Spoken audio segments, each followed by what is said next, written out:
just Reddit. It's not just Twitter. It's not just social media. So about 30 minutes after all this happened, me and Cody decided to meet up, grab some lunch, talk about all the stuff that was going on. A table next to us had these two guys that you can probably guess their political persuasion. I got to overhear their reaction to learning Charlie had been shot in real time. Immediately, they started laughing and celebrating. One of them even said, this quote is burned into my mind now, "That'll wipe that smug smile off his face." I like to consider myself a pretty calm and measured person, and try to keep my emotions in check. That made me physically angry. I mean, regardless of your political beliefs, how can you applaud a 31-year-old father being killed because you disagree with what he says? And for those of you out there that might have a problem with Charlie, let me be very clear. Charlie was not a radical by any means. He was a peaceful, I would say pretty mild mannered, traditional conservative. He didn't hate anyone no matter where they were coming from. He didn't spew hate. He just asked questions and engaged in dialogue.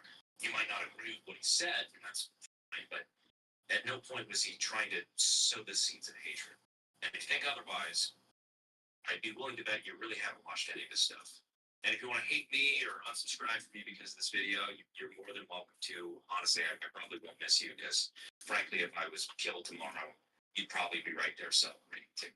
The truth is, Charlie was not an extremist. Hell, I'm probably an extremist compared to Charlie.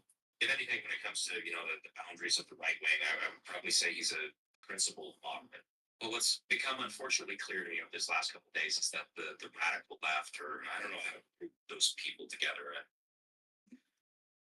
whatever label makes sense, I guess, in that regard, they don't care about who you really are. They do not wish to know you. They have an idea built about you in their own heads, and that's who they hate. Not who you really are, but the version that they've built in their heads that they have deemed worthy of killing. The scary part about that is Charlie's beliefs align with roughly, obviously not his beliefs, but I would say it aligned with roughly half the country. And a large part of the other half seems to think that it is not only okay, but an actively good thing that people who believe that get killed. Call me naive or optimistic, but that was the part about this whole thing that shocked me the most. The sheer volume of people in this country who think that Charlie, me, or people that believe what we do should be killed.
Okay, so this is happening in court now, folks. That is Tyler Robinson appearing via video link. Let's listen in.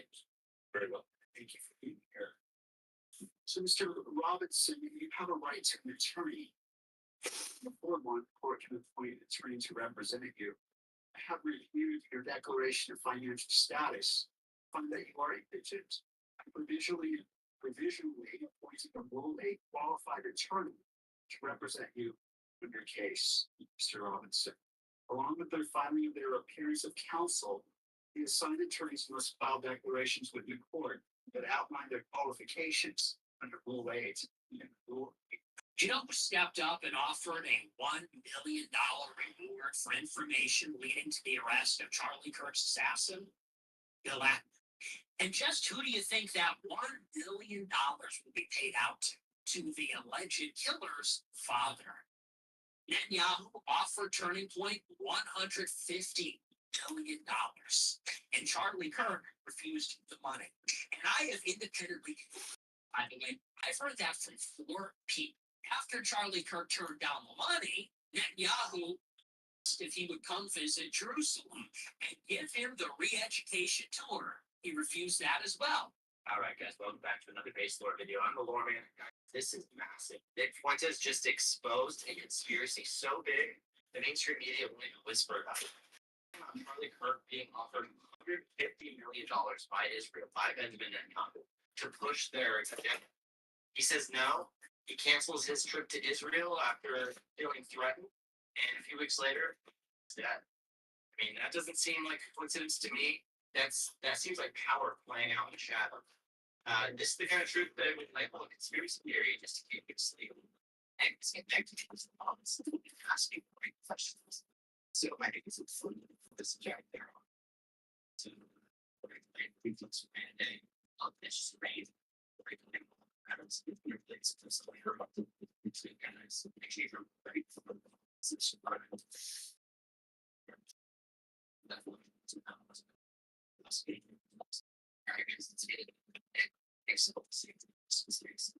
he stated that Charlie Kirk was offered a fusion of 15 obviously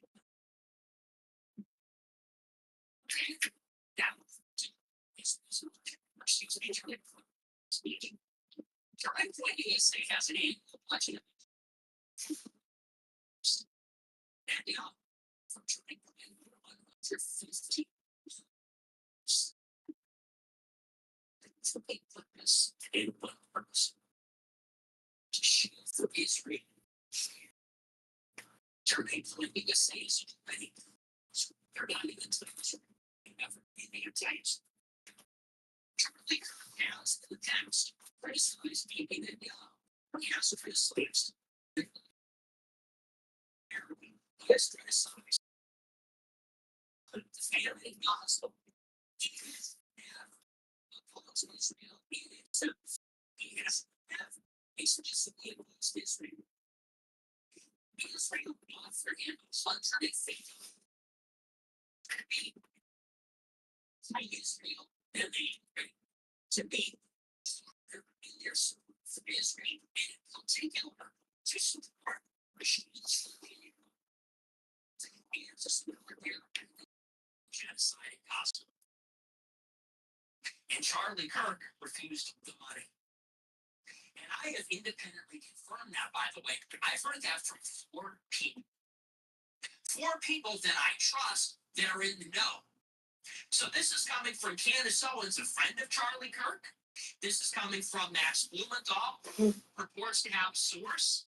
And I have heard from a handful of people independently of those sources that this offer was real and that Kirk turned down the money. After Charlie Kirk turned down the money, Netanyahu, if he would come visit Jerusalem and give him the re-education tour. This museum, the burned babies, the beheaded babies, the one that Elon Musk took, the one that our Speaker of the House took. Anyone that's ever criticized Israel has been subjected to. He refused that as well. They offered to bribe him. They tried to re-educate him. He refused both offers. Wow. So, I mean, guys, that Kirk turns down $150 million, cancels his trip to Israel because he feels the heat, and boom. I mean, Nick's calling it out. Watch how he connects the dots. That rejection straight to the threats that follow. Let's get into the next one. By the way, we all need to demand that our Trump government, they have to get to the bottom of this. If it was Israel, if it was leftists, we need to know what threat we face. If Charlie Kirk is being gunned down for not taking money from a foreign state to support their war, that's a problem. If Charlie Kirk got gunned down by a terrorist cell of insane left-wing trannies, we need to know that too. And what we're getting from the government is not good enough. Trump is playing golf. Kash Patel is at dinner. They don't seem to know what they're doing. Trump is posting on Truth Social about football. Allegedly, one of his close friends, one of his important allies, is laying dead. And we don't know the killer, and we have no idea what's going on. There could be reprisals, there could be copycats. Where's the leadership? Where's the press conferences? And by the way, I am sick and tired of seeing the worst governor in America, Governor Cox from Utah, this pro-trans, left-wing, anti-Trump scumbag, constantly in front of the cameras and giving campaign speeches. I've had enough of him. This country did not elect that dirtbag. This country elected Trump to appoint a DOJ and an FBI director that would get to the bottom of things like this. And where are they? See you in Valhalla? Fuck you. Posting about the NFL rules? Fuck you. Where's our vengeance? If we can't get justice from the government, you're going to get vengeance from the people, and it's going to be ugly. And I don't want to see that. I'm not encouraging that. That's not a threat. That is an observation. If you deprive the people of justice, if the enemies of society are not deterred by the government, there will be more bloodshed. And we're just not getting it. Where is the leadership? Where's the messaging? Where's the information? Where is the whole of government effort to get to the bottom of this, keep the American public apprised, to deter future attacks, and to ensure that this will not happen again? Where is it? And shame on all of the Trump shills for not calling this out. They will praise anything. Cracker Barrel, the Department of War, the Gulf of America. And honestly, I was, and I'm not just trying to politicize this, but I was genuinely disturbed by Trump's reaction to Charlie Kirk's death. Isn't this your friend? They asked him about it the day after, and he said, yeah, anyway, so we're building the new East Wing. Are you serious?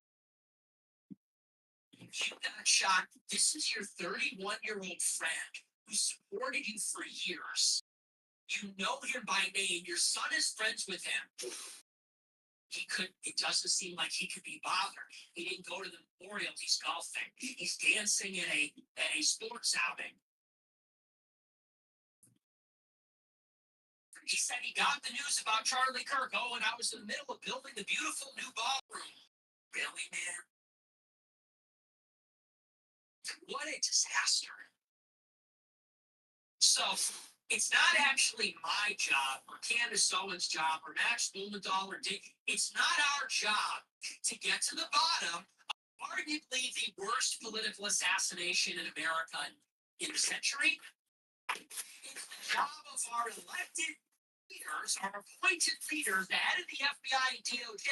I'm sorry, wasn't Patel supposed to be on the money, no pun intended? Wasn't he supposed to be the MAGA FBI director that would clean house? Wasn't it supposed to be different? What is going on? Enough is enough already. It is ridiculous. And they're wheeling out this news in front of us, giving campaign speeches about, Governor Cox, think yourself.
Ricky.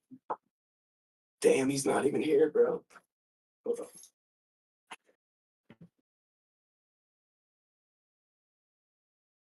Call G Hilly.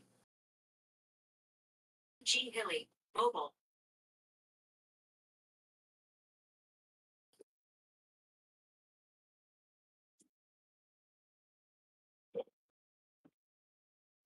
Yo, bro, where you at? Taking the shift. Oh shit, dude! I was gonna say I parked my car at your crib, but me and my roommate just got back from Cheetahs. I was gonna say what's up. Be out there in a second. Okay, bad. I see you, bro. LeBron? No, Griffin, it's my blood. Hey, great. He's streaming 24/7. He's streaming. Look right here. I got you. Look. Hey, how many people watching this shit, bro? I can't even fucking see how many we got. One viewer. All right. Well, hey, to the one viewers, big shout out to you. You should have been at Cheetahs. Should have been at Cheetahs with the boys. Should have Man. been That was at fucking Cheetahs. great. Should have been at Cheetahs. To the one viewer, comment like something if you can fucking hear me, bro. Or woman, if that's I forget. You If can't. that's what you identify It's as. 2025. You can't be discriminating against people anymore. It's fucking bullshit. Griffey! Let's see if I can fucking type something in this bitch. First off, shout out to the Chat, is this a homosexual chat? I support micro islands. If you weren't at the micro midget wrestling, you missed that. Yeah. What up? There he What's is. good, bro? What's up, dude? Hold Bro, it's on. been a while. I know it has been. How you been? Bro, Dude, you know what you missed out on tonight? midget wrestling. Dude, there were so many. They were like this tall. I support mid. mid. Bro, you want this Red Bull? Yes, So I got it from the fucking dude, nice. dude. Whenever the strip club stopped serving drinks at 2, they started giving out Red Bulls. So Dude, that's so dude, lit. this rant. Wait, Dude. can I pause, Dude. Can I pause this? Yeah, pause the streaming, huh? Pause the streaming. I do this.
even respect it a little bit because I know it can be so divisive and difficult to talk about politics.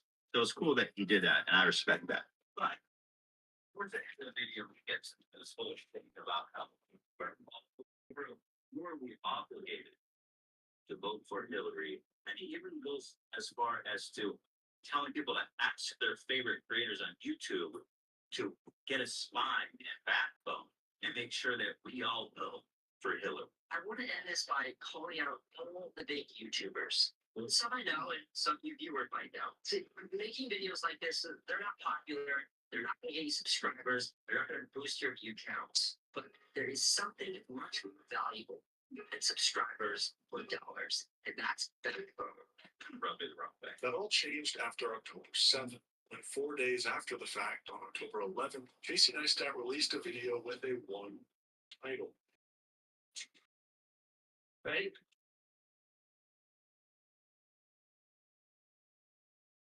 This guy. Blue guy in red. Sharp hair.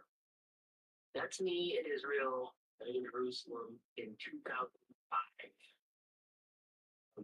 If you're Jewish, you have to go on this free trip called Birthright Israel. It's fun. It's like summer camp. You go to Israel with a bunch of people your age and you do cool stuff and learn. It's like a field trip. It's great. Israel is an ethno-colonial project, and that free trip that every Jewish person gets to go on in hopes that they decide to live in Israel, or even better, fall in love with an attractive IDF soldier, like what happened with Ethan and England, was just a fun summer camp for Casey Neistat. Birthright in a campaign urging the group to, in its words, tell the truth about the Israeli occupation.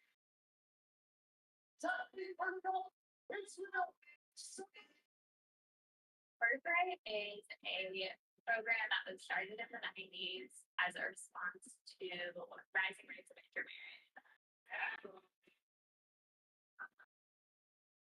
Birthright is one of the main sources of information about Israel for my generation of young Jews. We don't really know much about Israel until you come here. And the Israel that Birthright portrays is an Israel that is really only Such a kind and welcoming space in which faith fallen Jews who are anti-occupation advocates have come forward with stories of intimidation, harassment, interrogation of their political views.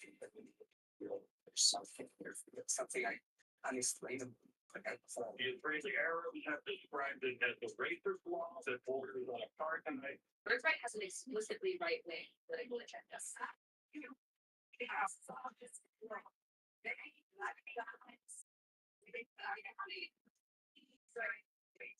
Isn't he England like going to the gym for a segregation and like 6 activists joined by 2 other Birthright participants staged a protest walkout.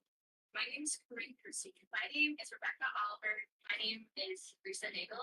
My name is Hallie. My name is Sarah Feta. And I just walked off my Birthright trip.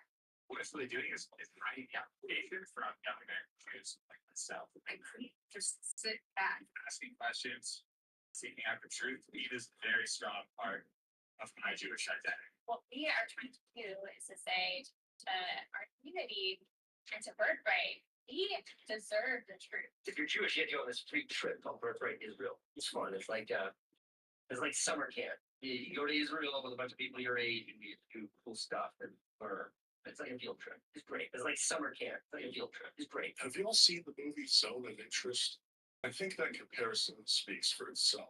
I'm not a religious, but I'm Jewish. I'm a very proud Jew. And I've always been aware of my Jewishness. When I was a little kid, it was holidays at Nana's house. I was going to synagogue on holidays because that meant I got to skip school. When I was a little bit older, like maybe when I was a teenager, I remember Steven Spielberg's big movie Schindler's List coming out. And I remember very specifically watching that movie, understanding that film was like a very true to life depiction of things that actually happened here on planet Earth. A graphic, in your face representation of the Holocaust. And I remember watching that movie and thinking, like, why didn't the Jews just stop being Jewish so they wouldn't get shot? I didn't understand then that to be a Jew, that's your ethnicity. And to hate someone because they're Jewish is not to hate people based on their actions, their politics, or who they choose as their God, but it's to hate them because they are. And when watching that with even as a kid, I never understood why the bad guys kept so much. It made no sense. And I'm older now, maybe just slightly less naive, but to hate people just because of who they are still doesn't make any sense to me. I don't get it. And but the situation in the Middle East is complicated, and it's all complicated. A lot of reciprocation. I love when people call the Israel-Palestine conflict a complicated situation. There's nothing complicated about it. You know what? Instead of me explaining it, here's the late great Michael Brooks giving his explanation for the simplicity of the conflict. As someone with a Jewish background, Yeah. how do you feel about Bernie's and or Israel, especially as sort of foreign policy? I love it. It's absolutely necessary. My Jewish values teach me those. Are you not concerned about the binary between either condemning Israel entirely, like also stands the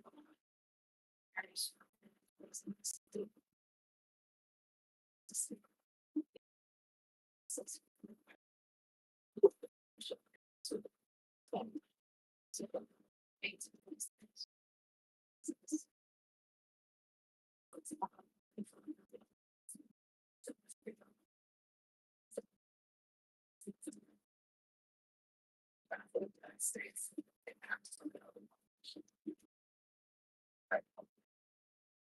So there's goals. Here, this looks like development.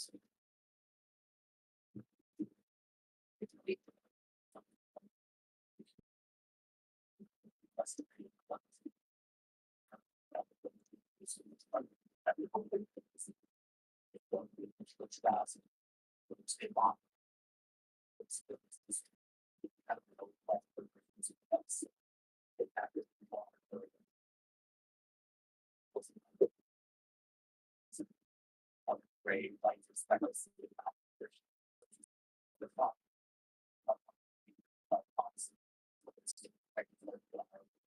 States that's the bank do for nothing. Area. It's a great sell it that allows them.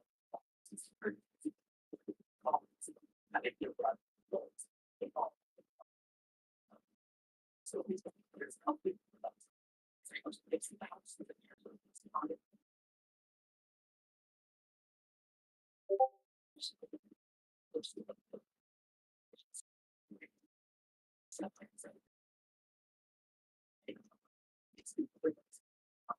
despite the world's very best efforts for peace, no one seems to be able to figure it out. I certainly don't understand it.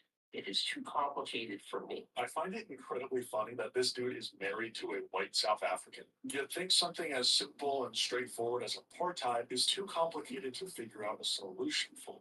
Like, dude, you already figured it out decades ago. What's not complicated, though, is what happened last Saturday when members of Hamas set out on a mission with a singular goal to kill as many Jews as possible. They murdered, mutilated, kidnapped Jewish women, grandmas, kids, and entire families. And war has existed for all of human history, and all war is violence. There's not much morality in any of it, but there's a reason why history singles out the truly reprehensible. And when it comes to walking door to door, shooting families in their homes, or killing 260 young people at an electronic dance music festival, a lot of those 260 innocent young people were shot in the back as they were running away. Or kidnapping a young woman, violently raping her, and then parading her through the streets to cheering crowds. Or finding out yesterday, confirmed report that about 40 dead babies were discovered. Some of them still in their cribs. This rumor about 40 dead babies got a lot of motion post October 7th. So much so that Sleepy Joe himself made the claim at a press conference, not only claiming that it happened, but claiming that he saw the evidence. I never really thought that I would see it confirmed, which is a terrorist beheading children. It's honestly scary that Casey Neistat reiterates how this was a confirmed report, when in absolutely no sense of the word was the crime confirmed. It was simply a rumor spread by I-24, a prominent news channel in Israel. There's no moral equivalency here. There's no gap, but there's no justifying that kind of barbarism because of a cause.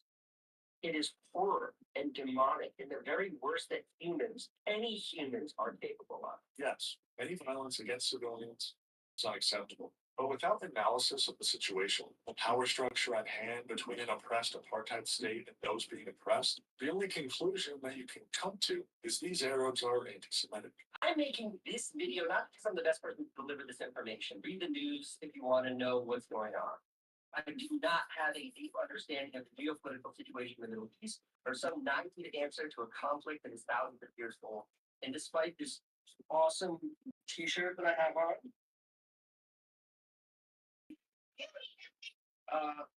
I'm not here to give the peace sign and say, can't we all just get along? I'm making this video to be as vocal as possible and calling out anti-Semitism when I see it. Anti-Semitism, that is to hate Jewish people simply because of who they are, Jewish. Wanting peace for Palestinians, that's not anti-Semitic. Questioning or criticizing the Israeli government or its leaders for their actions, that is not inherent anti-Semitic. That's important dialogue that everyone concerned should be criticizing the Israeli government or its leaders for their actions, that is not inherently anti-Semitic. That's an important dialogue that everyone concerned should be engaged in. So what happened Saturday was not motivated by desire for land or freedom or any political agenda. It was about Jews. The people of Palestine who escaped Gaza were not motivated by their hatred of Jewish people. They were motivated by their hatred of whichever people were on the other side of that fence. Had they been Russian, German, Turkish, they would have committed the same atrocities. This is a people who have tried every action under the sun to achieve prosperity and self-determination, and failure after failure had only one more option. But to Casey Neistat, these people are evil, vile, scum of the earth, and only want one thing in this world: to end the lives of Jewish people. You know what? Here's Norm Finkelstein explaining how his parents, who lived in the Warsaw Ghetto, felt about German people. And then your other expert seems to believe that they need textbooks to incite them to hate Israelis. I got news for you, sir. My parents were in the concentration camps. My parents did not need Jewish textbooks to convince them to hate Germans. It was their real life experience that convinced them. Can I, I'd like All right, back to the malarkey. Hamas, the perpetrators of that violence, Hamas is a singular mission, and they're not secretive about it. You can read Hamas's charter. It's online. You have to dig around. You can find it online. And that charter makes it clear. It's not about land. It's not about helping the people of Palestine live prosperous or happy lives. It is about Jews. These are not freedom fighters. They're racist murderers. The day of judgment will not come about until fight Jews and kill them. Then the Jews will hide behind rocks and trees, and the rocks and trees will cry out, "There's a Jew hiding behind me, come and kill him." That is a poorly translated but direct quote from the Hamas charter, a publicly stated goal of the murderers. We're 1.5 years into this genocide. I really don't think I have to explain how idiotic this statement is. The actions of Hamas on October 7th were quite literally, point blank period, motivated by a desire for freedom. Let me explain this from a simple context we can all understand. Casey is not lying about the Hamas charter. It does say those things, but it is not anti-Semitic. Hate your oppressor who just so happens to be Jewish. Let me explain. During the times of chattel slavery in the United States, people from Western Africa were kidnapped to work on plantations in the South. We all know the story. And for about 300 years, Black people universally understood white people to be their oppressor. If those slaves were to come together, form a makeshift army, write up a charter, they would without a doubt write about their singular goal to achieve freedom through the kingdom of white people. Does this mean they're racist against white people? No. But even if you do believe that, answer me this. Do they want to keep white people because they are white? Not in the slightest.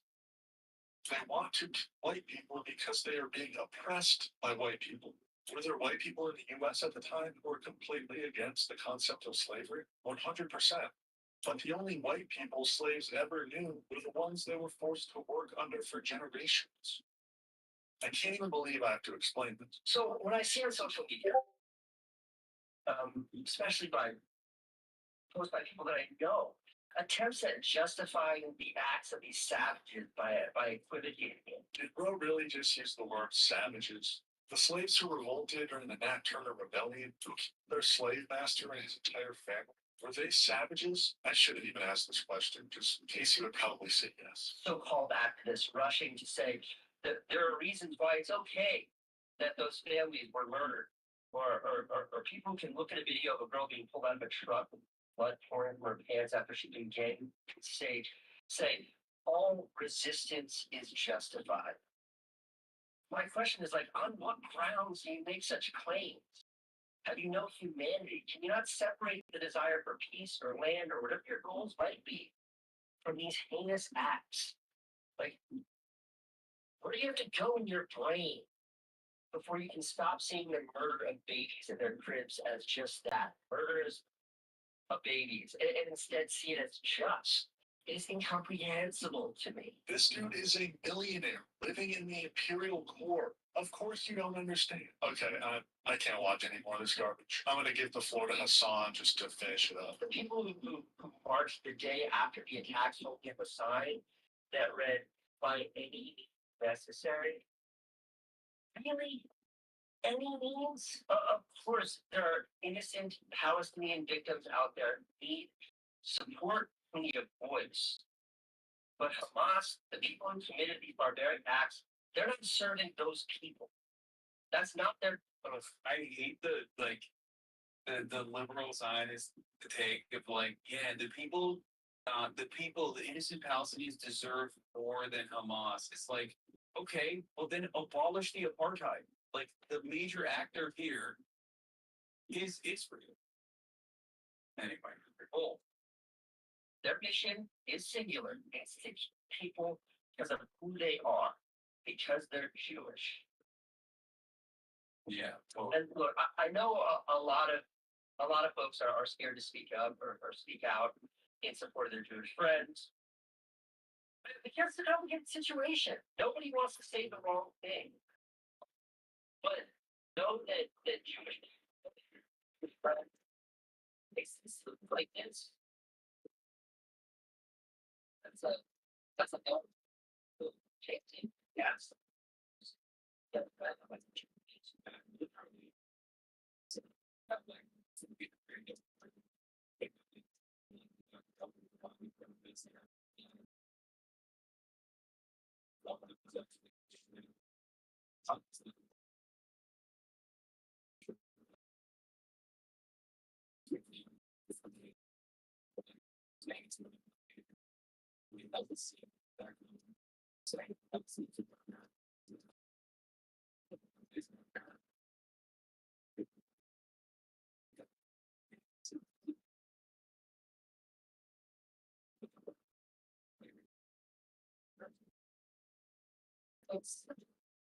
It's bad. Our side. It's that.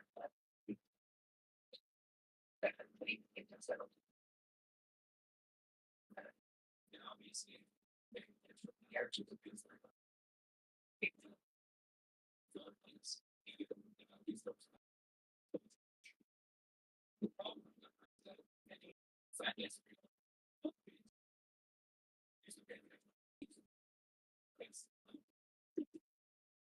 It's like it's less than it's been. Also made. So now it's takes like that. And we came up with the idea for this like last February. The past 2 weeks or so, it's to counts of the October 7th terrorist attacks on Israel. I've seen the footage of the anti-Semitic chants and rallies around the world, especially on college campuses. At a very young age, I was warned that these things would one day come again. I see the explicit anti-Semitism, and I and others who know Jews or are Jews, we're astonished by anti-Semitism because it makes no sense. In the face of the contributions Jews have made to our civilization, and in the face of the consequences that we know Jew hating leads to, it makes no sense that kids in Australia and England and in the United States are rallying against Jews. So why? Why do people hate Jews? Yeah, let's show some videos of pro-Palestine protests and a girl wearing a hijab that claim they're rallying against Jews. How stupid do you have to be to make such a claim? Ironically, this itself is an anti-Semitic statement. By claiming that anti-Israel protests are somehow anti-Jewish, you're conflating the crimes of Israel with the teachings of Judaism, two things that could not be more opposed to one another. Thomas Sowell says that hostility towards Jews is beyond all proportion to any other group that he can think of. Sowell says the reason for the hatred is because Jews succeed in a way that is a threat to the egos of other people. Historically, immigrant Jews, wherever they've gone, started out with nothing and arose to tremendous success. Thomas Sowell. I love this guy, famed economist who's frequently quoted by racists and anti-Semites alike, like Candace Owens, for example. Weak, unsuccessful people see that rise and they hate the successful Jews for it because it's easier than hating themselves, who, especially in this country, are the actual ones responsible for their own lack of success. Americans are responsible for their own lack of success? This is the greatest bootlicking I've heard escape the mouth of a Neistat, and that's saying something. But alas, this video is about Casey Neistat, and as much as I'd love to watch this video in full and dissect his every word, I have a life. I need to get on with this video. Casey Neistat never made a follow-up to his original video, even after months of Israel's disproportionate response to October 7th, what is now quite obviously seen as a genocide of the Palestinian people. Instead, he doubled down. 1 month after October 7th, decided to wear a hat with the Israeli flag on it while he ran the New York City Marathon. 1 month after that, he wore the same hat in another marathon, this time turning it backwards. Wow, so brave. He then went silent for the next few months, as bombs continued to drop on Gaza at an unimaginable scale. It wasn't until April 2024 when Casey Neistat decided once again to take a stand. Not against the atrocious actions of Israel, but against the college students protesting said actions. As Israel's assault on Gaza enters its 200th day, Palestinian solidarity protests and encampments are spreading on college campuses across the United States, inspired by the solidarity encampment at Columbia University. Here in New York, police raided a student encampment at New York University Monday night. Police arrested more than 150 people, including students and 20 faculty members. Earlier on Monday, police at Yale University arrested 60 protesters, including 47 students who set up an encampment to demand the school divest from weapons manufacturers. At Columbia, the student encampment has entered its 7th day. To say by police to carry out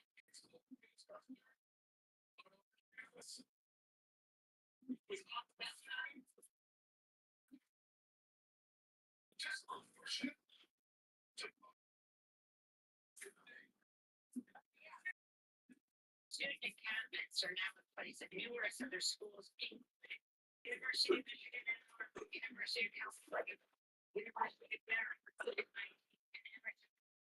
In April of 2024, protests from states, specifically at universities, with the goal of getting the universities to walk back their investments in Israeli companies and companies operating in Israeli companies.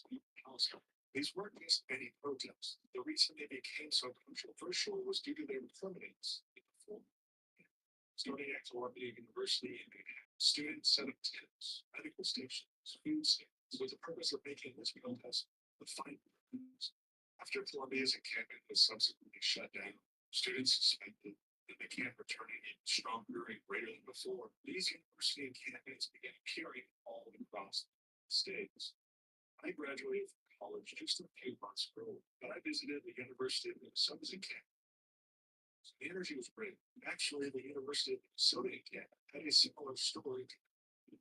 It was small at first, but students were almost immediately arrested, and the next day they encampment significantly larger with a greater student body. There was an energy that they were all like anything I've experienced. Not only were students protesting, but faculty also joined in various schools across the nation to show support for their students who were upholding the First Amendment right to protest unjustifiable warfare and genocide in Gaza. Unfortunately, this energy only lasted so long. Students in Austin were subject to brutal arrests. That's where students again. Some students continued to fight, were able to occupy buildings for days, but that too came to a close. At UCLA, a mob of Zionists were the ones inflicting violence against student protesters. With no police in sight, not until the Zionists, the police finally show up and subsequently shut down the camp. As we broadcast this morning, Los Angeles police and riot gear are dismantling a pro-Palestinian encampment on UCLA's campus. Hundreds of police used flashbang grenades, rubber bullets, and tear gas in a face-off with protesters who chanted, "We're not leaving, you don't scare us."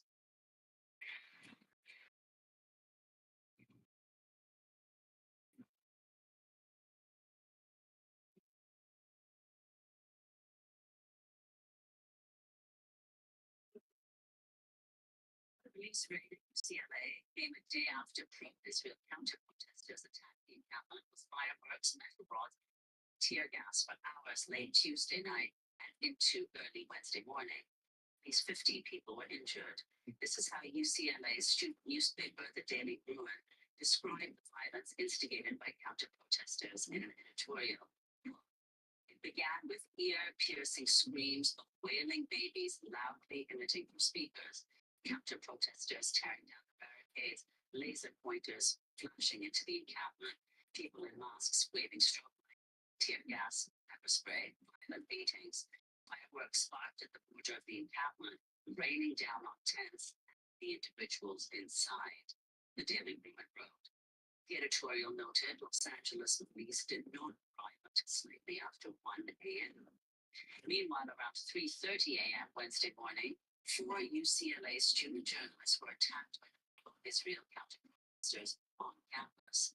One of the journalists was treated for injuries at the hospital and has since been released. There were no arrests after Tuesday night's attack. Wednesday's classes were cancelled. The Daily Bruin's editorial ended with a question, quote, "Will someone have to die on our campus tonight for you to intervene, Gene Law? Blood would be on your hands." So for Casey Neistat, having resided in New York City for some time, these protests must have been close to him. His studio was a and Casey had yet to comment on the actual referral. So this was the perfect opportunity for him to come out and support these students. Their voices were good. These videos, why not go travel down to Columbia University and make a video about the campus? That'd be cool, right? Casey Neistat used this opportunity to go to Instagram, post this photo with the caption reading, "Protest the war. It's your right. A death to America, death to the Jews." You can right off with that. Discrimination against an entire ethnic group because the actions of the country 6,000 miles away is un-American and unconscionable. Right. Clearly, Casey is unaware that a huge chunk of these student protesters are Jewish themselves. Many of these examples were infiltrated by Jewish groups, like Jewish Voice for Peace. Yet here he is, continuing to make this violence, and even these protesters want it.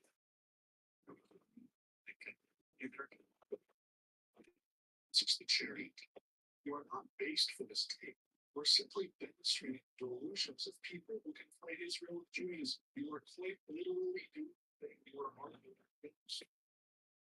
So this was an bullshit or death of destruction is taking license. And Casey has yet to make any statement critical of the Israeli government, which is very surprising. Because the reason I'm making this video is because Casey Neistat made an appearance on the podcast. The same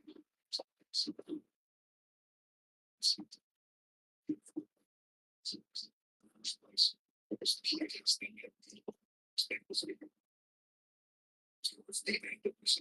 The conversation was interrupted by I can't get it supposed to be straight. That's what's fine.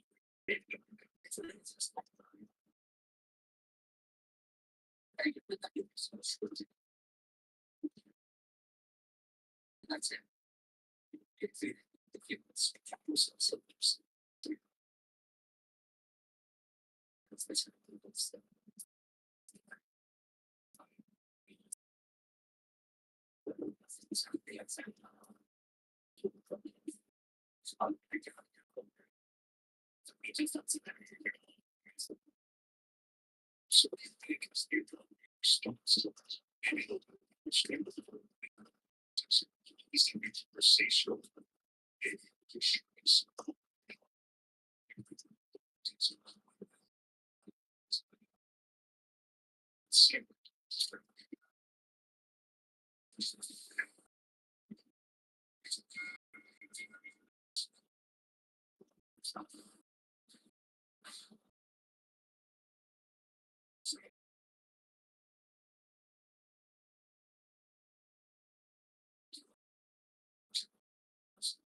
Video on Broadway. You gotta show the love, you know? All right. One more question? It's actually about that. Okay, let's get into it. Yep. He goes and grabs his Israeli flag, which for some reason he just has on hand, hanging up at its designated spot in his office, and waves it out the window. What a horrible, I mean, just brain dead human being. Let's see how he justifies this. How he justifies counter-protesting a protest against genocide. I mean, seemingly, he's pro-genocide. Let's see how he justifies it. Can you just explain what happened there? Yeah, so that was like a anti-Israel march going down Broadway. And you know, when that happens, I like to wave either my American flag or Israeli flag or some combination of both. Why? He likes to wave his American flag or Israeli flag or both? What's the point of that? He's quite literally just anti-Palestine at this point. How do you think about your platform and speaking out about that, given how polarizing it is? Well, I think it's challenging. And I've never been one to hold my tongue. I think that exasperates for me sort of the frustration in speaking out against anti-Semitism because, you know, long before I spoke out against anti-Semitism, I was quick to speak out, you know, for pro-LGBTQ rights. And I was very loud in speaking out in my support of African Americans and why it's important that, you know, we stand up. That there's a moment in this country where like our fellow Black Americans are feeling like they're being unfairly treated. I've never held my tongue. So when it becomes about anti-Semitism, you know, for me, it's certainly it's different because I think everyone only is able to truly understand prejudiceness through which the lens they experience it. I'm not, no idea what it's like. I can imagine. I have no idea what it's like to be Black in a place where somebody might be judging you because of the color of your skin. I don't know that. But I know what it's like to be treated differently because I'm Jewish. So it's unique to me, and I feel like I can speak on that in a different way. The classic liberal Zionist, the most annoying of them all. Oh, I've supported Black Lives Matter. I've supported LGBTQ rights. How can I stand idly by and not stand up against this anti-Semitism? In what way is a pro-Palestine march anti-Semitic? Because they're anti-Israel. Israel is the antithesis of Judaism. How can people not understand this? I guarantee you, this is New York City. I guarantee you, a group of Hasidic Jews are participating in that march because they understand how Israel has no right calling themselves the one and only Jewish state while literally committing genocide against a people. Oh, but they're anti-Semitic too. Right. What's really challenging is that I do support Israel and I love Israel and I've been there and I love Israelis. I don't understand Israeli politics. Yeah, no shit. You clearly don't understand Israeli politics. So maybe don't speak on it. You know, I don't, if you say that was a bad guy, okay. Like, I think that we've had really bad presidents too. I think we have a lot of bad leaders in this country. Criticize them. If you say I don't like the way that Israel is prosecuting a war, I say, okay, I'm not a general. That's fair. I don't like the way that we marched into Iraq. I don't like reading about the shit that we did in Vietnam. That's fair. Criticize them. If you say that Palestinians deserve dignity and rights and their own country, I say, hell yeah, they do. Hell yeah, they do. Like, Palestinians deserve all of that. Casey, that's what the people on the street are protesting. You're literally agreeing with them. Yet you stick your head out the window in opposition. You look down on them. You know, one of my lab mates at MIT was from Gaza. Love the guy, but also support Israel. And I think what's so complicated and so frustrating about this conversation is that you're not allowed to say that. You're not allowed to say that I want innocent people that live in Palestine to not be suffering, and I want them to have good lives. But I also believe, I don't just believe, I'm convicted in the fact that Israel has every right to exist, and that when attacked, Israel has every right to protect itself and to fight back. And those two things you're not allowed to say those two things. You're saying it right now, bro. You're saying it and you're still annoying. What you're actually not allowed to say is that you want self-determination for Palestinians without being called an anti-Semite for wanting it. That is what you're not allowed to say. In the same way that you're not allowed to say, like, you know, I think the Democrats are doing some stupid stuff that I would appreciate, but I also think that the Republicans are dipshits for doing stupid stuff that I don't appreciate. But you're like, I don't like the way the Democrats. It's easy to forget just how fast things change.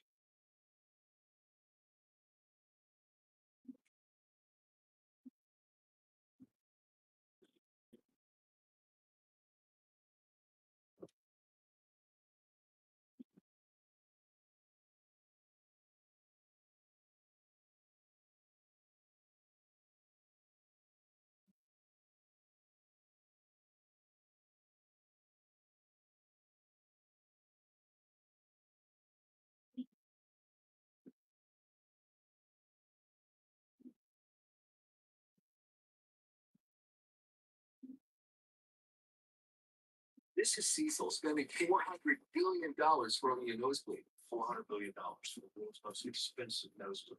And this is him teleporting a bunch of times, trying to rage bait Omni-Man, and then stopping his son from getting some.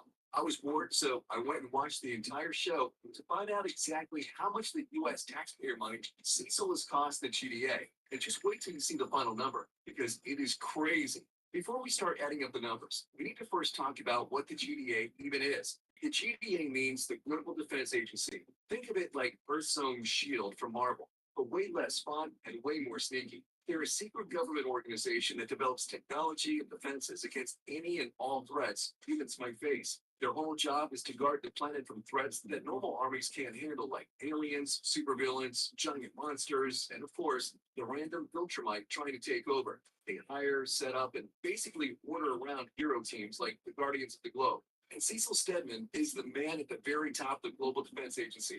Cecil Stedman, director of the GDA. He's pretty much the boss of Earth's defense system. If aliens show up, if a dragon rises in Hong Kong, if a Viltrumite wants a fight, Cecil is the one giving the order. He doesn't have superpowers, but what he does have is brains, tools, and no fear when it comes to making hard and sometimes really dark choices. He also runs all the secret plans, the shady science tests, and the backups no one finds out about until it's too late. To the heroes, Cecil is the voice in their ear telling them what to do. To the villains, he's the reason Earth hasn't been taken over yet. But Cecil's way has a price, and a huge one at that. So let's go over his spendings. Cecil has a lot of toys in the GDA, but the one he loves to burn money on is teleportation. And when I say burn money, I mean it. The man straight up says that one trip costs the same as the entire economy of Liechtenstein, which is $7.36 billion. Also, how much does it cost every time you like teleport? Isn't that taxpayer money? Do you know the gross economic output of Liechtenstein? Not even a little. Yep, one zap equals a whole country's wallet. The first time we see this trick is during the Flaxen invasion. Out of nowhere, bam! Cecil pops up in front of the teen team. Now, these guys aren't the Guardians of the Globe yet. They're more like the junior squad of superheroes. Adam Eve, Rexplode, Duplicate, and Robot. Cecil shows up, gives orders, and basically sets them up for the bigger roles they'll play later. Then we get one of his funniest teleports. Mark Grayson's just had Amber over. She leaves, and suddenly, Cecil's standing in his room like some creepy uncle. He gives Mark his little speech. The moment Amber comes back through the door, poof, Cecil's gone. Don't know how Mark even does it after that. After Omni-Man wipes out the Guardians, Cecil teleports to the new team's base. He tells them to honor the previous Guardians and work harder if they don't want to end up like them. Then he comes face to face with Omni-Man when trying to investigate his home. To teleport to your front door. Oh boy, talk about tense. Cecil actually teleports to the guy's house, but after realizing he's still there, plays it off. Then, before things get bloody, he zaps away to a safe house down the block. Later, when Damian Darkblood pokes around Omni-Man's crimes, Cecil pops up again, making things even messier. By the season finale, Omni-Man's gone full berserk dad mode, and Cecil's just bouncing around with his teleport tech, trying not to get killed. His last big move is to teleport in a giant kaiju monster right in Omni-Man's face. Total cost at the end of season 1 for teleportation alone comes at a little over $117.76 billion. Cecil doesn't slow down in season 2. He keeps splashing around the planet with that pricey teleport tech, using it to handle disasters and babysit heroes. His first jump in season 2 is straight to the GDA base, while a massive red one-eyed monster is wrecking the city. The thing's going wild, but Cecil zaps in cool as ever, acting fast and horrifying. Jump. Cecil teleports to chat with Rudy, better known as Robot. Tells him he's trusted in something big. Not long after, Cecil's zapping again, this time straight to the ocean, where he meets Flutter. What is it that was controlling? What he tells him is that it's not the button. It's like, can't, well, John Walls to the head. So, it's your very fish. The video sees the film. That Cecil shows up with 10 relationships. The other occupants love her. She makes a little bit of situation of his fighters. But later, talk once again. He's talking about the goods, books, and talking more about this is the static. It's making since reports about to walk things, while parts being all since markets either special it's time to get she was ready to take care of all of it. She was a lot of expected to live at stand. It's like it doesn't wait. There's place more than the light. So tell what's in the church is still there. And the see some of the bits to mark similarly. Tells them about so this is telling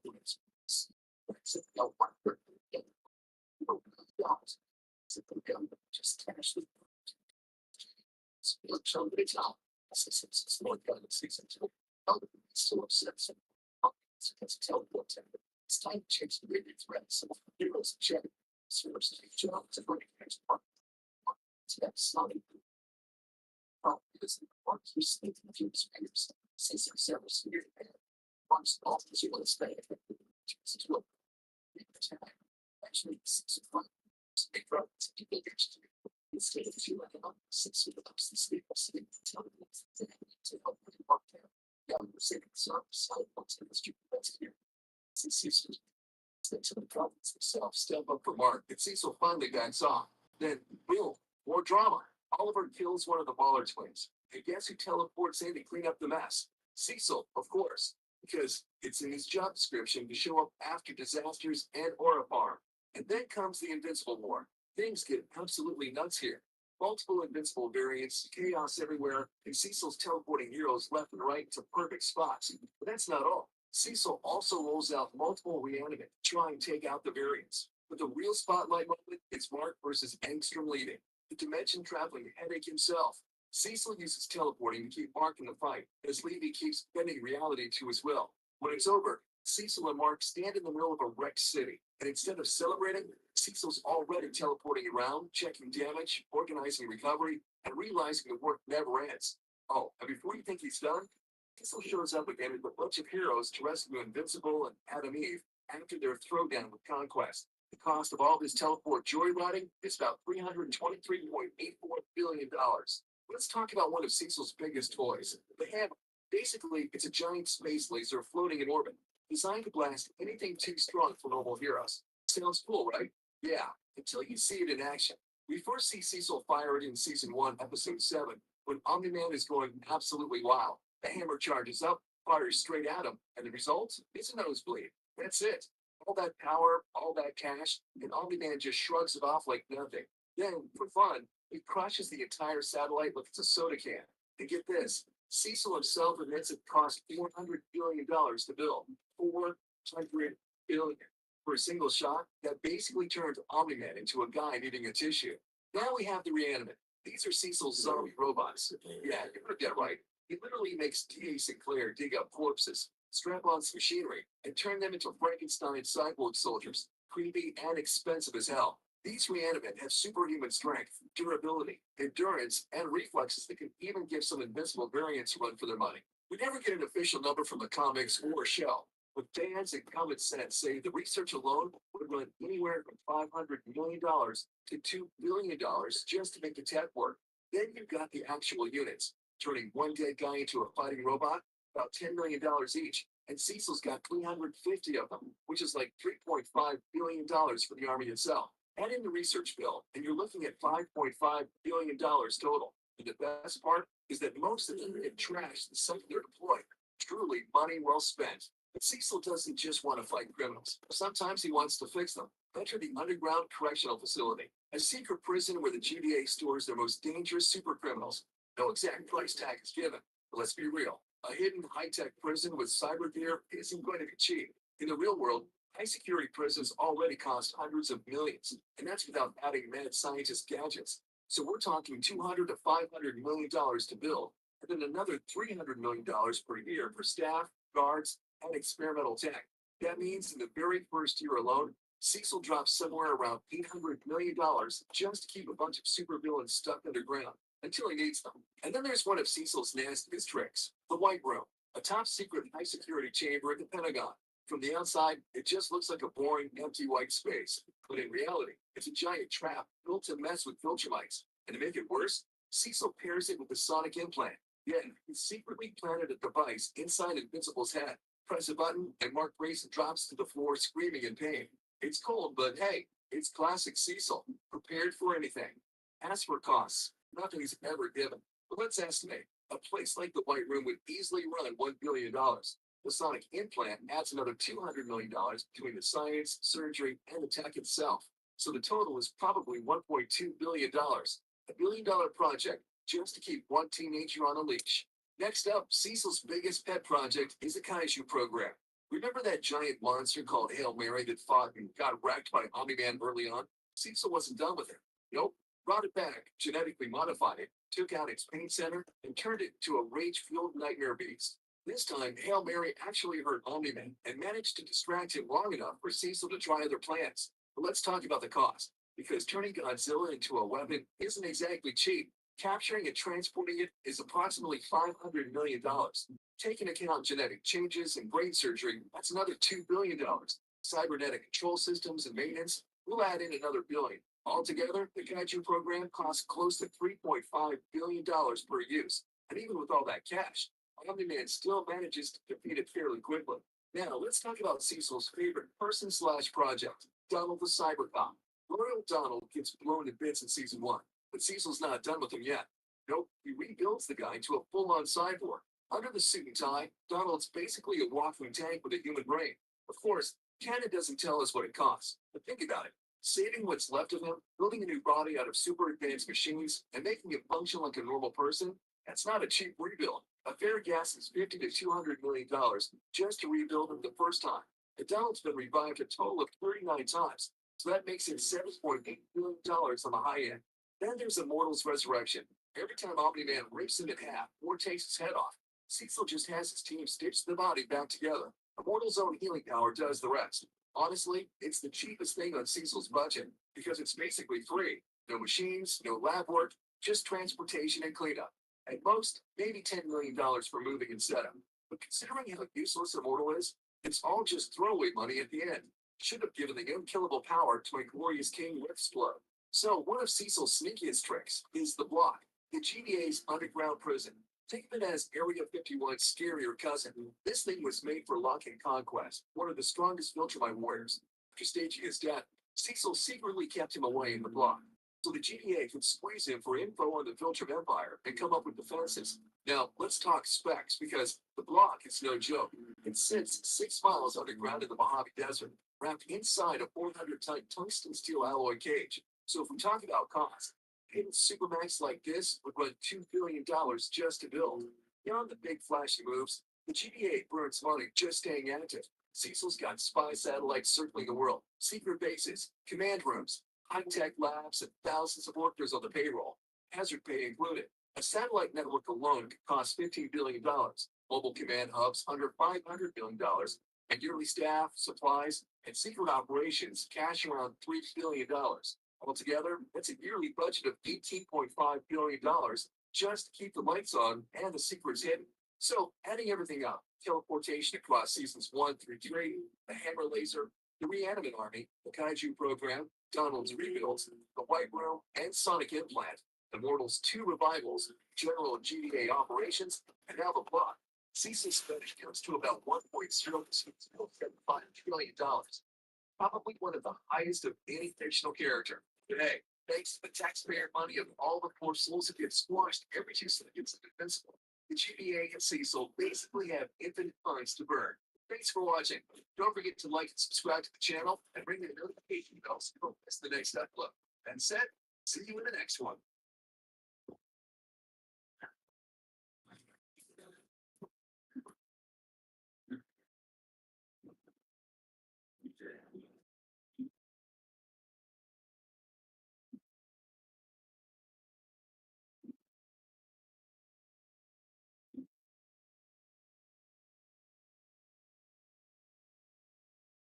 From regular high school kid to the hope for humanity's survival against the hostile alien race known as Viltrumites, Mark Grayson had a life full of incredible feats and truly tragic moments. Today, we're going to be going through each insane twist, gut-wrenching loss, and gruesome fight Mark has ever been in. Starting right now, we'll be covering the entire life of the hero known as... I don't have minutes. My bathroom's in so get over yourself. Mark Grayson was born to a unique pair of parents. Nolan Grayson, secretly the alien superhero Omni-Man, and Deborah Grayson, a human woman. Raised in suburban simplicity, Mark spent the early years of his life unaware that his dad was from another planet. When he turned 7, Nolan finally revealed the truth. He was a Viltrumite, part of a powerful alien race sent to Earth to protect him. Mark was promised he'd develop powers too. It was just a matter of time. From then on, Mark waited and waited. I'm not too late.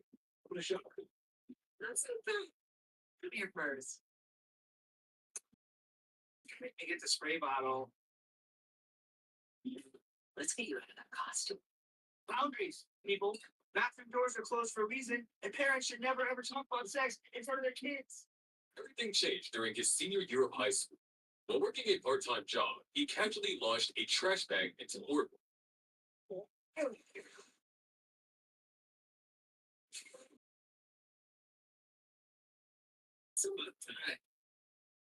That night, over family dinner, he told his parents the news. His powers had finally arrived. They weren't surprised. Later that night, he tested his flight ability alone under the stars. His powers now active. Mark tried his hand and cool.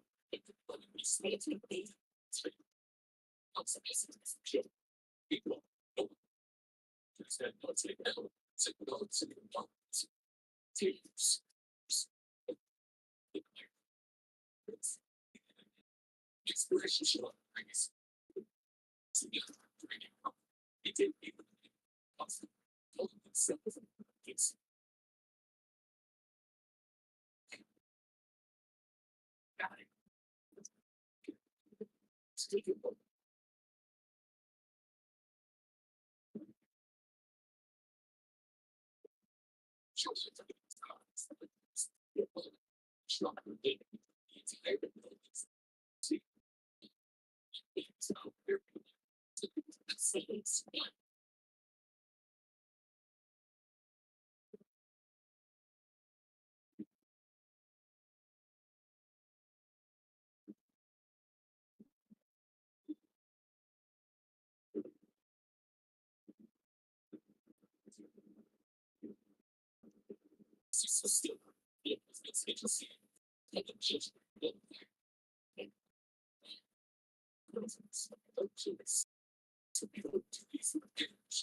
At school, Mark realized that Adam Eve was a classmate, and Mark was offered a spot on the team. Could have won that fight without you. Oh, except we did. Welcome, Invincible. My name is Robot. Apologies for Explode. He's unbelievably awesome, incorrigible. While the world mourns and Omni-Man stands ready to give a second funeral speech, Mark's just trying to keep up, asking if people really need to sit through another one. Back home, Mark steps into normal teenage chaos. He calls Amber Bennett, the girl who slipped in her number. When Amber arrives, Mark nervously talks comics until his phone keeps ringing. It's Cecil.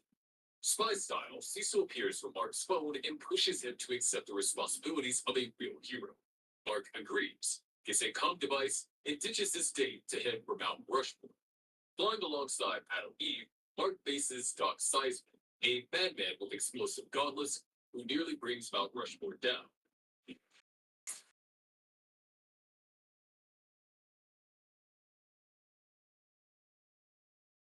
Invincible saves lives, including Abraham Lincoln's stone face, and helps Eve take the villain down. Doc Seismic falls into lava after his bracelets malfunction, and Mark barely escapes. Back home, Mark's heroic double life cost him.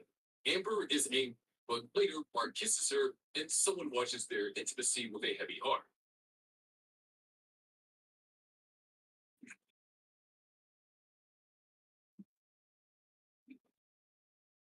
Good for you, Mark. Mark begins his superhero journey under the brutal mentorship of his father, Omni-Man. Early training includes sandblasting the desert by flying too low, struggling with aerial maneuvers, and losing a friendly race to Mount Everest, where Omni-Man reminds him that being a Viltrumite means pushing past limits. Mark, wounded and humbled, learns that his father sees Earth as more than a mission. It's a home built through love and sacrifice. But Omni-Man also makes it clear being Viltrumite isn't about comfort. It's about hard choices.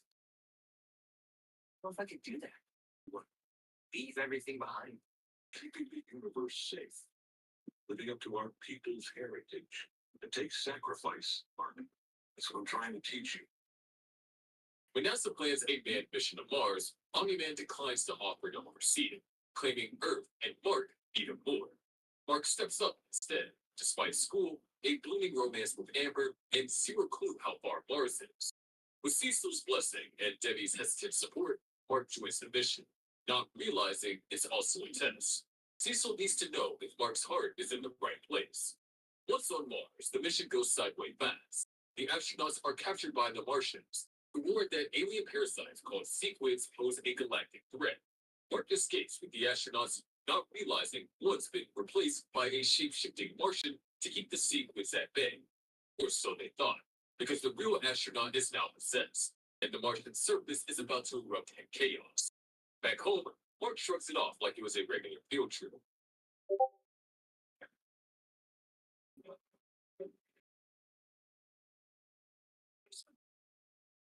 Oh, hey, you're back early.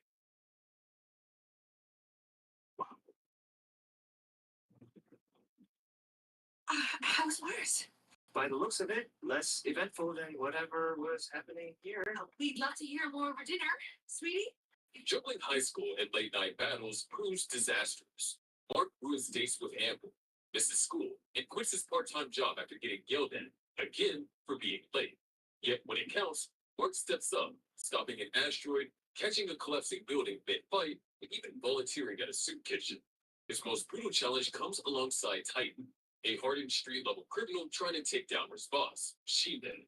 Despite warnings from both parents, Mark helps Titan, only to walk into an ambush. Invincible is electrocuted and beaten bloody by battle beasts, as well as being nearly killed. Mark hit a brutal low during the Upstate University incident, and it all started when he, Amber, and William joined William's crush Rick for a campus visit.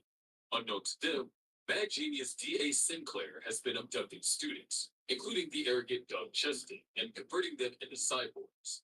Doug was drugged, dismembered, and silenced. Literally. His vocal cords were removed after he blocked Sinclair. Sinclair's twisted experiments came to light when one of his creations attacked the campus. Invincible intervened and discovered that the cyborgs were once human, some still aware, like Rick, who was later abducted and converted too. Mark battled the cybernetic monstrosities, including a brainwashed Rick, until William's pleas triggered Rick's buried memories. Together, they brought Sinclair down, just in time for Cecil and the GDA to sweep in. Meanwhile, Amber dumped him. William felt betrayed, and even Eve questioned his path.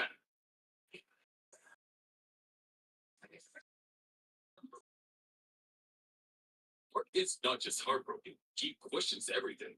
On the other hand, surprisingly, Nolan kills a house full of GDA agents and obliterates their surveillance home.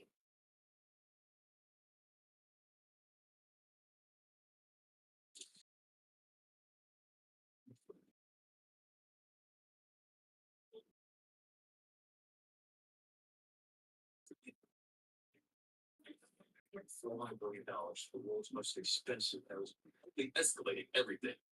Cecil, desperate, tells Debbie that Mark might be the only one who can stop Nolan. But Mark, he's out flying with Eve, processing his breakup, lost in confusion about who he even is. When they witness a massive explosion from Nolan's battle with the GDA Super Beast, Mark tries to walk away. Eve doesn't let him. Eventually, Mark joins the fight, father and son finally battling side by side. But it's short-lived. The immortal returns from death for revenge, only to be savagely killed again by Nolan, this time on live TV. Mark watches in horror as his father brutally ends a hero, then turns to him and says, "We need to talk."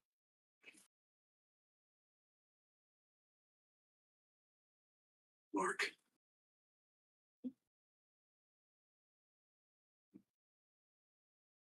We need to talk. Mark's world is shattered the moment Immortal's corpse hits the ground. Nolan had murdered the Guardians of the Globe.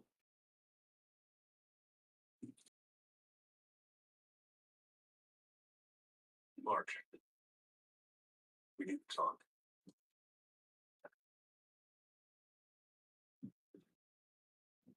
No. Then came the truth, the Great Purge, Viltrum's rise, and Mark's terrifying inheritance.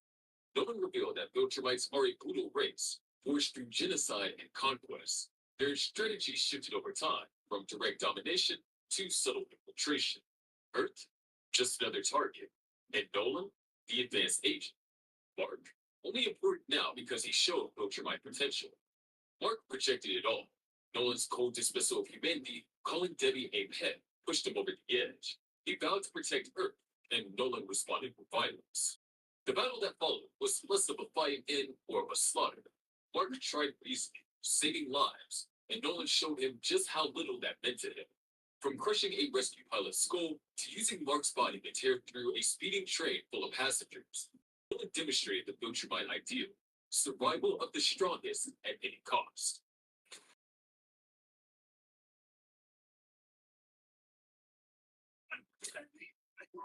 I need to save that life. Maybe this time it will work.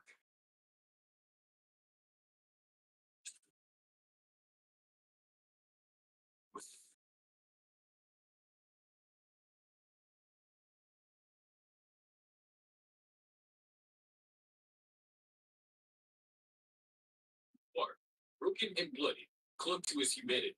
When Nolan asked what he'd have in 500 years, Mark simply said, "You, Dad." That broke Nolan. Haunted by a memory of watching Mark play baseball, Nolan faltered. With his fist stained in his son's blood and his heart cracked by guilt, Omni-Man fled Earth, leaving behind a shattered man. It's fitting that a son struggled to understand it all.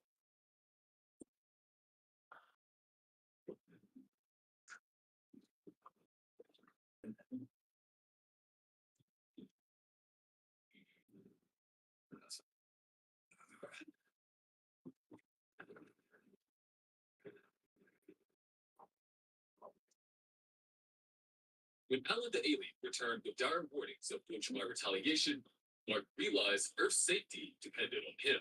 He wasn't just a son anymore. He was invincible, whether he wanted to be or not. You've been harder before. Way harder. So arrogant.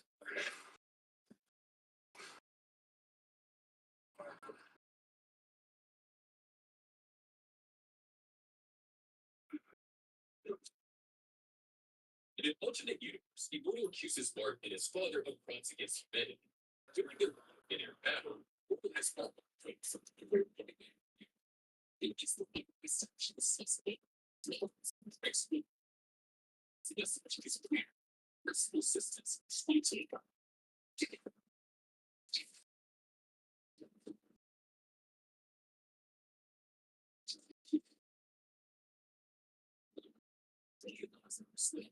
A destroyed city becomes a military agents of the table. It passes by the system. Would you like to spring to the invincible as a level troops? I went back to the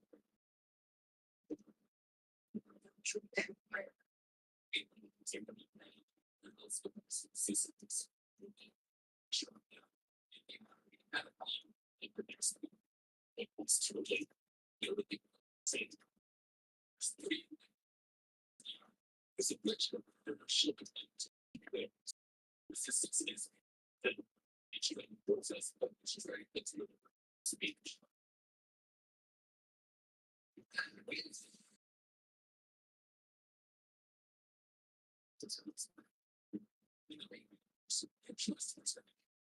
Shipping by should not be simple.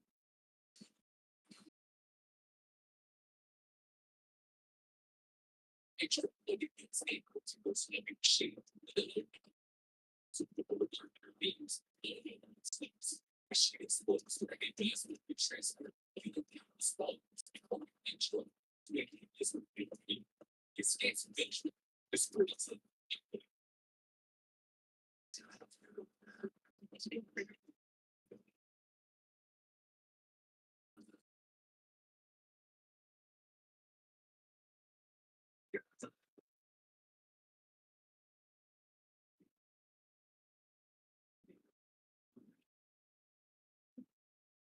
Mark is already slugging it out with Doc Seismic and his army of Magmanauts. With the threat neutralized, Mark jumps straight into the summer by staying in costume and on call, trying to live up to the mantle, though not without emotional costs. Very funny. Cheers, guys, to the best summer ever. Elsewhere, Mark faces the new Darkwing in Midnight City and comes out on top, but peace doesn't last. Cecil assigns him a delicate diplomatic mission, smooth things over with the Atlanteans after Aquarius' death. In a brutal underwater trial, Mark faces the kaiju Depth Dweller and is nearly deafened by its roar. Disregarding Cecil's orders, he still saves the Atlanteans during a surprise attack. On the villain front, things heat up. The Lizard League implodes when King Lizard suddenly executes Supreme Lizard, seizing power over the group and his human army.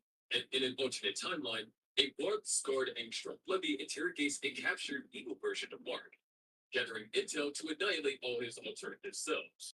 The GDA, the alternative version, steps in, but Angstrom vanishes without conflict, leaving evil Mark sprinting into the void for his return. Make them pay for what they did to you. What? Stop! Hey, you probably should help me! Hey! Don't leave me here! Hey! Mark quickly becomes a focal point of interest for the coalition of planets after his open defiance against the Viltrum Empire. Alan the Alien, read as the mightiest of the Unopans, reports his findings to the Coalition, detailing Mark's refusal to join the Viltrumites and his father's Nolan's shocking abandonment of Earth. Though some Coalition members remain skeptical, leader Thaddeus sees potential, believing Mark represents a real threat to Viltrumite dominance. The Earth champion, that up there truly lives among his people. Yeah, I did, but it turns out he's a Viltrumite too. His name is Mark, and he's only half Viltrumite. Unbelievable. I know. It sounds bad. He is not like them. He didn't even know what a Viltrumite was until recently. Thaddeus, suspecting a role within the Coalition, secretly tasked Alan with reading out the traitor. Before Alan can act, he's ambushed and nearly killed by Viltrumite enforcers, Thula, Lucan, and Vital. In a twist of betrayal, Thaddeus sabotages Alan's recovery, hinting at the deeper layers of intrigue within the Coalition itself. Defying orders from the Earth's defense head, Sisu, Mark responds to a plea from a shape-shifting alien from Thraxon. There, in a stunning reunion, he finds his father alive, now the ruler of the Thraxon people. Present invincible.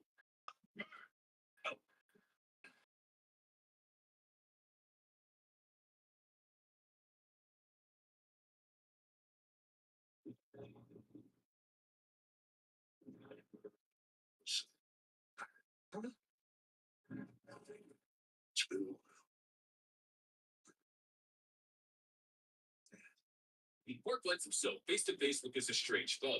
Expecting a bite, Nolan instead receives a hug, followed by harsh words. Tensions spike when Mark meets Nolan's new Thraxon wife, Andresa, and their child, Oliver. A new wife, a kid. You just replaced us. Except, bugs. That's not true. Mom's going through hell back on Earth, and you were getting it on with the grasshopper 2 seconds after you left. It wasn't like that. He's way older than 6 months, which means you weren't. Thraxon biology is different. Nolan explains, after their fight on Earth was broken, the Thraxons gave him a reason to live, but peace is fleeting. Viltrumites arrive, ready to raise Thraxa and punish Nolan. Your brother to save me. Where? Andresa will show you. Go. There's no time. Okay. Something.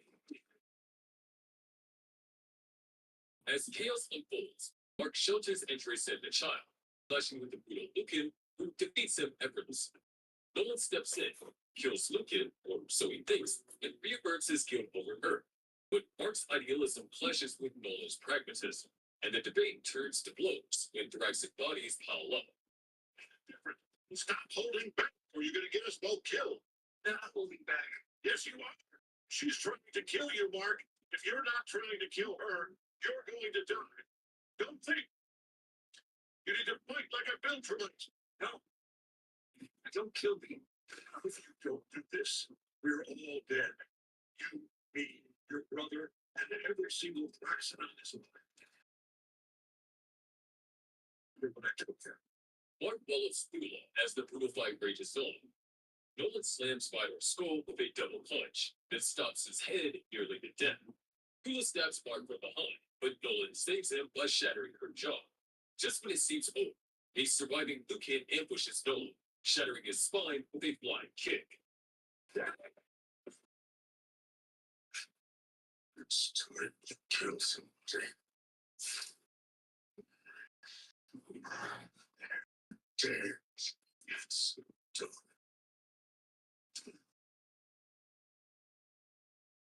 Mark waits to see Nolan being taken away, possibly for the last time. Nolan urges him not to forget his actions or his books, begging Mark to read them. Later, General Craig commends Mark for battling two Viltrumite veterans, but Mark isn't interested and scolds him. Craig strikes Mark and reveals Nolan is being moved to an unknown location for execution. Meanwhile, Mark is being sent back to Earth as a Viltrumite agent. Craig warns him, either Mark subdues humanity, or the Viltrumites will kill millions. He adds that they'll soon check in, and unlike Nolan, they won't be swayed. With a cold good luck, Craig leaves.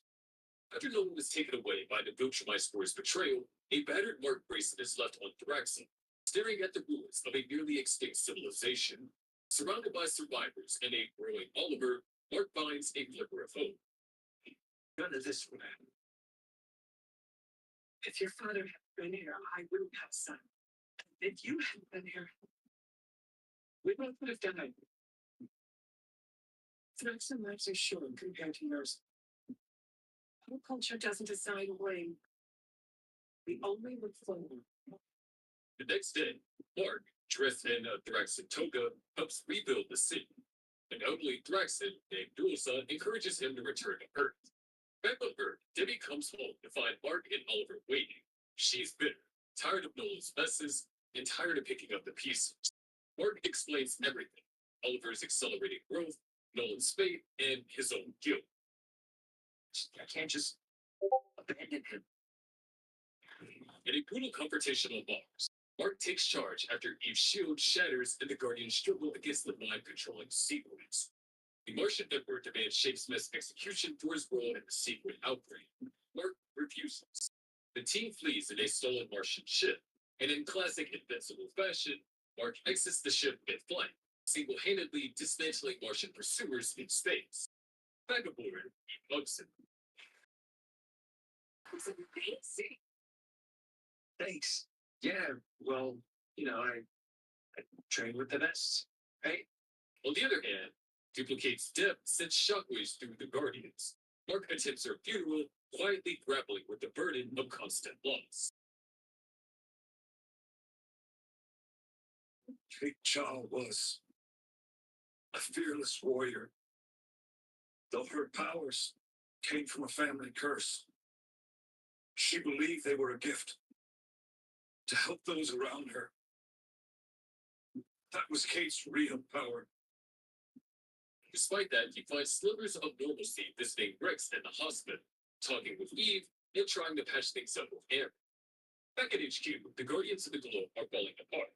While Robot and Monster Girl remain at odds, Cecil confronts Donald with real footage of his past deaths. Turns out, Donald willingly erased his own memories to escape the trauma. That revelation hits hard, especially for Rick, who's drowning in suicidal thoughts after what Sinclair did to him. Donald steps up with a heartfelt speech that keeps Rick from going over the edge. Mark, meanwhile, tries to fix things with Amber. He doubles down on school, makes time for her, and even plans a proper date.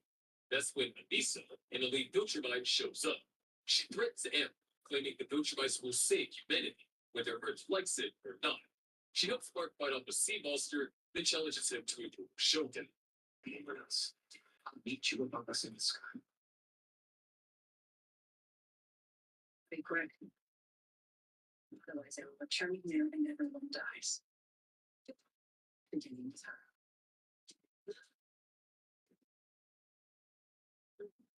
Mark refuses the bid. Anissa wins, but spares him. That mercy shatters what's left of his relationship with Amber. Only you can learn. Final blow. Extra context. Taking control of Debbie Aitken. So something to need. Capture. Extra is the biggest thing. Debbie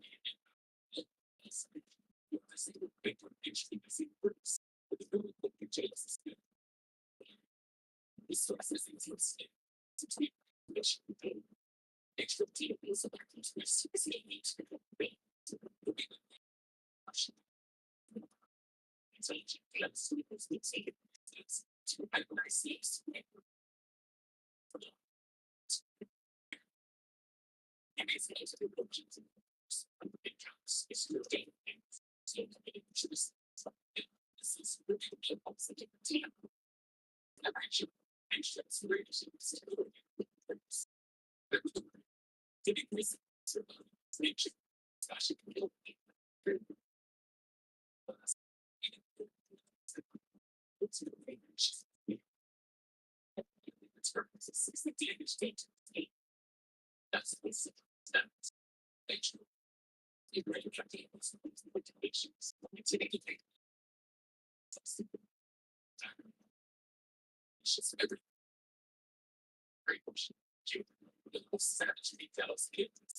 It is absolutely pointing with the same danger is over.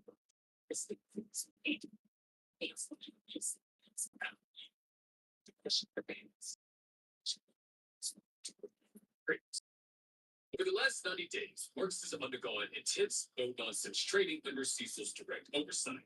We're talking about a 65% spike in speed, a 70% boost in endurance, and a brutal 138% increase in strength. The science team's not done either. They're crafting even tougher regimens to prep him for the inevitable clash with the Viltrumites. On the field, Mark's recent battle with Multi-Ball turned chaotic. During a heist at the Archive building, yes, the Declaration of Independence was the target, Rex gets brought by Multi-Ball until Mark steps in. The fight ends with Multi-Ball and Co., but not before he vents about Kate's death, only to find out she's not dead. She faked an exit, left a copy behind, and is now engaged. Rex and Ray connect back at HQ. Meanwhile, Oliver's powers are starting to surface across several incidents nationwide. Double's still connecting the dots, but there's no denying something big is brewing. Things peak when Doc Seisman traps the team using Spider-Man. Mark and Eve try a rescue, but end up captured too. Darkwing 2 shows up with his Reaniman and saves the day, and earns Mark's rage for siding with Cecil. Tensions explode in the White Room, where Mark follows Cecil and stumbles upon more Reaniman. Training for tests, only Cecil knows. Tensions with Cecil escalate dramatically because of moral issues. At one point, Mark confronted him in the GDA's White Room, questioning the agency's operations, especially Cecil's use of Reaniman, cybernetic soldiers made from dead humans. Mark, horrified by the agency's brutality and secrecy, demanded transparency. Cecil refused.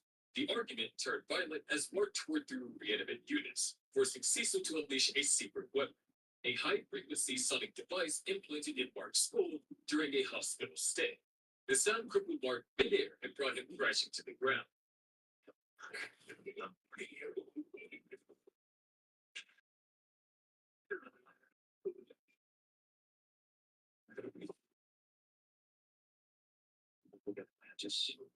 I had the lab boys recreate the sound it made.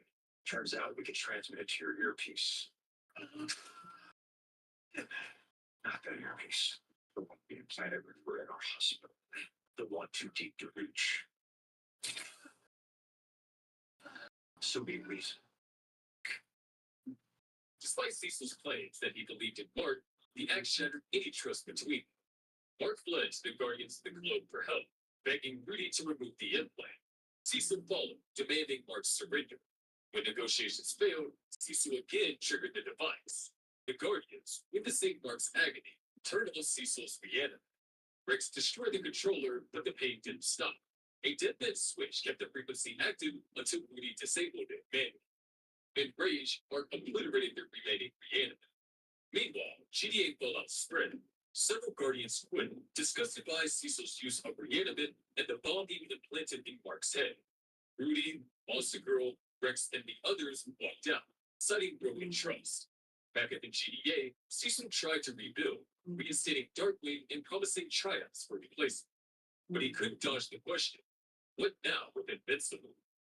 Maniac and Tether Tyrant, former villains turned homeless lovers, relapsed into crime. Mark intervenes during their second robbery attempt, accompanied by his half-brother Oliver. Driven to shape Oliver into a proper hero, Mark takes him to the Art Rosenbaum shop to discuss strategy and suit up. When Oliver's bold new alias, Kid Omni-Man, sends Mark reeling. Don't ever do that again. But those guys don't want to hear it. You either listen or you go home. It all comes to a head when Mark joins the Rogue Guardians to stop the Muller twins from detonating a nuclear bomb. Mark disables the bomb in space, but Oliver stays behind. Alone and overwhelmed, Oliver snaps, killing both Ballers in a grisly bloodbath. It's a turning point. Mark sees in Oliver the same ruthless instincts that once consumed their father.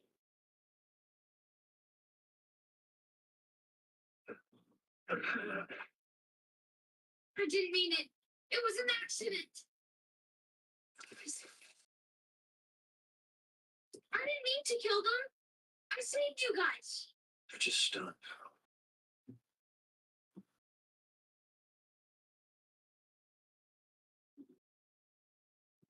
Mark uncovers a robot that has been stalking his family, severely damaged but expertly built. The machine screams high-level resources, leading Mark to suspect government involvement. He confronts Cecil only to get stonewalled. With no answers, Mark breaks into the Pentagon. Nothing, just more surveillance and tighter walls. Cecil keeps watching. Then, time travelers, Dropkick and Mike Master crashes date with Eve.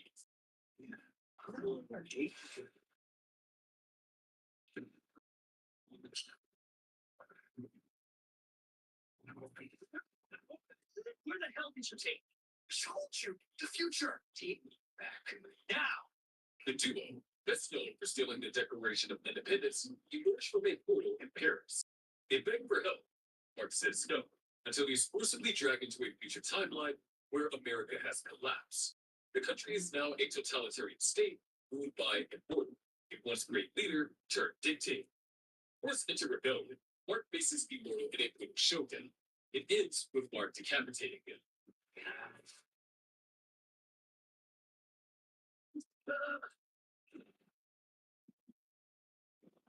Back in the present, global threats continue to mount. Alan the alien remains locked in a Viltrumite prison, trying to rally support against their empire. He reaches out to Nolan. When the Viltrumites attempt to execute Nolan, Alan intervenes, igniting a riot. Amid the chaos, frees battlefields, unleashing even more destruction. As the dust settles, Nolan reveals a crucial secret. Fewer than 50 pure-blood Viltrumites remain. Their low numbers give them strategic leverage, but also show their vulnerability. With reinforcements unlikely, Nolan hints that he may join the rebellion after all.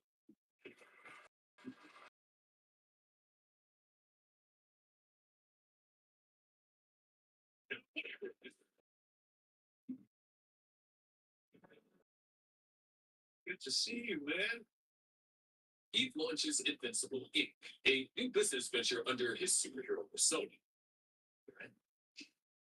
Ben,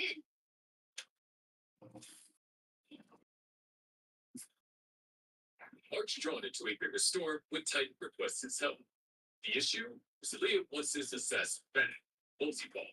Despite being locked up, Paul initiates a breakout using his cloning ability. Dozens of his copies pile against the glass until it shatters, all while the original hangs from the ceiling, nearly escaping before being tagged.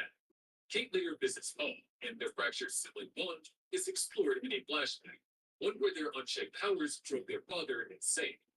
While Machine Head consults with Titan about Luke's aggression, Luke himself transforms into a massive dragon and attacks the prison after learning Paul is still inside. Mark and Eve rush in. A brutal battle unfolds, cells are blown open, and prisoners escape. And Multiball slips away yet again. Mark wrestles the dragon, and Eve tries to contain the chaos, but his Machine Head ultimately ends Leo by eliminating his human vessel.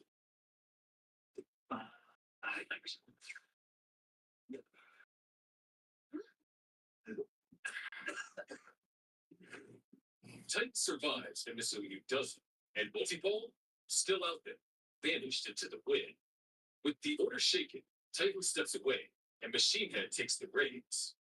Mark and his father's clash killed over 2,000 people, including the sister and niece of a man named Scott. Scott's greed turns into obsession. He gathers 3,000 signatures demanding justice, but the system shrugs him off. Enraged and desperate, Scott reinvents himself as Power Box, training relentlessly with his wife and developing powerful electrical abilities.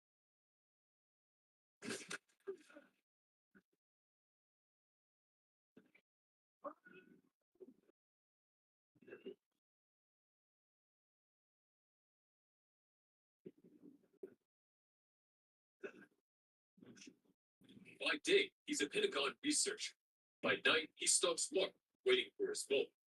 As Mark tries to maintain balance, guiding his younger brother Oliver, and fighting villains like Elephant, he remains unaware of how Reflex lurking in the background. When the moment comes, Invincible is absent again.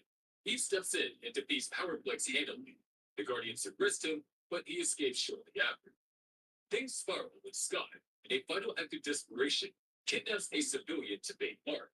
During their violent showdown, Scott loses control, and his powers accidentally kill his own wife and son. Captured and consumed by rage, Powerplex sits in custody while Mark is left to process the fallout. And just as things seem to settle, Ingstrom Levy begins assembling a multiverse of Mark. Another war is coming, and Invincible knows the cost all too well.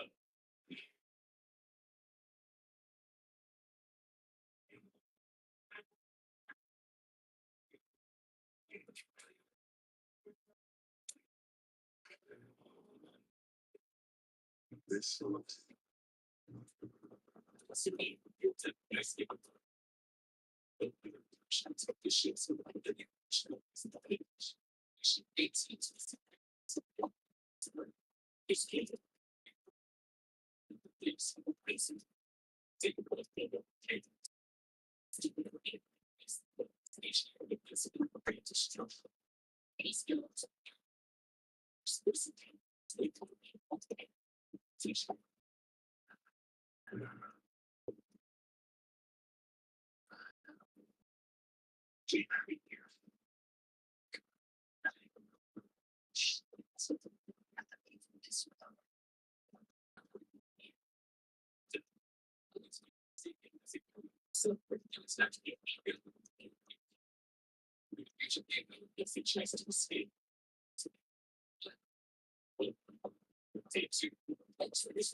Many variants were dead, others disappeared, and Earth was scarred.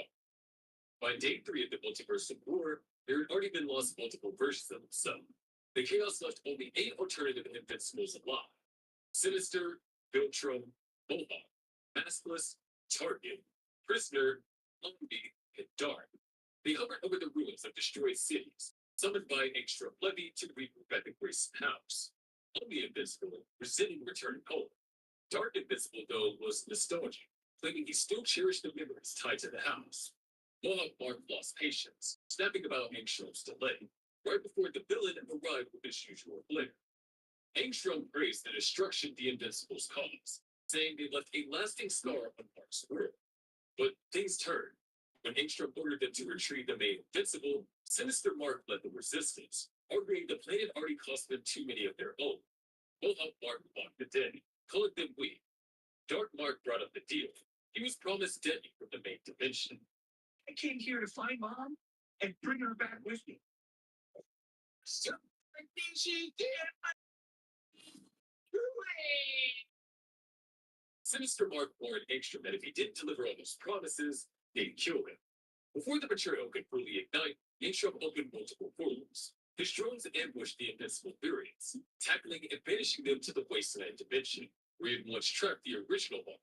Sinister Mark raged, but it was useless. Angstrom was gone. And that's when the real Invincible entered. Cecil teleported Mark to confront Angstrom directly. Drones swarmed, portals opened, and Angstrom taunted Invincible about destroying everything he loved. Fueled by rage, Mark fought through the assault. Kid Omni-Man arrived, urging him to finish Angstrom once and for all. Mark hesitated, but moved to strike.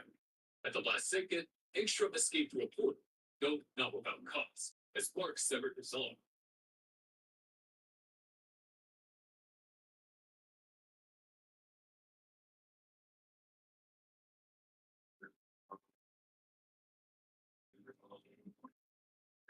So gross. The world of the Earth in cities leveled, millions dead. Heroes like Rexplode and Darkwing 2 perished. Invincible was racked with guilt, rejected by some, blamed by others. He refused Cecil's offer to lead the Guardians. But then appears Conquest, the Viltrumite. Stand ready for my arrival.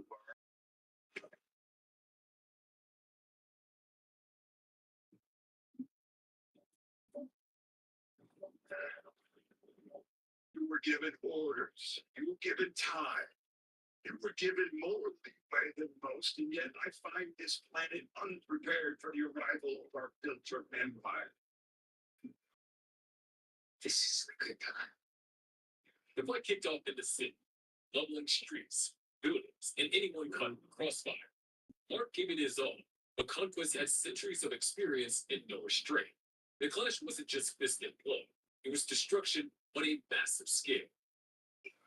That was just a warm.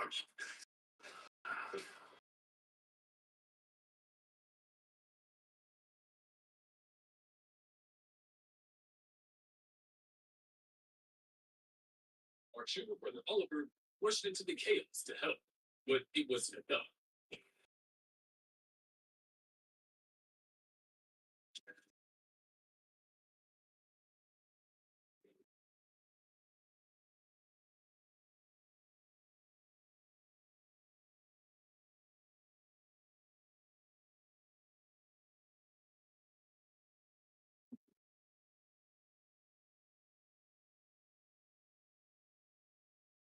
Adam E., pressure of a hospital bed, jumped into the fight despite warnings from Cecil. She held her own, briefly, but Conquest was too powerful, until Eve tapped into the powers she'd never accessed before.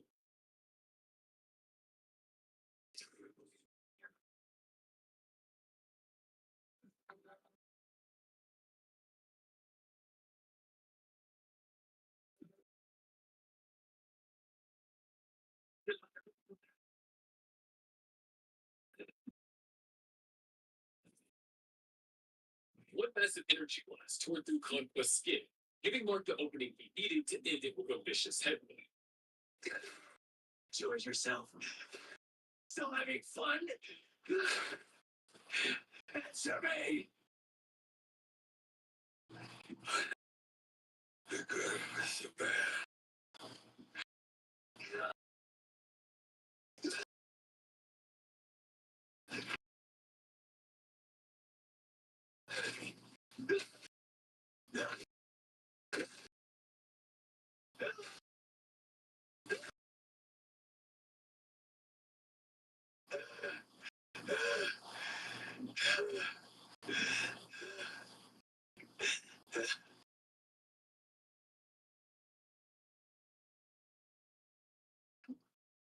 The cost? Hundreds dead. Both heroes were hospitalized, and a city left in ruins. This wasn't just another fight. It was a message. A Viltrum empire wasn't finished with murder. Despite Mark's orders to burn Conquest's body, Cecil secretly preserved it underground. Why? For intelligence gathering. The threat wasn't over. Not even close. As Mark rested, the world around him kept changing. Cecil began rebuilding his robot army. Explode's funeral reminded the team of what they'd lost. Meanwhile, hints of greater dangers emerged. Battle beasts return, Angstrom levies reconstruction, and a dark post-credits reveal. Damien Darkblood is back, now wielding sorcery and possibly tied to something far worse. People discovered means of culture here.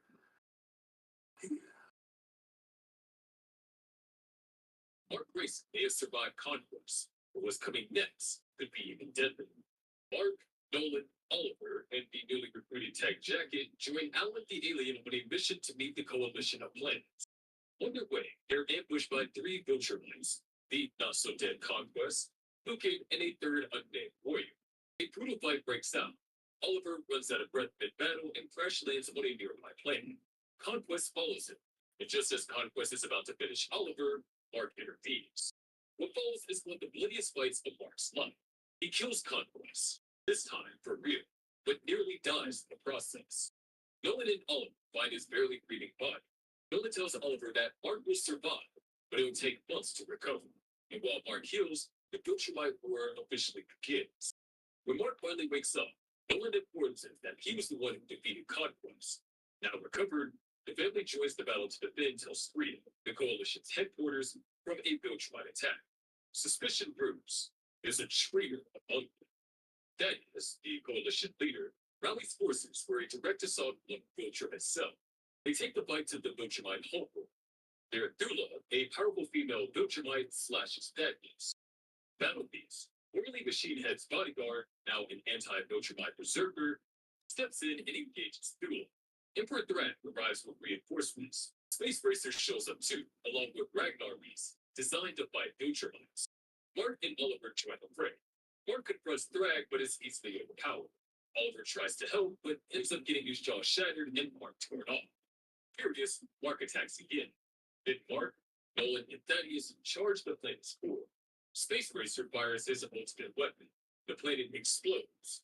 In the aftermath, Mark searches for Oliver's body, heartbroken. But it's not over. Drag kills Thaddeus and immediately attacks Mark. The beating is savage. Nolan tries to intervene, but is no match. And just when Thrag is about to finish them off, Battle Beast jumps in.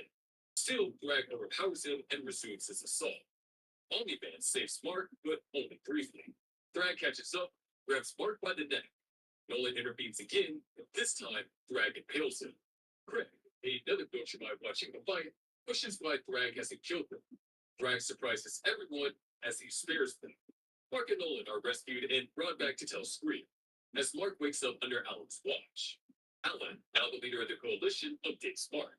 He's been unconscious for 2 weeks. Oliver is stable and the war front is quiet. But something's off. Ted Jagged reports no Viltrumite activity and Mark quickly figures out why. They're on Earth. He and Nolan race back to the planet. On Earth, it's silent. Too silent. Then Thrag appears, but instead of a fight, he proposes a truce. There's only 37 full-blood Viltrumites left. His plan? Occupy Earth secretly, interbreed with humans, rebuild the Viltrumite race. Mark, disgusted but calculating, agrees. Thrag least satisfied. Tech Jacket arrives, only to hear those words, "The war is over." Back home, Mark surprises his mom. Debbie hugs him tightly, relieved. She tells him to visit Edie, and when he gets to her house, Eve tearfully warns him not to come close. She's gay waiting. Mark doesn't care. He embraces her and confesses his love. The next day, Mark says, "We're so good. It doesn't sleep now.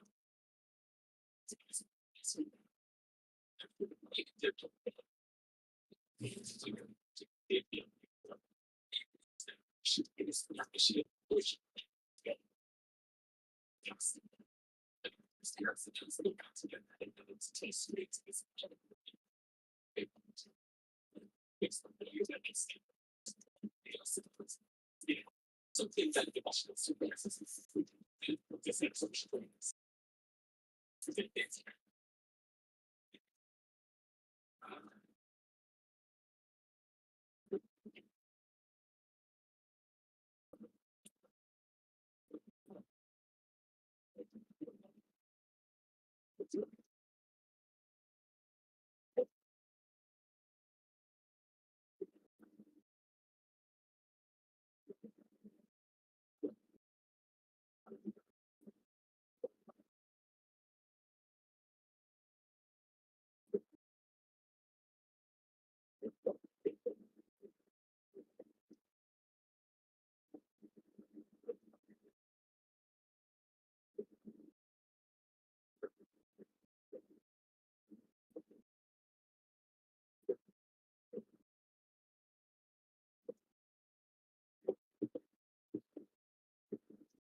He breaks out until Thrag shows up. Shockingly, it was my son. Alan grabs the wire and Spencer, but Thrag's threat is enough to hold everything. And playing is a true force. Until the Guardians crash in, still trying to pull them apart. In the game, Oliver snatches the wire from Spencer and races to Earth. Mark gives chase. They struggle midair, and during the struggle, Oliver accidentally pushes the virus right into Mark's space. Alan ends up falling apart and tries to calm him, saying that the virus is designed to spread gradually, but Mark's bleeding from his eyes and nose. He's taken to a Viltrumite warship for quarantine. Threat, still a wild card, tries to kill him there, but dinosaurs intervene, saving Mark and escaping him up.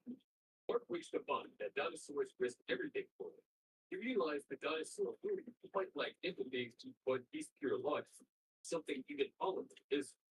Back on Earth, full of open evil rock.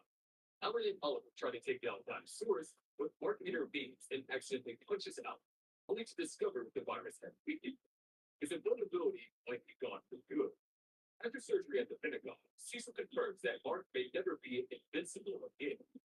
Powerless and forceful, Mark sits on the side while Eve goes solo in his battle. He lashes out at Alan and Oliver, but soon reconciles with his brother. They hug and Eve comes home and suggests intimacy. They reconnect, but Mark admits that he doesn't feel the same about powers. His abilities have no sense of reality. Days later, he regains those powers in intimacy. But the moment's short-lived, as the next crisis is right around the corner. With his powers back, Mark flies to Dinosaur's base. Dinosaurus reveals his latest scheme. He planted a bomb in Los Angeles to draw attention away from a real bomb in Greenland. When Greenland detonates, flooding vapor cities globally, Mark snaps. He beats Dinosaurus down, furious at the devastation. But Dinosaurus retaliates and gains the upper hand. In a shocking twist, Dinosaurus smashes Mark's head and tears him apart for the world to see. Only, it's not Mark. It's a depowered clone. Mark is alive in a coma. When he wakes, he confronts Dinosaurus, confesses his failure, and is developing a god. Dinosaurus asks Mark to kill him as a final act of redemption. Mark obliges, walking away in blood-stained clothes. Cecil meets him, reveals the death hole, and surprisingly offers Mark a job instead of a prison dump. Back home, Eve is there, and so are Mark's parents. They share a moment of calm. On the rooftop, Mark confesses that he's looking for Cecil again. Eve is shocked, but more so when she reveals she's pregnant. After knowing about pregnancy, Mark is stunned but supportive. They decide to keep the baby. Excited, Mark returns the hero, even clearing debris with the garden. Robot isn't thrilled, attacking Mark until Cecil steps in. In the Pentagon, Mark mentions his father's return and the pregnancy. To ensure Dinosaurus is really dead, Mark also has to see the body. He confirms it, using a secret marking that he inflicts. Later, Mark has a consultant, Sherry, check on Eve's pregnancy. She warns that Eve must never use her powers again, as it can harm her fetus. Time passes, and Nolan becomes the Emperor of No Children. Eve makes a ring over powers and accepts Mark's future proposal before he even asks. But she collapses from the strain. Sherry confirms that the fetus is still okay, but reminds her no power. Mark later battles Baller and returns home to find Eve kidnapped by Extra Levy. Levy banishes Mark to a dimension where an alternate, cannibalistic version of himself lives.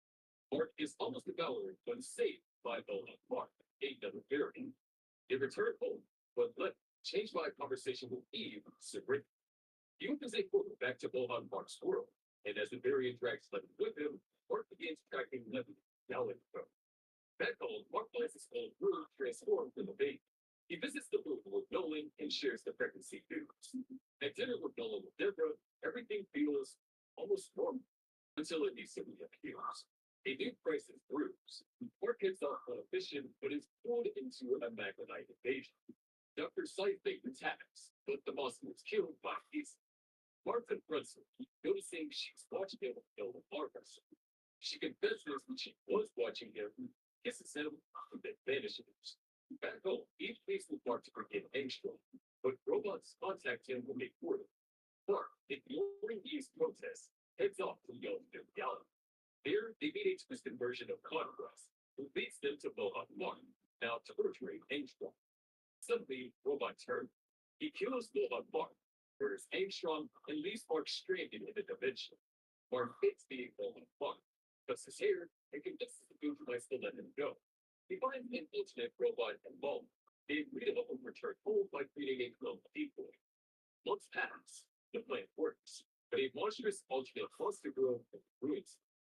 Mark escapes and finally returns home, only to find Eve angry, hurt, and on the verge of collapse.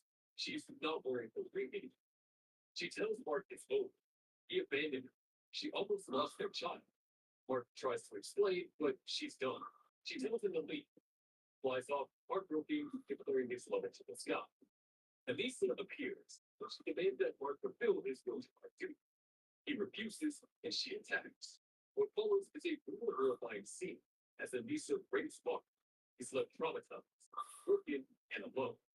He finds his way to the Pentagon, but Robot is already there. He murders Cecil in front of Mark, and Mark barely survives and marches home, only to see Robot eat. There's another close attack, and Mark is helpless as Robot tears off his legs. They escape, barely alive, as Eve is unconscious and their baby is in danger. Mark begs his father for help as she's rushed into surgery as the world, once again, collapses around them. Mark Grayson may be invincible, but the world is testing him. Mark wakes up to a bittersweet moment. Harry believes for a daughter. He breaks down, cradling his baby as it's laced with pain. Sherry gives him the refuge. He survived, but she won't have good legs. Mark, still grateful she's alive, visits her post-surgery. Eve, drained with his boots, has to hold their daughter. Then, reality calls. News arrive that Monster Girl is in surgery after trying to find Robot. The drama ramps up with Anissa whispering to Mark that she physically, he physically tremors and immediate callback to the trauma she inflicted. Mark wants in on taking down Robot, but his father, Nolan, insists he focuses on instead. He, never supportive, rebuilds Mark's physical scene and tells him to go save the world. But things don't go as planned. Mark rushes towards Robot's drone, but hesitates. Why aren't the butcher mice attacking? Anissa tries to assist, but Mark shuts her down with a smack. No one explains that Robot got to deal with the butcher mice. Mark races to the Pentagon to confront Robot Rex himself. Surprisingly, Robot doesn't go up. He reasons for Mark. It works. Mark, baffled but resigned, tells Pete and Robot Rex won. Still searching for clarity, Mark checks in with William and Rick. William's flooding the big world pool. No crime, high efficiency, and Mark visits his parents, attends multiple funerals, and gets ordered by the Immortal. The Immortal's message, even if Rick's way works, it's not right. That conversation shakes Mark. Nolan refuses to act. Then Anissa shows up again. Mark grabs her by the throat, and she likes him. Disgusted, Mark leaves. Back home, reality sets in. He's a dad now. The world broken, but if he dies, his daughter moves to her father. He suggests that they leave Earth. They stop by a comic shop and he spots him, happy ever gone. Then Rampage attacks. Mark saves the buildings and Rex and Joel step in. Rex offers him a role in this new world, but Mark declines. Elsewhere, EA Sigler hints that the GDA is going war with Robot Rex either. A resistance might be possible. Mark tried to join his group the Immortal, but tensions flare. Even Mark decompressed made him unite. Later, he tries to get into it, and Mark pulls away as Anissa's trauma still wants him. They meet Nolan and Mark. Mark says goodbye to his father and visits his mother on the road. Finally, he names their daughter Tara. Life until Spring begins awkward. Ellen behaves Tara only to get sucked in the gun. Eve shields him as an Allen bodyguard, yet good things pull off. Oliver, now older, shows up with his lobster as purebred Aluna. They all settle in. Mark and Oliver bond over dinner, and Mark's impressed by feeling food, but regrets it the next morning. A quick gag flash comedy bit ends with Mark and Eve sharing their gifts. Then the mood crashes. Mark breaks down and finally tells Eve that Anissa raped him. Eve is heartbroken, but before they can pull swab testing, Tara stops breathing. They race to the hospital. A doctor hesitates to treat him, unlearning that she will fight him. Mark demands care. Eventually, Tara is stabilized. Turns out it was a reaction to the daily food. Oxidation, not oxygen deprivation. Still, the trauma leaves no crap. Nolan offers Mark a job, but with a coalition. After some hesitation, he accepts. Back home, even after their diet.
He waits at the walls of time.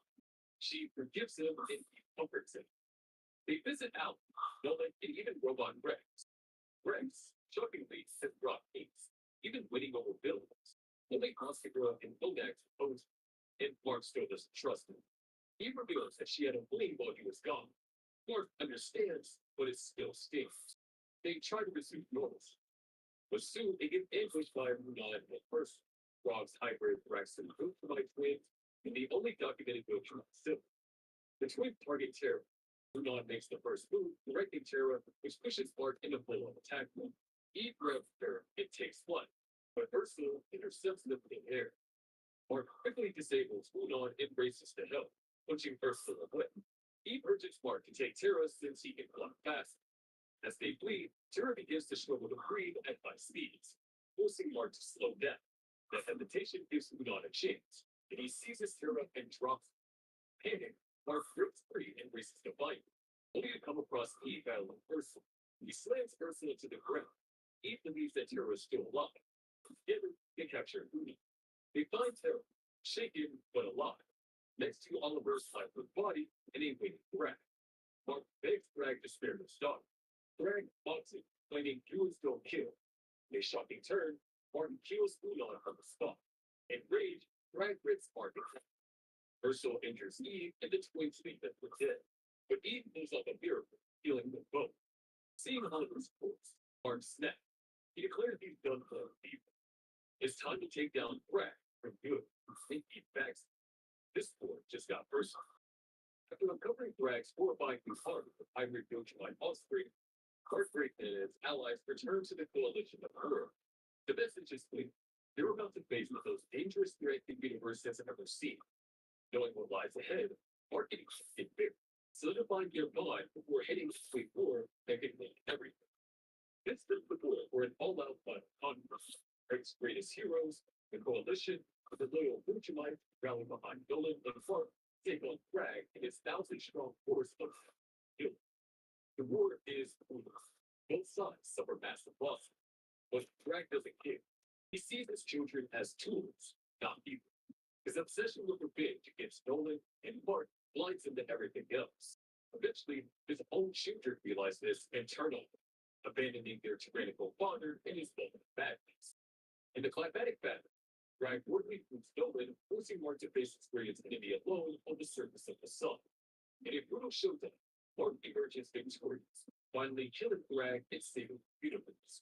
But the cause of this event, Nolan died, passing leadership of the Viltrumites to Mark, and thanking him for transforming, not just for him, but for their entire race. The story doesn't end there. When Bragg died, Mark and Earth's heroes take down Robot, ending his authoritarian grip on the planet. Peace slowly returns. Mark, now the leader of the reformed Viltrum Empire, dedicates his life to the ideals Nolan was trying to teach him. With Eve by his side, Mark shapes the Viltrumites to protect them, not conquer. His daughter becomes a hero in her own right. He even discovers that he has a son, Marky, born from Anissa's sexual assault. Marky eventually becomes Earth's new protector, the next Invincible. As the series closes, Eve reminds Mark that he's fulfilled his father's dream, and Mark is fine.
Like, no matter how good you do it, like, always gonna have that one person that just don't like it. But for this motherfucker, Barry Allen, this man got an area like we have never seen before on a whole different level. So the movie starts off with Barry Allen as a kid.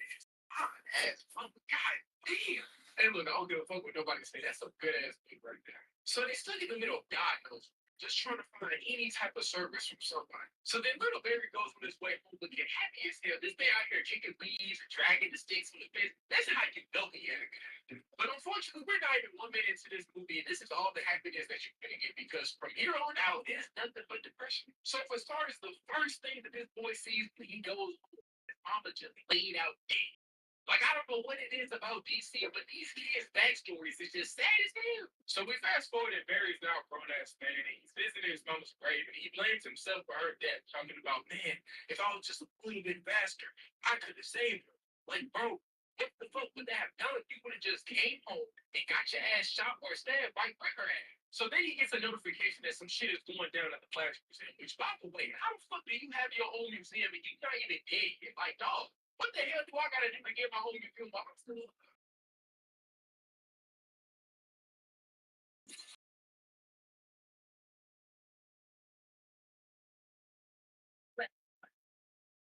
Once again, looks like you were the bottom.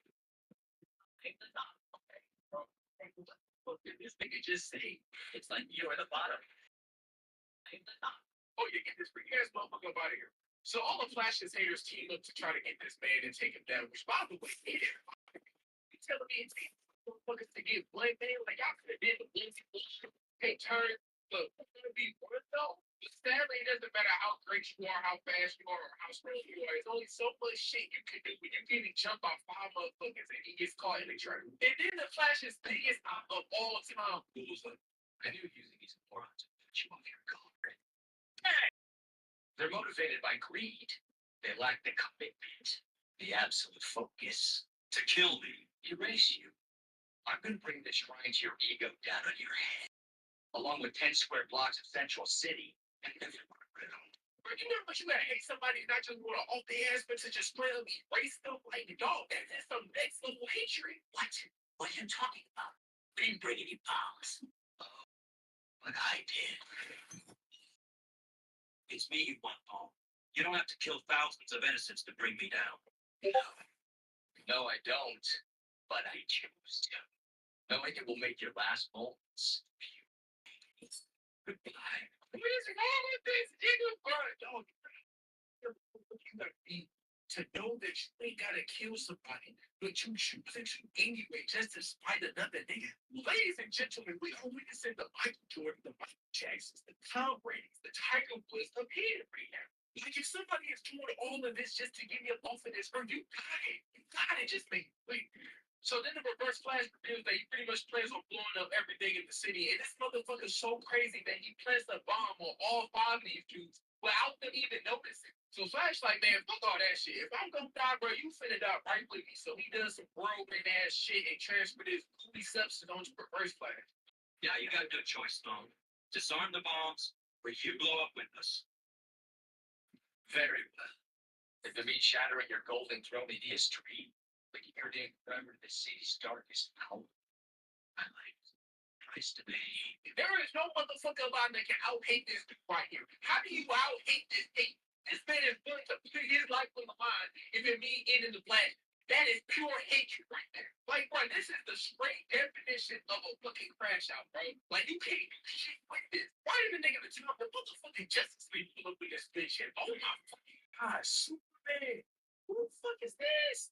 Bro, this is not Superman. You cannot fucking tell me that this is Superman. This is motherfucking Bizarro. What the fuck did they do to you, birds? They didn't even give a fuck making this nigga. They just gave this man some muscles and call it a day.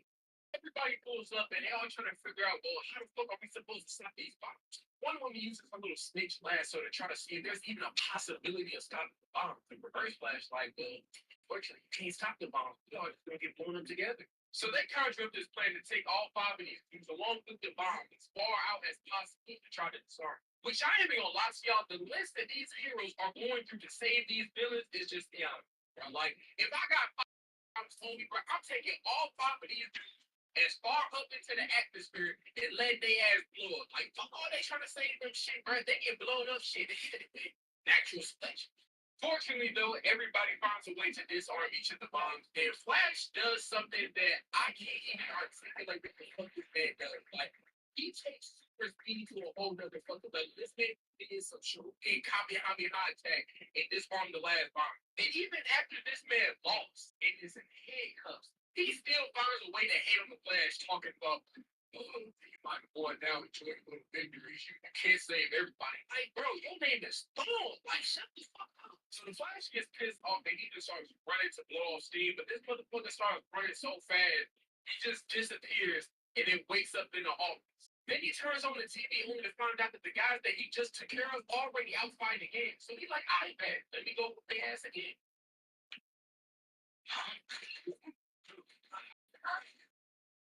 So after doing that dumbass shit, he opens his eyes and to see his mama supposedly dead. Shit, y'all saw what I saw. Oh, girl had blood on the floor. She was dead. But she allowed me to push. And my boy Barry looking confused and still. He like, man, what the fuck going on? But then all of a sudden, she just back in my life like, the fuck? But all he know is he just happy to see her. Which on the serious note, man, look, all y'all watching this video, man, tell y'all mamas whoever that you look. You know when they time gonna come. Meanwhile, while Barry and his mom was talking, he's just trying to figure out what the fuck is going on. What? Come on, fine. Everything else has changed. I have to find out why. I think it probably has something to do with me being gay. No. Bro, imagine you talking to your moms, bro. Some deep shit. And before you can even get the full sentence out, she already doing the gay accusations on you. Like, damn, mama, like you could at least got the hardcore evidence first. You go straight to the rumors and accusations, like that's a whole nother conversation we gotta have. So Barry pulls his mom over to the alleyway. He explains to her, Bill, I'm the Flash. And she looking at this nigga like, the fuck is the Flash? Like, what the hell are you talking about? You mean Batman? Then we see Batman and this yo-yo ass motherfucker going at it. Look, off rip, they got Batman using guns. Look, Batman having guns is like Superman having crack. That's a deadly ass combination that nobody else has seen. Even though Batman was strapped up, he was low-key getting his ass whooped. Oh, girl was giving him the hand. So Batman started coming back with a couple pieces of his own, but oh, girl ain't going out easy. She's straight hanging with this man toe-to-toe, straight hands and feet. Then she get on some crazy shit running up the walls, hopping on this nigga head and wrapping some string around his neck. Like, goddamn. Now, Batman in his head thinking, man, I ain't finna get choked out by no bitch. So he quite literally breaks her back. And the first thing he does when he gets up is straight smash her head into the ground. Like, was all that really necessary? Like, no, Batman has had some crazy ass interrogation. Man, the car tires on my head and shit. This right here is just, it's just different. Because the first thing that he does is ask Harley straight up, where is the Joker? And look, Harley come back on some freaky ass shit talking about, well, I don't really know. It's on the tip of my tongue. Hold on, like what you trying to do? Like, that's the real shit. But Batman here, these bloodshot demon eyes, take this shit literally. He pulls out a pair of pliers and straight up threatens to shut it to Now, if you're trying to figure out what Harvey did to the mayor in relation to the Joker, Harvey come back and says, I really don't know nothing. I ain't got no information. But that nigga Harvey probably dead by now. And so Batman like, man, fuck this shit. If that nigga dead, you dead by the whole reason. And he straight free shorty ass up off the roof. Dog, like, Batman always does toss him up. Wait to there and get away from the gratification just in time. But today, this man gave zero fucks. And then Cyborg comes right in time and says something. Cyborg? I surrender. Thank you. Man, the boy, ain't no way for every motherfucker that you see like this. I swear to God, she gotta have some type of disease or something. Cyborg explained to Batman, like, yo, bro, look, I know you love to do your little solo shit, but look, right now, it's a motherfucking war right now. We got Wonder Woman, and we got Aquaman going at it. These motherfuckers done lost their minds, flooding cities and killing thousands of people. We need you to stop. So Cyborg pulls up a hologram and it's fucking nobody's talking about, man, if we all pitch in and help each other, we can help stop the war. And Batman look at this shit like, nigga, you lost your fucking mind. I ain't gonna die with y'all niggas. So he turned his back on him and he just get the fuck out of here. Meanwhile, Barry head back to the central news station to find his girl and to see if anybody else knows who he is. So he find his girl thinking, who he is? She can't wait to see me. She all smiling and shit. Only to find out she not happy for me. She happy because and not only does she have another dude with more in her guts, but they got a kid together. Like, dog, imagine you got a girl, bro, and out of nowhere you just get popped up in another reality, and you trying to find out where your girl like you finally see her just to find out that she got. Hey, what's this man there? Just look at that guy. There's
just look at my ring over there and give me my ring. So Tommy's way like, I bet there. See, I told that you were expecting. No. Oh. The man this uniform belongs to. My opposite. The reverse Flash. Eobard Thawne. What kind of name is it? Bro, I'm telling you, bro, like you can't take no motherfucker serious when they name is Eobard. Oh my god. Barry essentially explains to Thomas, right now, you see, I'm dealing with the bitch ass here right now. The motherfucker done fucked up time himself trying to erase me out of existence. And all I know is we gotta find a way to stop that. After having to have all this conviction and help Barry, Thomas like, okay, what you saying is really true. My son is really alive during timeline. I tell you, just let me know what you need. Meanwhile, this war has gotten so bad that you got motherfucking Lex Luthor and Destro teaming up, the lines that I never in a million years would expect. And out of nowhere, Aquaman and his lackeys pull up. And anybody that know anything about these Atlanteans know these motherfuckers are not to play. Unfortunately, though, for Destro, this man cannot stop taking L's. First, you get bitched by a little ass bull. And then you get Big Bros and toss aside like a hole again. Like you going out like Yamcha from Dragon Ball. And for Mr. Luthor, he now gotta go out like a bitch because of Deathstroke ass. Like imagine this ugly ass, box head ass face is the last thing that you see before you die. Like, fucking God. Now that Barry and Thomas are working together, he comes up with the idea of getting his superpowers back by getting struck by lightning.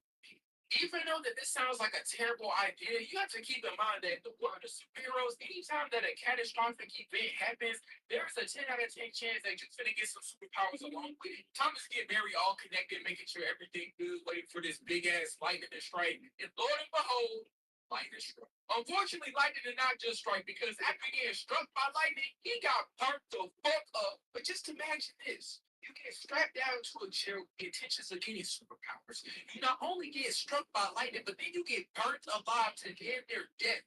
And you don't get no superpowers on top of all that. Oh yeah, I'm crashing out on everybody.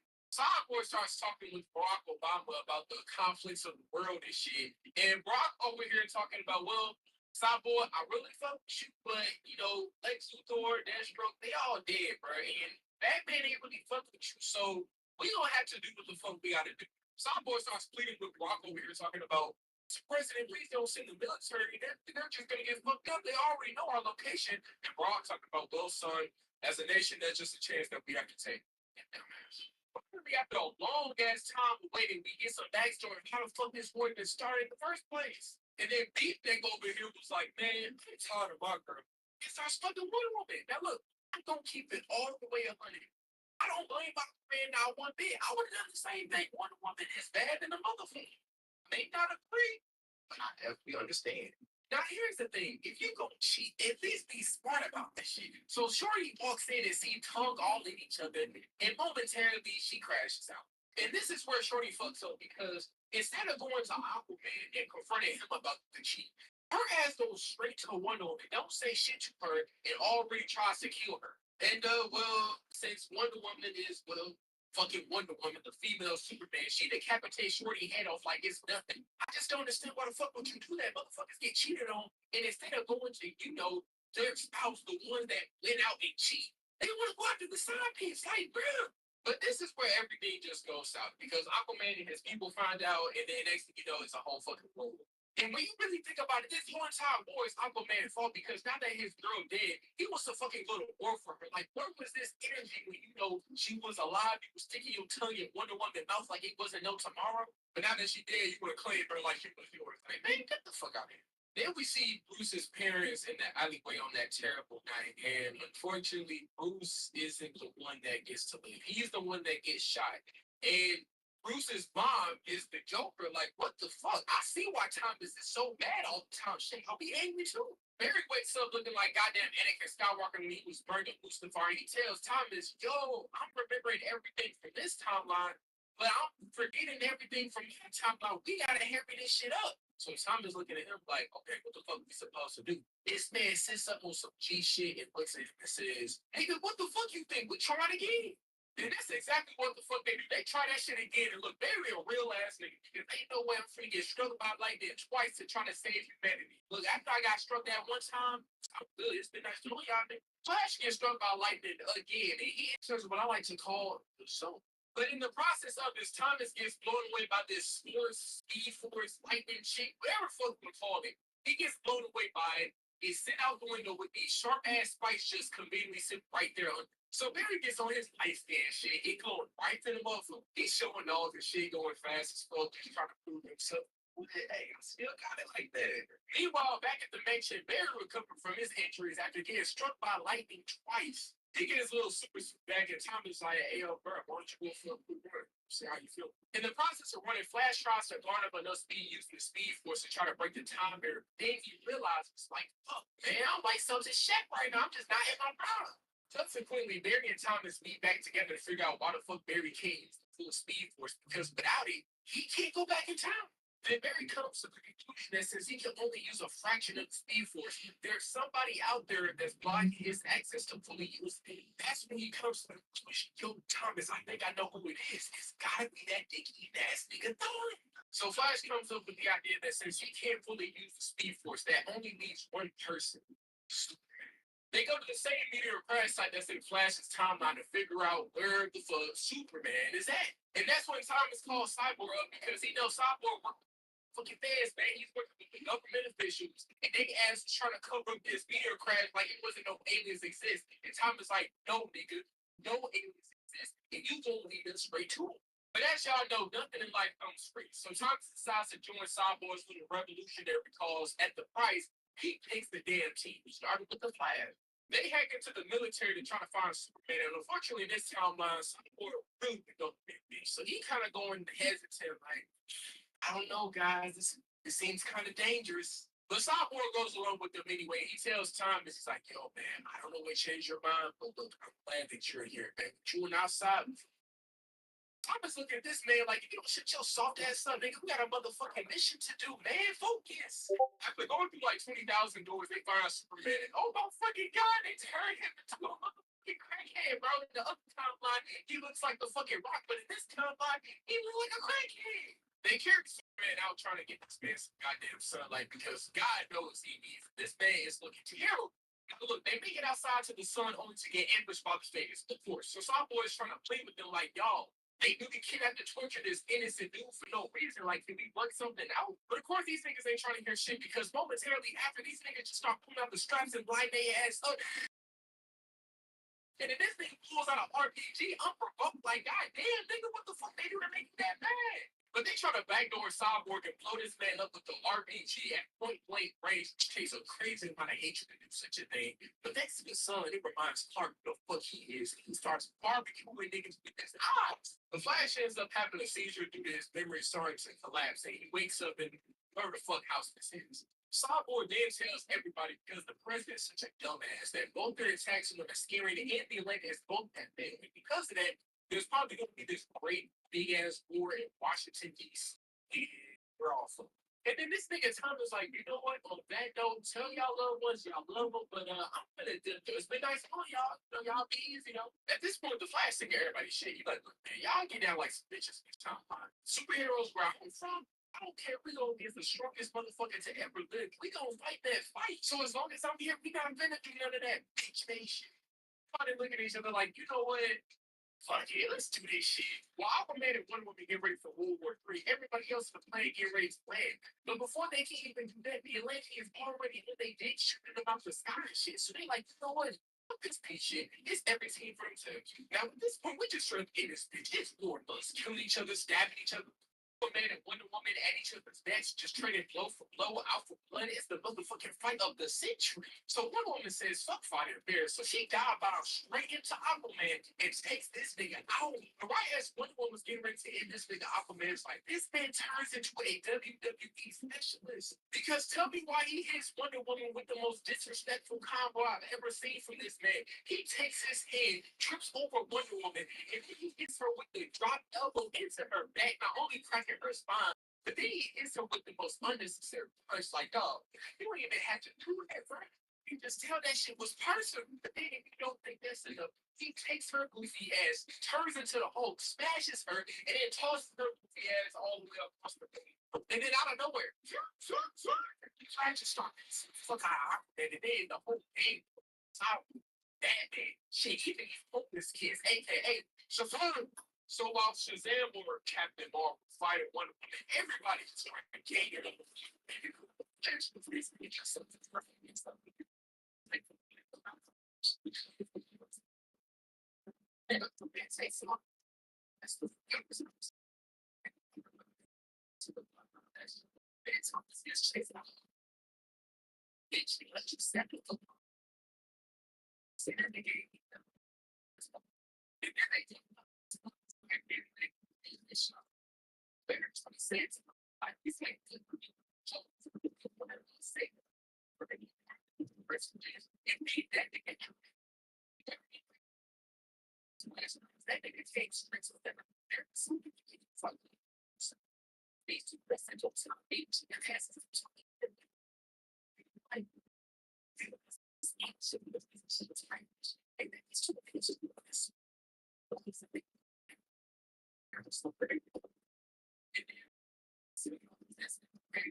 So small that it caused World War III. No, goddamn, ain't that a bitch?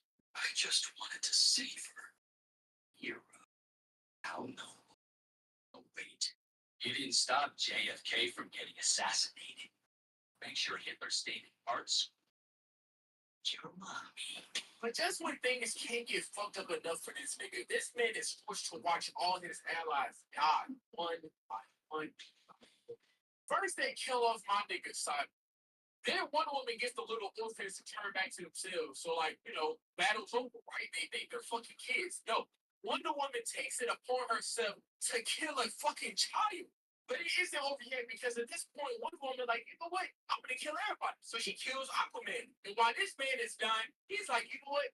Escalate shit. So he sets up a bomb to detonate and destroy the whole fucking planet. Like, how the fuck did we get here so fast? World's about to end. Thanks to you. I hope your mother has a good view of it. You can't let this happen, Paul. You'll die too.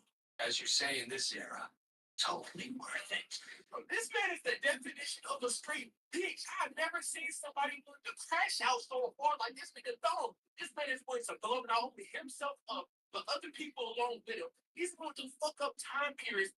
To fuck this nigga Barry life up like, bro, did he fuck your bitch or something, my nigga? But as they say, Karma is a straight bitch. While this nigga is taunting Barry, my boy Thomas shooting him right up in the motherfucking dome. It's about time somebody shot him in the motherfucking head. All he do is just talks and talks and talk like a straight bitch. Say something. Say something. And in his final moments that he had left, Thomas gave Barry a card to give to his son Bruce. And he told him, prevent this world from ever happening. Do what the fuck you do best, and that's saving the goddamn planet. With that being said, my boy Thomas went out like, what do you want? So my boy Barry finally gets enough speed force after all this time to do what he's known best for. That's right. Thanks to the now, after getting back in his timeline, Flash literally explains everything to Bruce like you would when you have a crazy ass dream. But in this case, the shit actually happened. So he gives Bruce the card that Thomas gave to him. Oh my God, Flash proves why he a real one. This is my father's handwriting.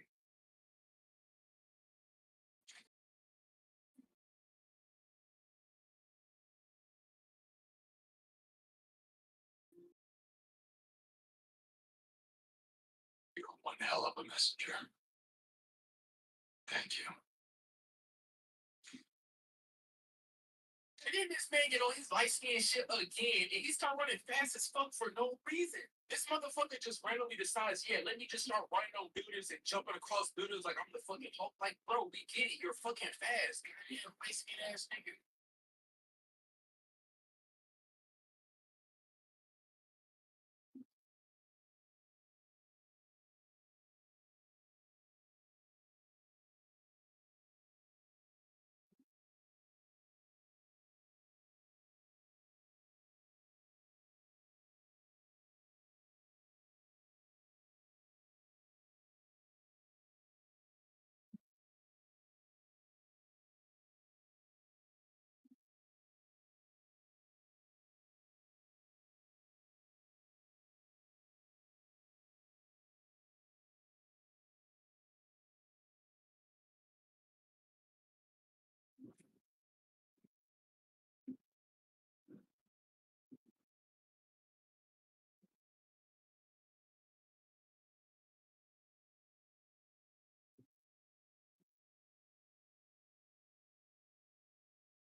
Well,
Yeah.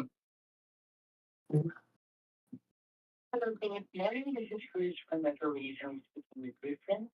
Yeah. Hi, how are you doing? Good. Good to know.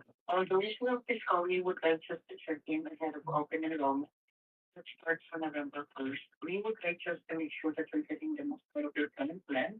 And it is a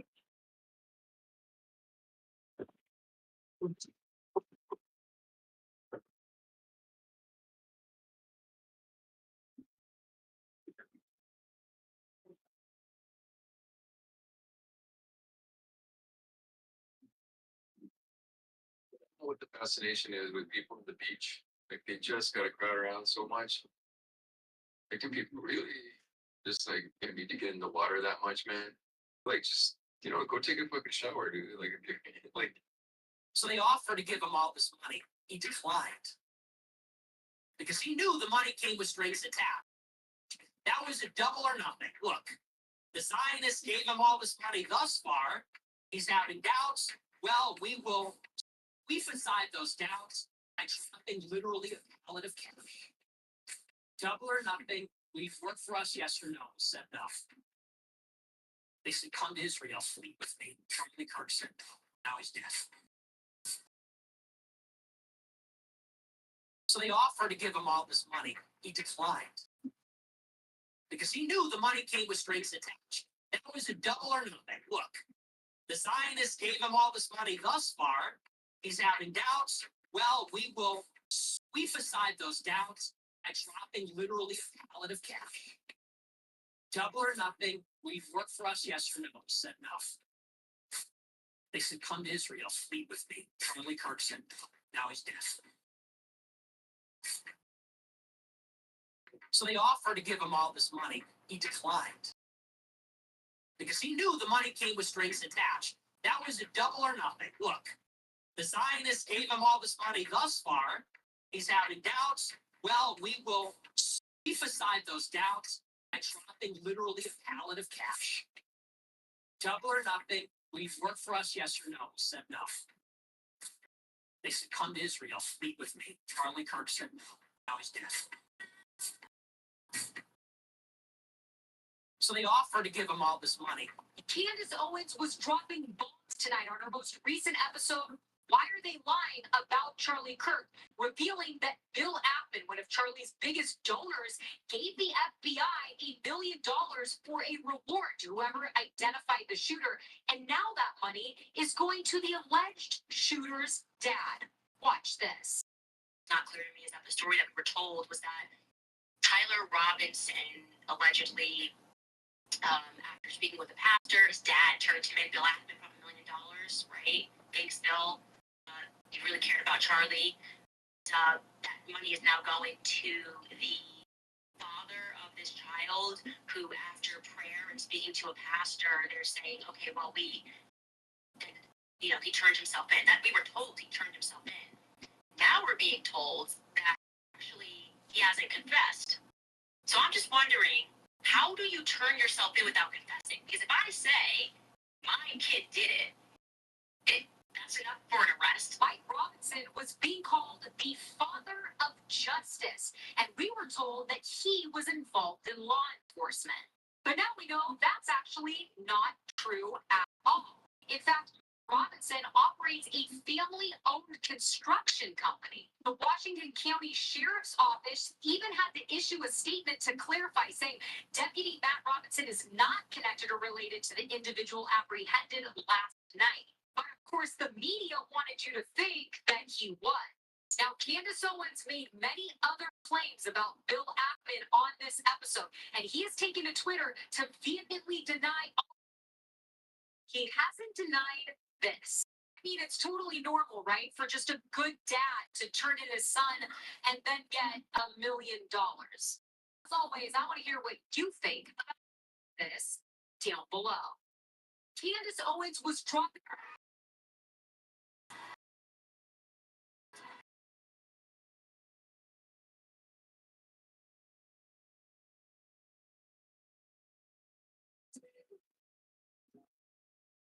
Associated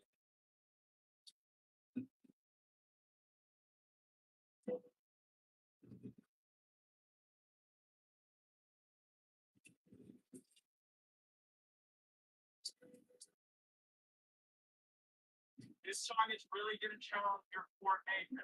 So my recommendation is no coordination.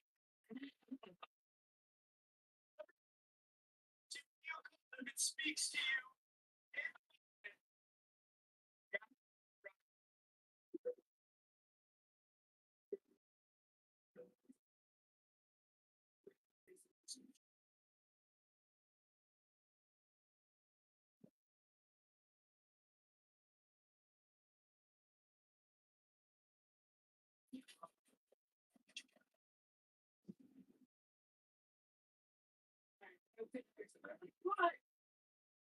After I'm sort of saying it about here, you know, it is really big manager. Yeah.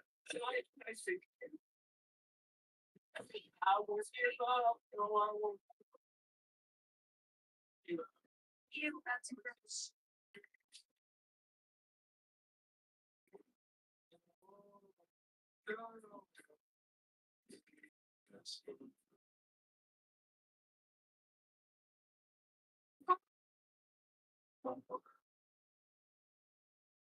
Robinson admitted to the Charlie Kirk shooting in Texas. Said, what you're doing, look under my keyboard. And they said, you're joking, right? And the boy looked under the keyboard. No said, I had the opportunity to take out Charlie Kirk. Going to take. Robinson responded, I'm still okay, but I shouldn't be left until I can come home. I grabbed my rifle, city illness. I hope to keep this a secret till I die of old age. I'm sorry to involve you. I said, you are the one who did it, right? I said, I am. I'm sorry. I said, I thought they got the person. I said, no, they grabbed some crazy old dude and grabbed my rifle from the drop. Like, shorty had those. That's not a town I want to get out. I had almost enough to get out, but there's one vehicle later. When they said, why did you do this? I said, I had enough on Charlie Kirk's. Hey, some of it can't be negotiated out. I have my rifle unseen. I will have left no evidence. Was trying to grab it. Hopefully, no one sees it. Hopefully, we've been planning this since a bit over a week. I'm gonna grab the rifle, but there's a squad car right next to it. On the fingerprints of the rifle. Plus, this my grandma. I think it had a serial number. Anyway, when it traced, how will I explain losing my grandpa's rifles? But my old man, the scope was too bad. Little messages on the bullets. They were just a big lazy bulge Google on news that might have a string. I'm just gonna leave them a message to it through this exchange. My dad wants photos of the rifle. It's really a photo of that rifle. It's very unique, and my grandpa wants to know who has what.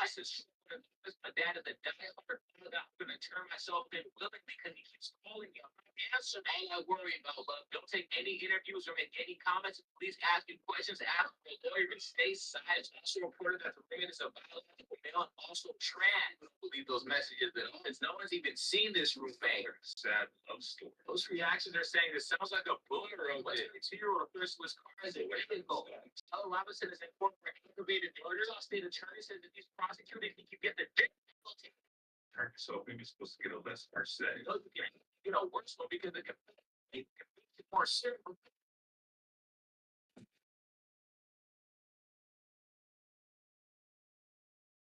Admitted to the Charlie Kirk shooting in town. But he said, what you're doing, look under my keyboard. They said, you're joking, right? And the boy looked under the keyboard. No said, I had the opportunity to take out Charlie Kirk. Going to take. Must have responded, I'm still okay, my love. Shouldn't be long until I can come home, but I gotta grab my rifle, city honest. I hope to keep this a secret till I die of old age. I'm sorry to involve you. Roommate said, you weren't the one who did it, right? I said, I am. I'm sorry. Roommate said, I thought they caught the person. I said, no, they grabbed some crazy old dude.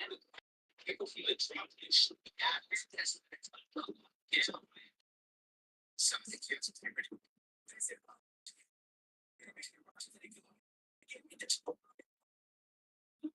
says the teenagers. And the next is the actors. Such a shoot. Contest is sure to play it's disgusting. Such scene. Really, you guys are really like sure. Contest is trying to play it's disgusting. Such scene. Really, you guys are really like sure. Contest is trying to play it's disgusting. Such scene. Really, you guys are really like Champish. Contest is trying to play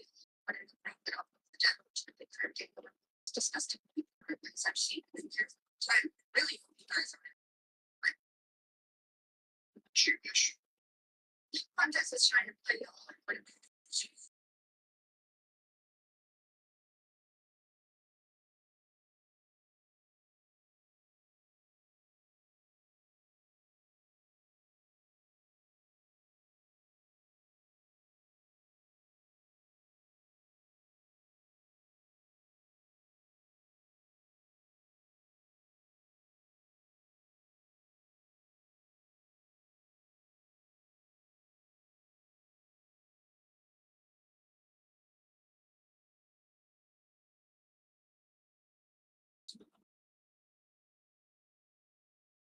We have to watch them.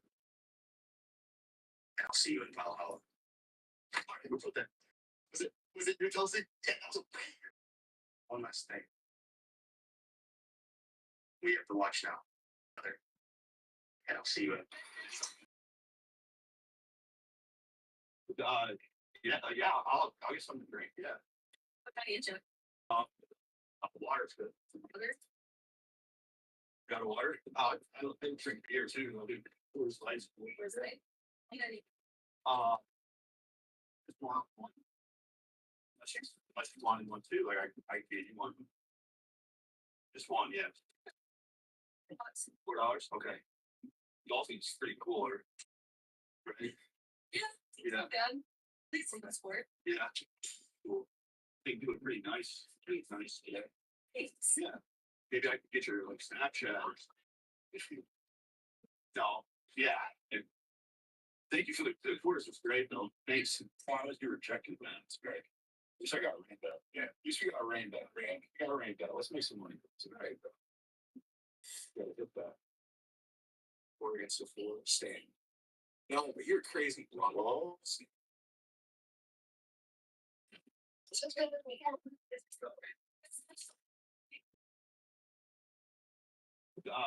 yeah, I'll get some. Yeah. What kind of you Water's good. Got a water? I don't drink beer too. I'll do Coors Light. Where's it? Just one. Unless you wanted one too, like I gave you one. Just one, yeah. $4, okay. Dolphin's pretty cool, right? Yeah. Yeah. Bad. Please take my sport. Yeah. Cool. They do it pretty nice. Really nice. Yeah. Thanks. Yeah. Maybe I could get your like Snapchat or something if you. No. Yeah. Thank you for the course. It's great though. Thanks. Promise you rejected, man. It's great. At least I got a rainbow. Yeah. At least we got a rainbow. I got a rainbow. Let's make some money. It's a rainbow. Gotta get that. Tonight's the night. It's going to happen, dude. Tonight's the night. It's going to happen, dude. What you're watching behind me right now is President Trump walking well ahead of King Charles in England this morning. In England, this behavior is typically found as not etiquette and it's disrespectful to the king. Now, you could say maybe Trump was unaware, right? Not right, because in 2018, President Trump did the exact same thing to the mother of King Charles, Queen Elizabeth, and the media blew up what she was sure to have seen. No wonder why they're projecting images of Epstein and Trump on Windsor Castle.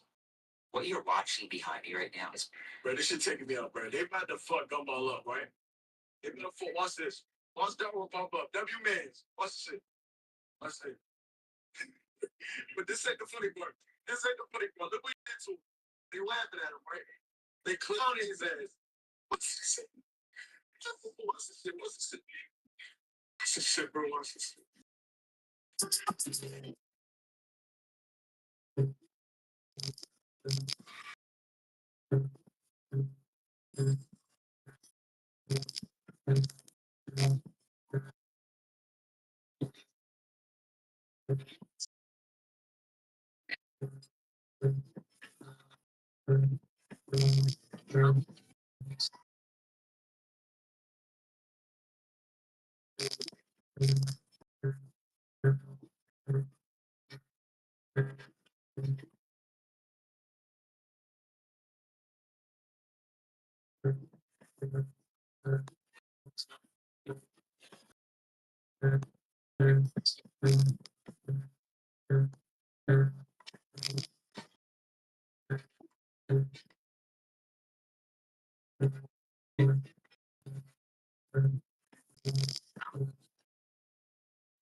Not forget that they are trying to take Gaza so they can summon the Antichrist. Some people know this, but some people don't, and that's kind of scary. You guys understand that there is the Al Aqsa Mosque right there in Palestine. This mosque, the location of this mosque, is very specific and has been talked about in ancient religious texts forever. Since we've had the word of God, we have been told about this land. And one of the things we are told is that the Tiny Hat Club needs this specific location where this Al-Aqsa Mosque sits, and they need to build their third temple. And the reason why they need to build their third temple is so they can summon what they call as the Messiah.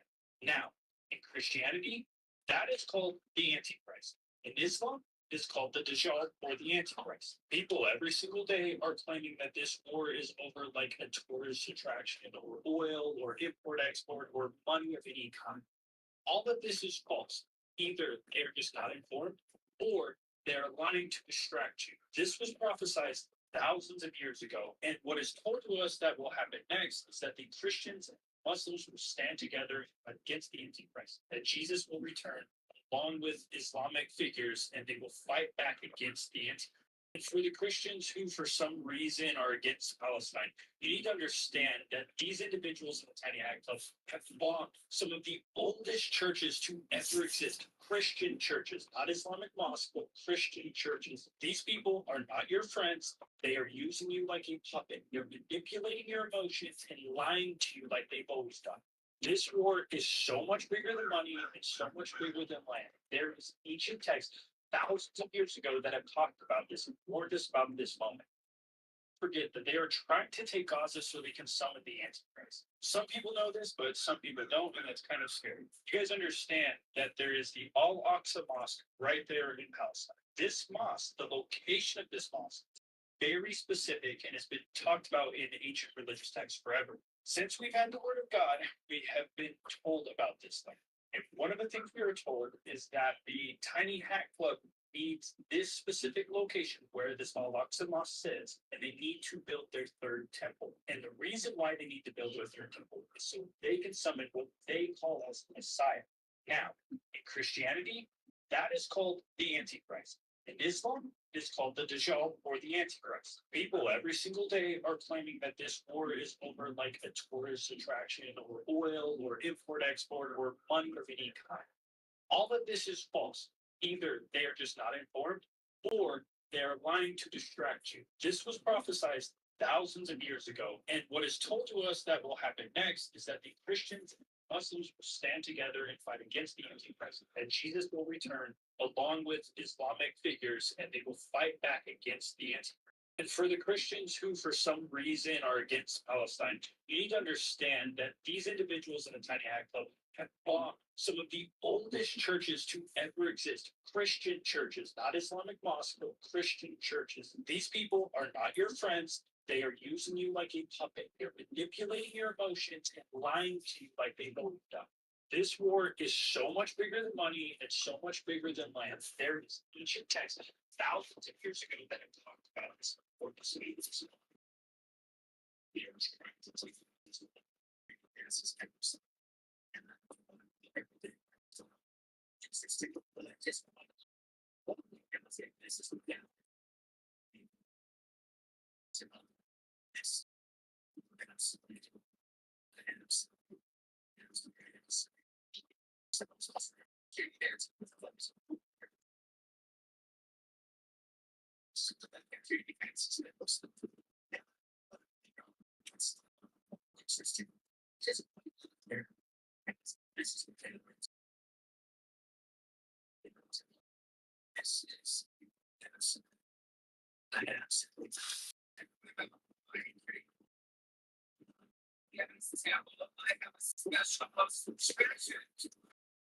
It's just me. Other way can I be to be on my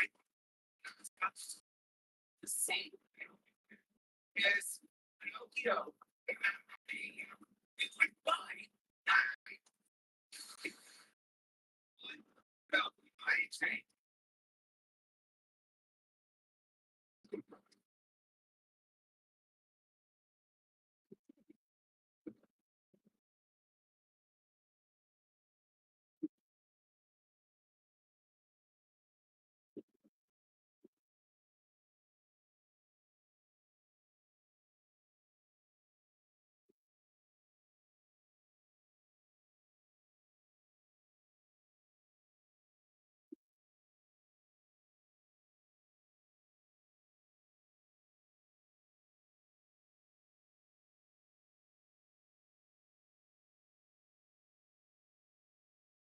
Such very appreciation website, and various also people who enjoy dressing up like animals, and they have these animal personas.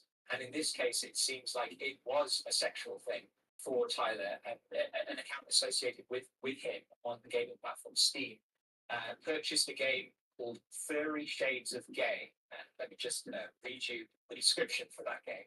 Furry Shades of Gay is a game about love, queer relationships, hot gay sex, and slapstick humor. And this seems to be kind of anthropomorphic, part animal, part human, animated characters in sexual situations in a game that he would.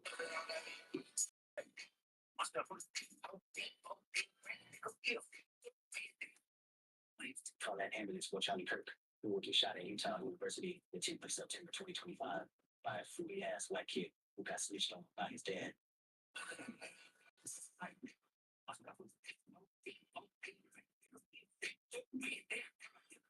Call that ambulance for Charlie Kirk, who will get shot at Utah University the 10th of September 2025 by a fruity ass white kid who got snitched on by his dad.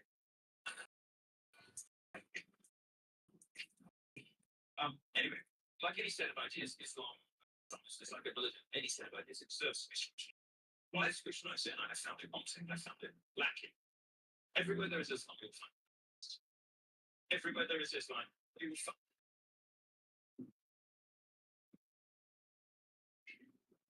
You're going to get a job in the United States of America. What is wrong with you?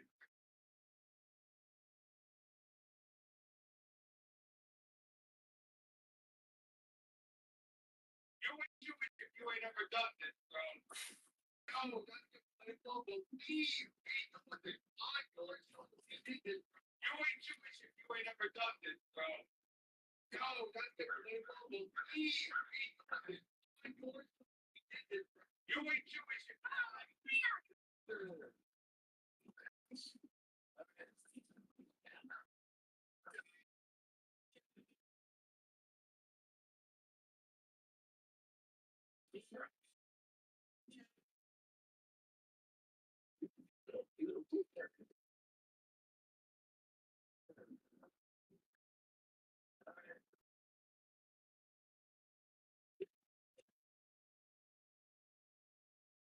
Flip that with. I just did it.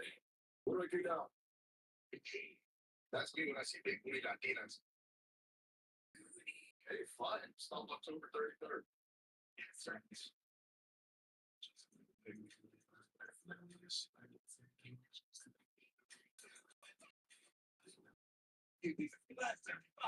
Joking in sensual style. The Temper Beauty logo. I wish that a Latina would come sit up on my face. Did you know if you closed your eyes for 5 seconds, You'll see what can stop me from touching me. Nothing. Are you dying? Yes, I'm scared. There's no one in my basement. This is definitely a statement I can relate to. I am the most autistic person you know. I am now self-employed. How tall would I be if I stood on 6 months there? 6 months, it's been to yourself self. So I'm not racist. I simply can't relate. Flip that with. I just did it. If you were gonna get the job done, there were two better candidates. I think it was cool. Watch this. Furthermore, Center. I'm center vision. I'm working. Here now. And only thanks to Jesus' perfect sacrifice. Coming and living a perfect life that I can sometimes not earn, but it's been given to me as free gift.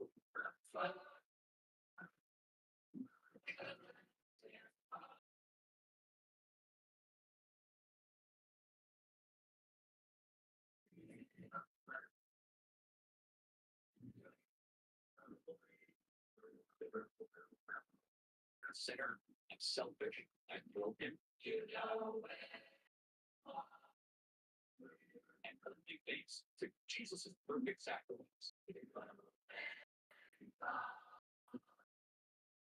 Living a perfect life that I get something I could not earn, but it's been given to me as free gift.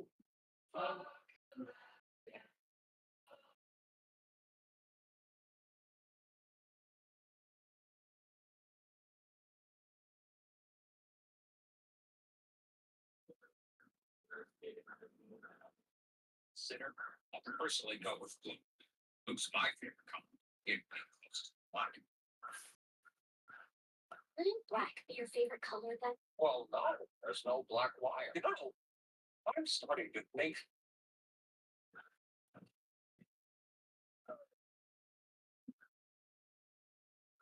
Could you speak up? I couldn't quite make that out. It's likely the creature from the tapes. I didn't record this if he was in hell. Army was very brave. Anxious. Agree? Something like that. Personally go with blue. Blue's my favorite color. It'd be closest to black.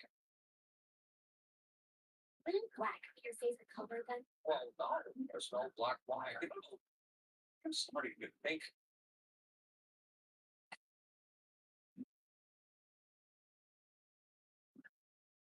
Could you speak up? I couldn't quite make that out.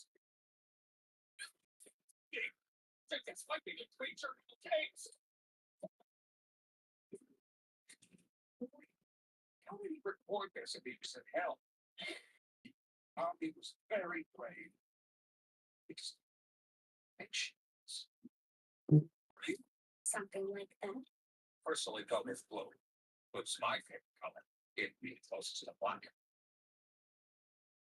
Wouldn't black be your favorite color then? Well, no, there's no black wire. You know, I'm starting to think.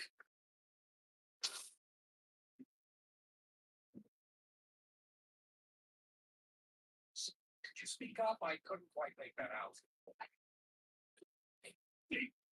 This might be the creature from the tapes.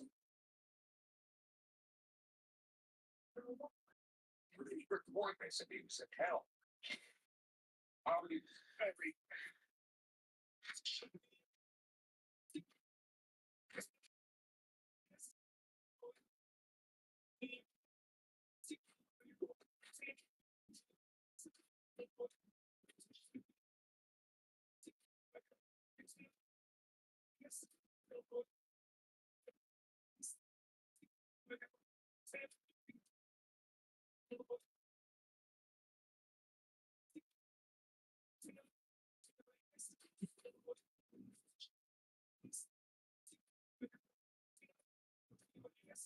Here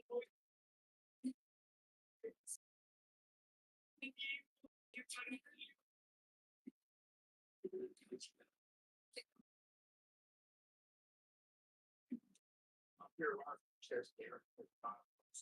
And maybe Pira.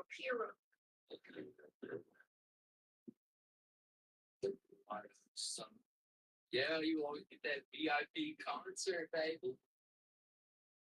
Go to bro. See, man, I'm the board. Don't get me started on just transfer right into the coaster. They throw my chair in. We're in front of the line, baby. You know about that front row VIP market, bro? Ooh. Last but not least, but you will never lose me in a crowd. Like a wheelchair. Let's move on to the consultation paralyzed person. Number one, accessibility challenges. No my wheelchair will sit around, so it's put it forward. We have to prepare for the day and make sure I have it. What? Like that pieces elevate things to the 50 millionth degree. The difference of just 5 recs, this wastegate, even though it's not an accurate wastegate, still, versus without the wastegate is tremendous. It looks like an entirely different thing. My grandfather, yeah, I feel it.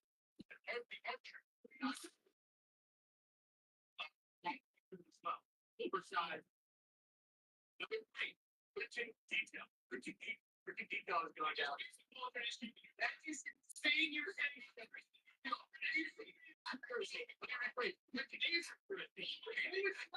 Yes, it is. Yes, it is. You should have got the put a picture of a Facebook picture.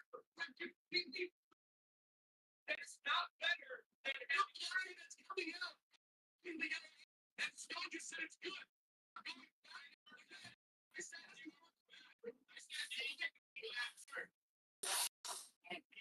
that piece of elevated thing.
Take Trump's side, don't take Elon Musk's side, the Republican side. What is a Republican?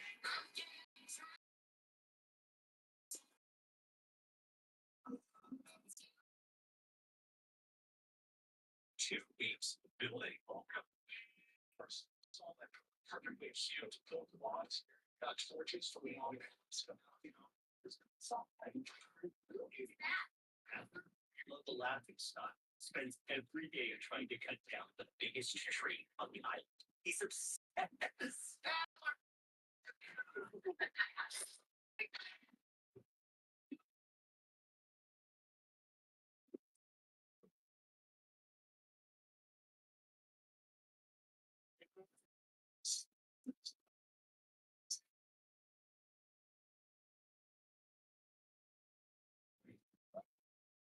They also usually go on. President Trump, why did you get on? You guys jumping off the building into oblivion. You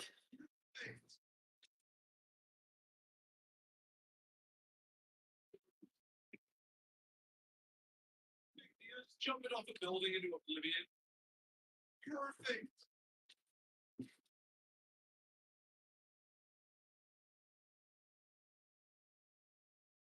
Just jumping off a building into oblivion. Perfect.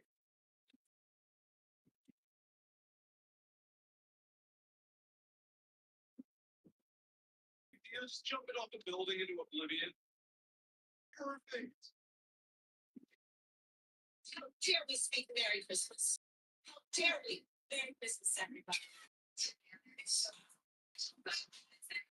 It's really valued what we have here. We always have. This is the master of disguise, kid. Get ready to go yeah, what the hell you keep it going? That's the same thing as working. She pays my clothes. They took them all well, master of disguise, kid. Get ready to go yeah, what the hell you keep it going?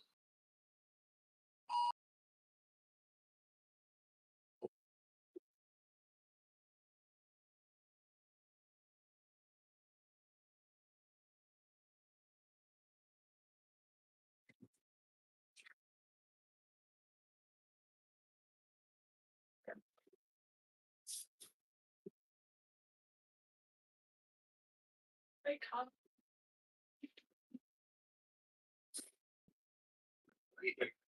That's dirty. Dirty. So good. This is so good. What's out of this? It's gonna have to take a shower.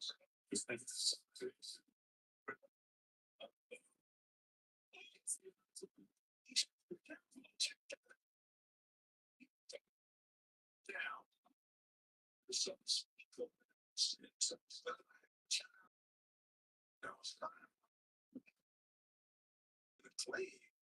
That's dirty. Dirty.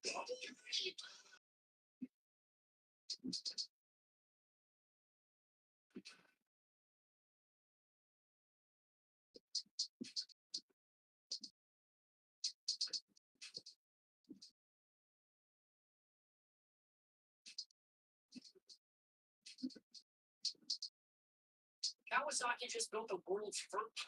Since the weekend with the bag of gang desperately trying to characterize this kid who murdered Charlie Kirk as anything other than one of them, and everything they can to score political points from. And in between the finger pointing, there was briefing on Friday the White House including the flags and a half staff, which got some criticism.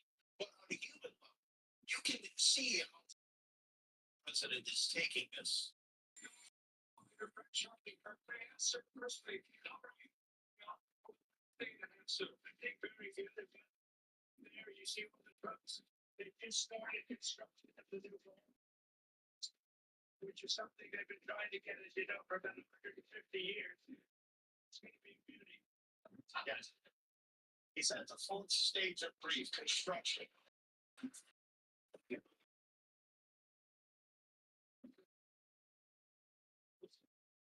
Briefs the murder of somebody called a friend. This is how the Florida. It's a goldfish. Okay.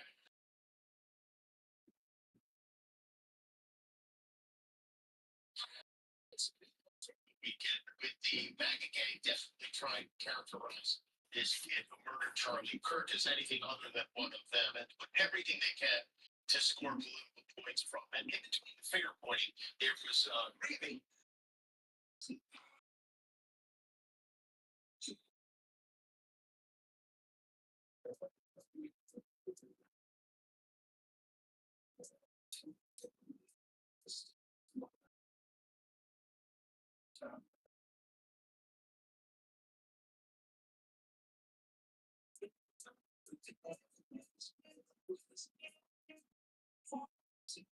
Tfue reveals why he can no longer compete at a pro level on Fortnite. game first came out, and no one knew how to get like this. That's why we're so good, because we just had the basic mechanics down. Nowadays, everything's so polished, like there is nothing really creative to do. It's basically just skill at this point. Like if you watch Fortnite now, it's pretty crazy that how fast these kids are. You're still able to hack. No, right? no, you don't think so? No, right, no. Dude, video games are like, especially Fortnite is so important to like your reflexes, your age. Like the best player in the world around 17, you know. Tfue reveals why he can no longer compete at a pro level on Fortnite. He first came out, dude. Death penalty. The death penalty. They're seeking the death penalty for this guy, Tyler Robinson, who's been charged now officially with killing Charlie Kirk. And in Utah, you won't believe what the death penalty means. More on that in a minute. Here are the 7 charges that he's been hit with. Number 1, charge number 1, aggravated murder. Charge number 2, aggravated felony use of a firearm. Now, both of those are aggravated charges because it was politically motivated and there were children in the vicinity, which makes both of those crimes way worse than they were. I mean, murder's bad anyway, but this is being even worse. Charge number 3, obstruction of justice for trying to dispose of the rifle. And number 4, obstruction of justice for taking its clothes and disposing of them in various different parts around Utah. Number 5 is tampering. This is where it gets weird. We all know that this guy was now living with a dude who was transitioning to be a woman, and they were involved in some kind of weird romantic relationship. Well, he was texting that guy girl repeatedly, and he tried to get his roommate to delete those texts, which is witness tampering. Number 6, the 6 charge, also witness tampering, because he then told his boyfriend, girlfriend, not to talk to the police. Both of those are against the law. And then number 7, the 7th and final charge that Tyler Robinson faces, commission of a violent crime in the presence of children, which is a misdemeanor in Utah. Now, there's a couple of really weird things about this. First of all, the gun he used was his grandpa's gun, and he was most concerned, it seemed, like he would have to ditch his gun and try to explain to his father how he lost his grandfather's rifle. And number 2, it wasn't just his dad, seen here, I think his name Matthew, who forced him to turn himself in. In fact, it was his mother who originally saw the surveillance photo and said, OMG, that looks like my son Tyler. Showed it to the dad, who said, OMG, that definitely looks like Tyler. And both the parents called their son home and convinced him with the help of a family friend to turn himself in. Now, of course, this is about as high profile a case as it can get. We've already heard the President of the United States weigh in on the death of his friend Charlie Kirk, saying that he thinks the killer should get the death penalty. And in Utah, that's what they're going for. They're going for the death penalty. But in Utah, get this. If you're found guilty of murder and you're convicted to death, you can actually be facing a firing squad, which I guess in this case would actually have some kind of poetic justice. Death penalty.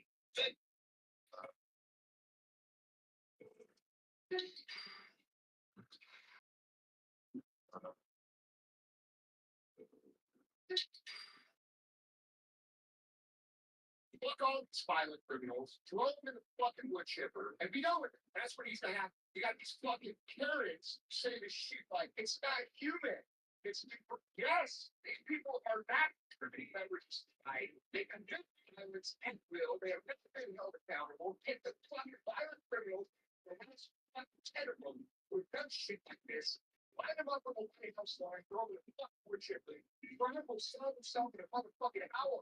They won't do that. Military. They go scan up. I think that's what it was about. Containment.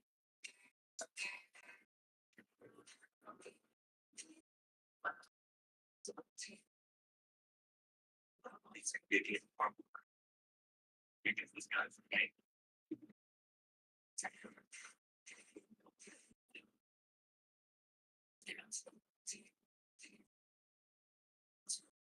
I think that's what it was about. Containment.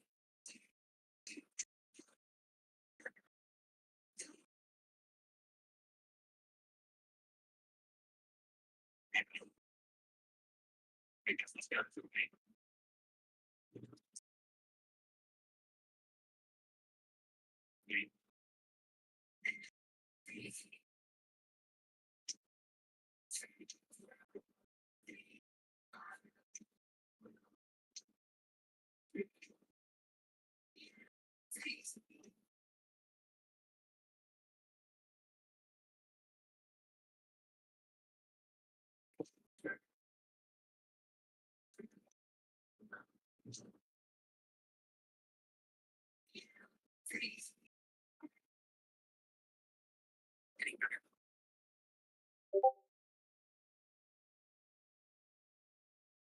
Okay,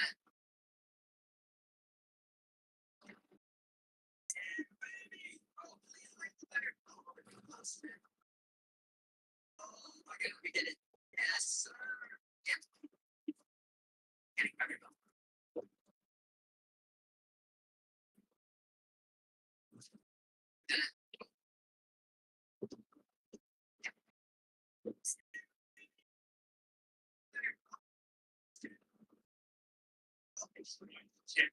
Miami Ravens are fucking kidding. Honestly, said about seeing this thing because if you're on a Musa, you're meant to go fast in a straight line. You're not worried about turning at all. Trust me, a trike kit on a Hayabusa is not going to make it turn any better. I mean, the Hayabusa is already dog shit on twisted roads, and a trike kit really isn't going to make it any worse. And if you're really trying to burn someone off the line, 2 tires in the back instead of 1 is probably going to make you go a lot faster. But at the same time, that's probably adding an extra 150 pounds to this bike, if not more. Also, the amount of wind drag this thing will pick up at high speeds with that badass trike kit in the back is probably going to take a couple miles an hour off the top of this thing. But then again, if some old dude just wants to go fast and really can't keep a heavy bike up at a light, I honestly don't have a problem with it. I'm not one to love the mobility scooter look, but honestly, if it's keeping old,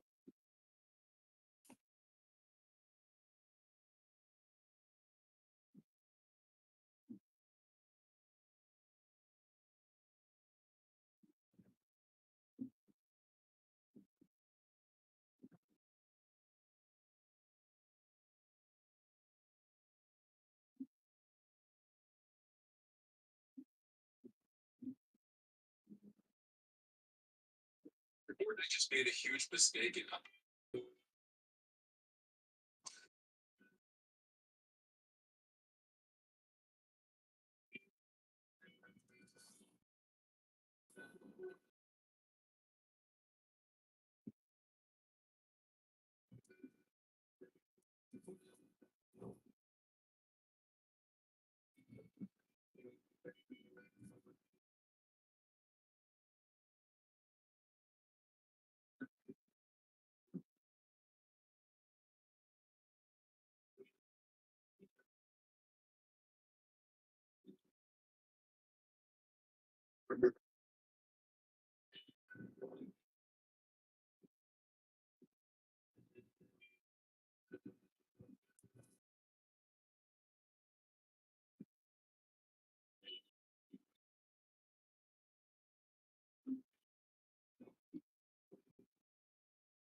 Told me I was in this video. Okay, clean bed defense. Okay, sure.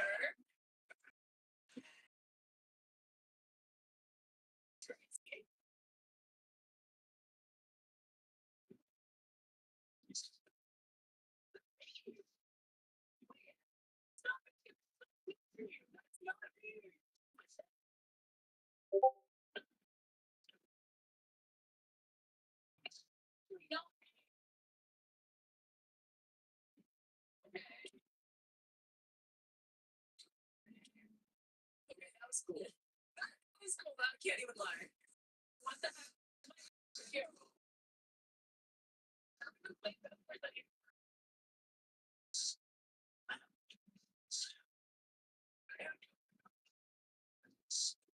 I can't even lie. This is really cool. What? Told me I was in this video. Okay, clean bed defense. Clean bed wars. Okay, sure.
Okay, it's a little funny.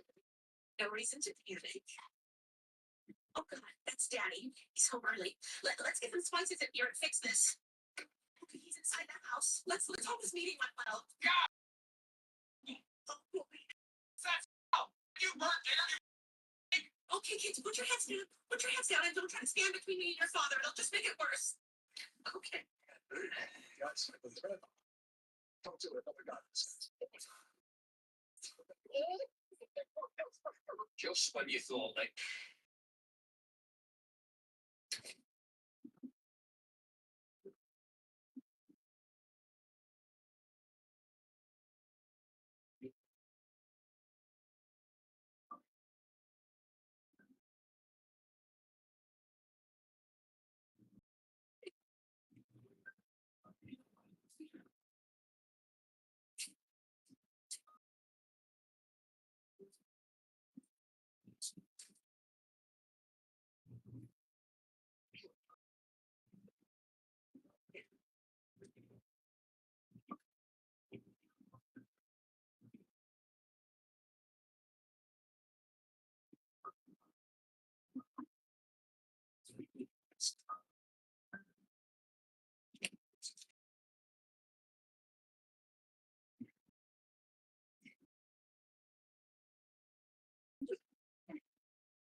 oh, what is this?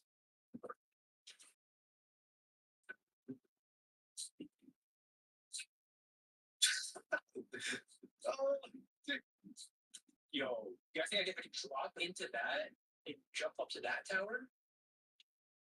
Ready?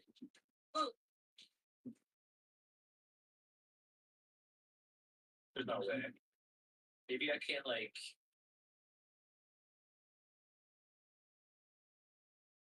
Oh, keep going. What the hell? I gotta jump too far out sometimes.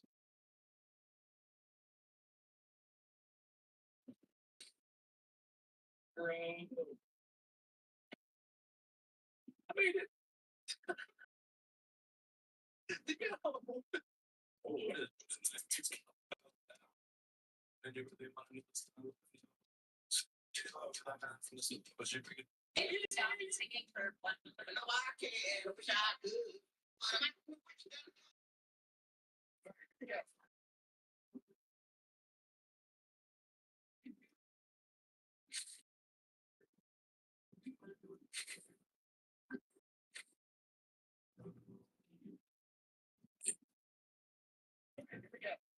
State of Wisconsin. Now, initially, we currently still have the right to an abortion. So technically here, if I have a miscarriage, I am not going to go to jail. It is medically, it is your body. It is your body. There's no longer that a woman can't In have Wisconsin, there is not. nowhere. There is. But there should, excuse me, I'm talking. There should not ever be a law because I need to be heard. Nobody can be allowed this there. But an abortion law should not overturn my First Amendment right. I am Jewish. My religion says that if my health, mentally or physically, is hindered by a child, and it is by my GP, a psychologist, a gynecologist, yeah.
Guys, it's finished. My mini golf course is complete.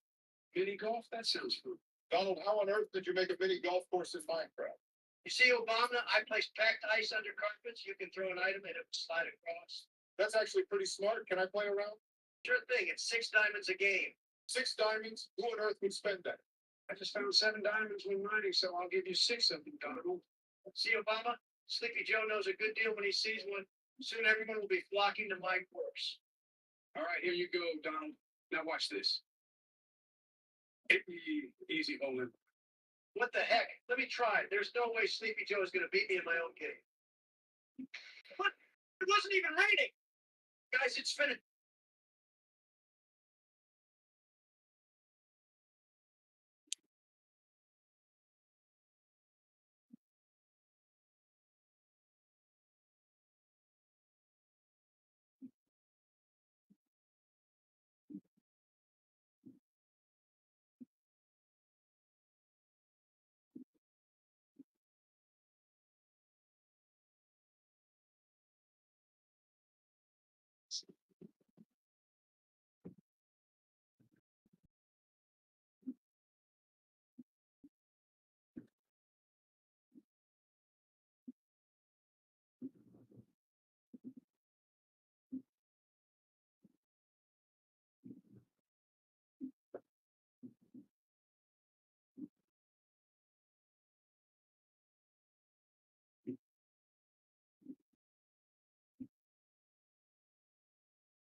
People say now that I'm liberal. The Democrats are making a play to support the Troy person. I'm left wing and I changed.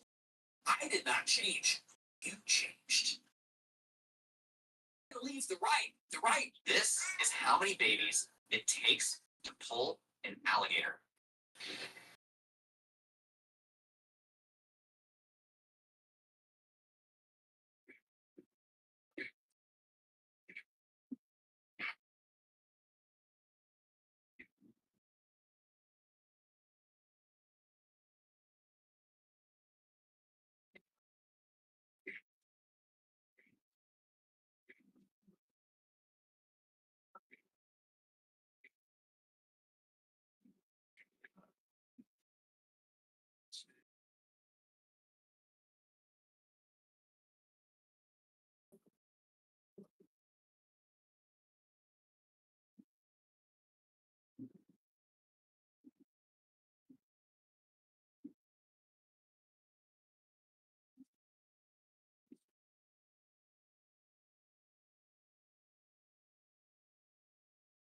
This country with every game in Florida.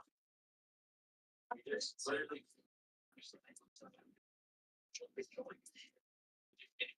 Yeah. That's the voice.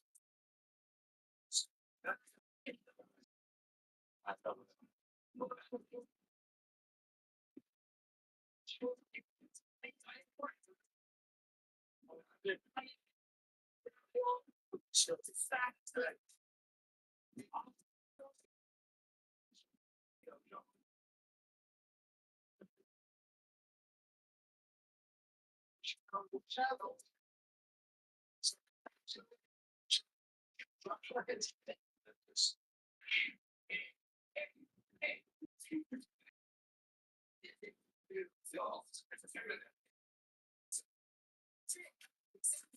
Right, but that one is also solved. You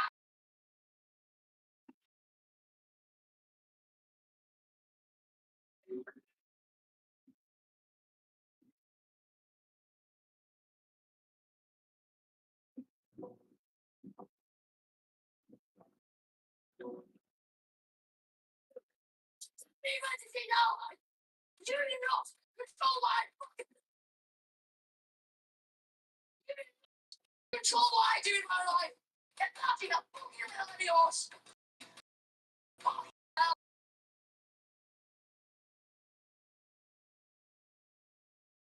No junk food, Pop. We didn't run the father-son marathon for nothing. Yeah, you're right. Hey, son. Yeah. Let's hit the road, you old punk.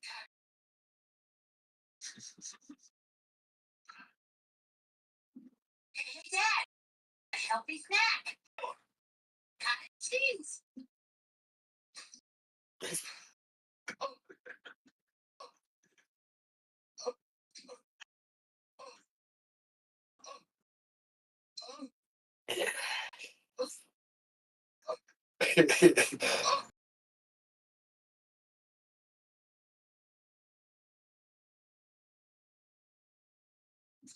No junk. I want to dedicate this next one to the pronouns was what.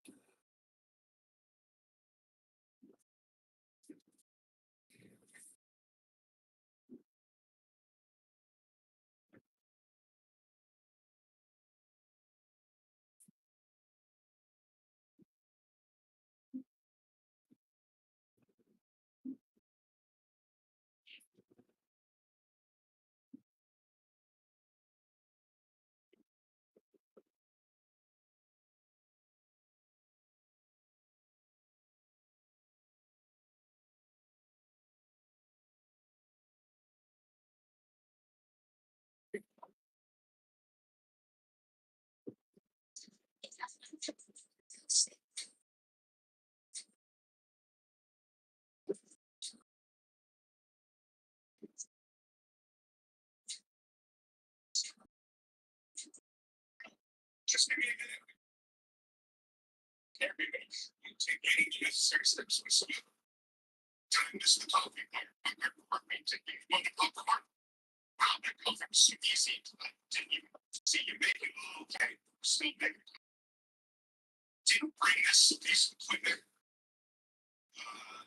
Yeah, I made it live. Why are we going? Eating the coffee beans for making coffee. Okay. This guy's getting out of chemist who said I only had 2 cups of milk. And I'm ready to get down on it. Again, this seems much quick and easy, but that's I'm not sure. The Cowboys being better.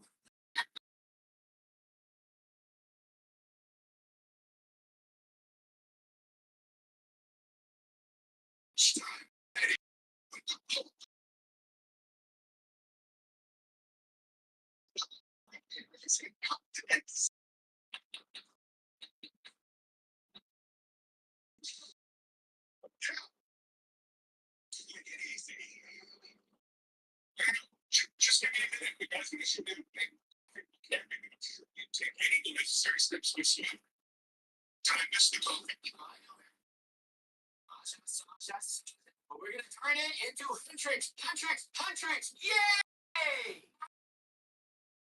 Texas fault. Nigga, please. We both dead inside. I know everything.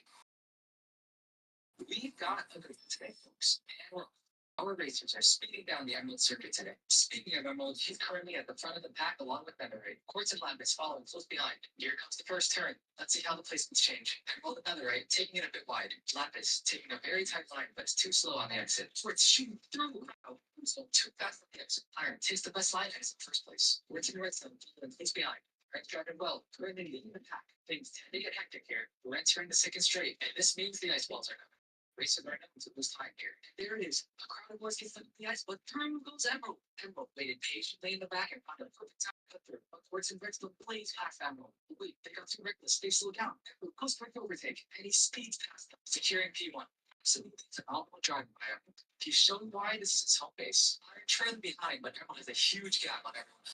This will be huge for Emerald fans. Emerald has never taken home a first place trophy. This could be the first. He's trying desperately to catch up. He's trying to close the gap, even if it's just a little bit, but it's not enough. What is Emerald doing? He's flying. Emerald is in the zone. Emerald coming in first place. Followed by Iron and a photo finish for third. These are our finishers. It looks like Gold came in third.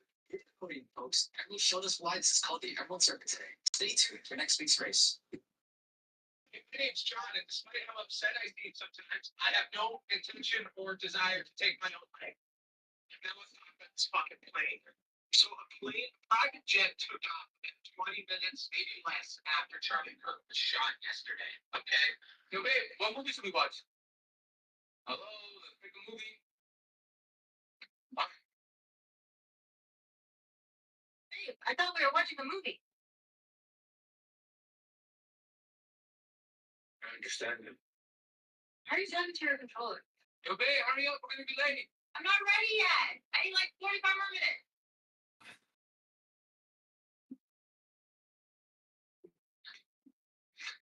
Okay, I'm ready. Let's go. Hey, babe, did you find everything we need? Yep. I'm just gonna walk around the store again. Just make sure I didn't forget anything. Never mind, I got everything I need. Why do you repeat that killer? No reason. I'm something to eat. Chipotle. I got Chipotle. We want to, you know what I want? Cool. You know it is. Oh, good. Chicken or steak? Chicken? Okay, chicken. Mm-hmm. Can you order it? Yes. Okay. Yo, babe, what? Sorry, but you get finished and tell me that you're cheating on me? Cheating. You went on a date with this girl. It wasn't a date. She literally told me that you took her out to eat. No. Yeah, and got hooked up. You can't sit here and deny that. I am denying. This is not true. Okay. Sure.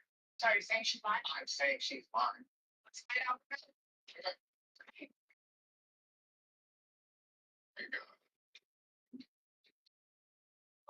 Can you tell him what you told me? So, I think I just told her that took me to this really fancy restaurant, and afterwards, we went back to the place, and something. He you in a car, and everything. Yeah. Ask me? Yeah, you sit here and buy. I'm sorry. So you want to tell the truth? I didn't think that you why not? Really, he doesn't value the people and the man that you are.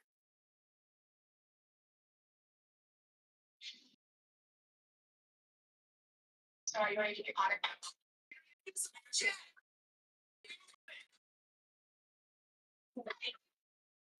party, Jen.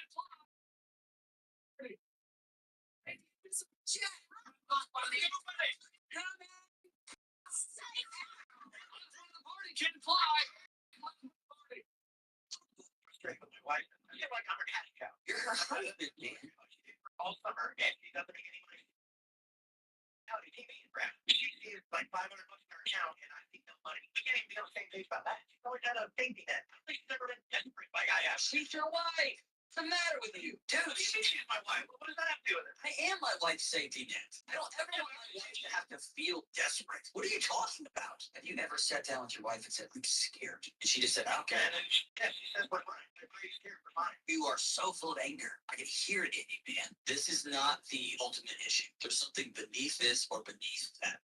I'm not attracted to my wife anymore. I think she's lazy. I don't like her character. Like, what is the thing beneath the thing? I guess maybe I don't like her character. Frustrated. I would say $50 for the girl. hey. She graduated high school. No. Yeah, high school graduates earn way more on average. Get you a GED and we both earned it. I really want to increase her earning potential, get her a bachelor's degree, and get her a mother and doctorate. Make some. Game that women only make 70 cents on the dollar compared to men. Oh, yeah. 30 cents on every dollar from me. Well, Congress doesn't exactly have a great equal rights track record lately. You run it. Win it. And that's why we must pass legislation for equal pay. If businesses didn't lose money from company. Oh, WTO, so stay in your seat.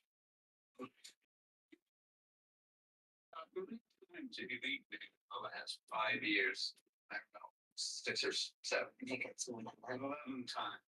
Most people consider themselves blessed if they eat here only once. Mr. Lieberman, kindly name one dish you ate the last time you were here. 11 times. You take the boat out here where we introduce every dish, every single time we tell you exactly what we're feeding you. Please tell me one dish you ate the last time you were here. Please. It wasn't cod, you donkey. It was halibut, rare, spotted halibut. What? That's it. It matters to the halibut, Mrs. Lieberman, and to the artist whose work turns to shit inside your gut. I love my work to reach the price point of our only place. People in this room can access food and try to satisfy people who can never be satisfied. What are you trying to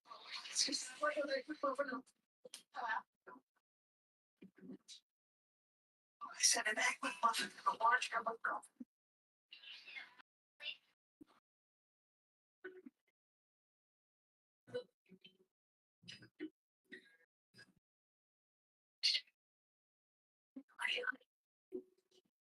Why was your these? How much?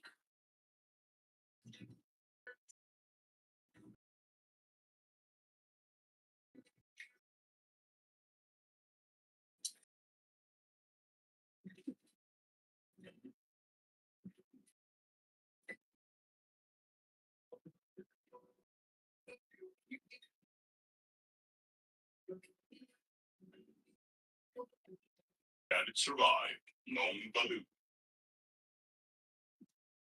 No. Regular Baloo.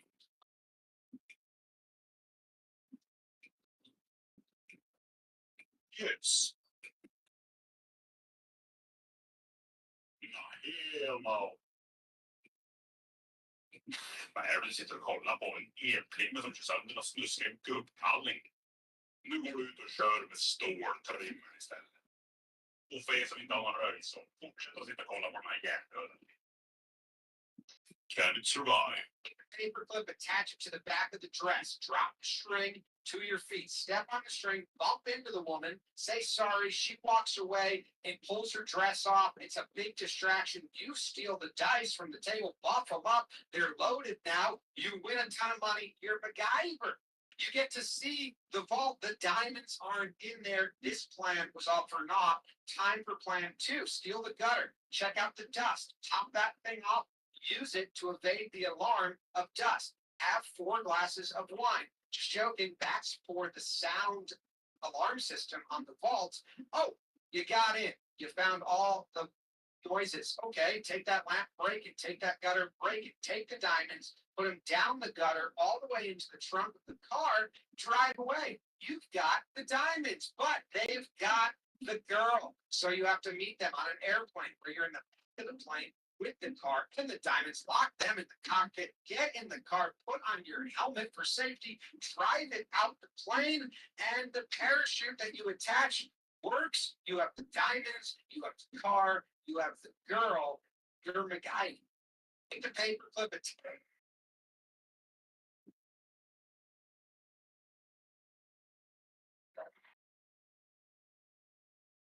No Solid Snake, I'm afraid you have scoliosis. Have you been putting a strain on your back? Well, when I want to be sneaky, I do this. Where did you go? Where did you go? Where did you go?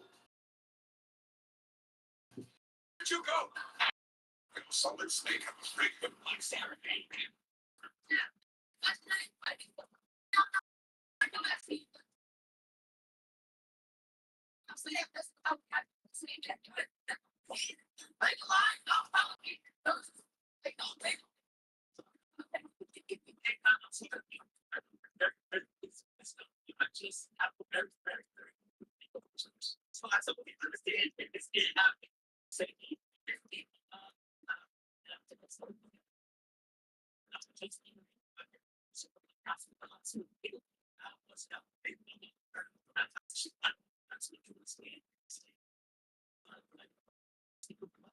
So I didn't think that I so what they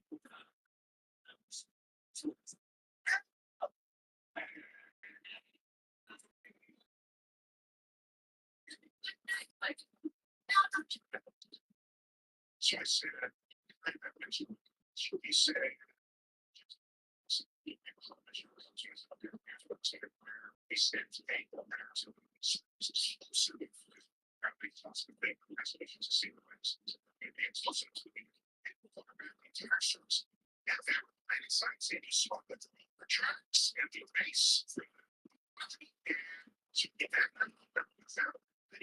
Says, that's the one thing that because he's not ready to be the best. So I said, he said, it is a ladies. So I said, okay, here's what I was there. He stands me.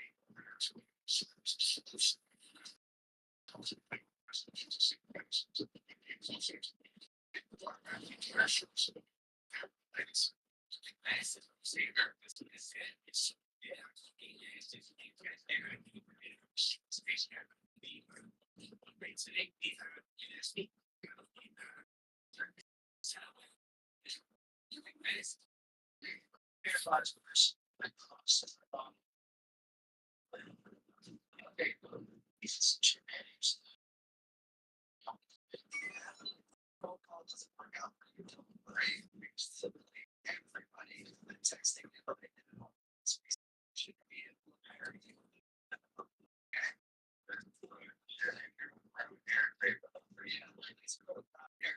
just to get that's not the big very often today's today.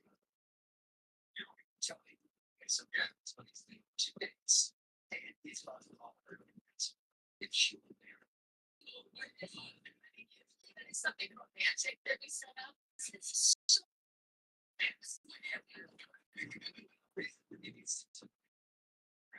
very well. And she has to marry someone. She's still very year.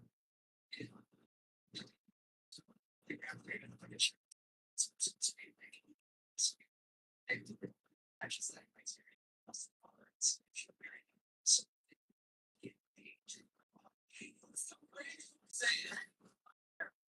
Just. Details of this and trust you with this.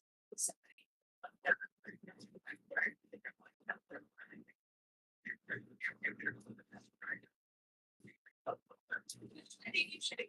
That's what's in here.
Thanks to it. Okay, so here, so you get 2 dates and these are if she usually when it's something romantic that we set up, this is so that it needs to and she would have felt that it's very simple. He's still around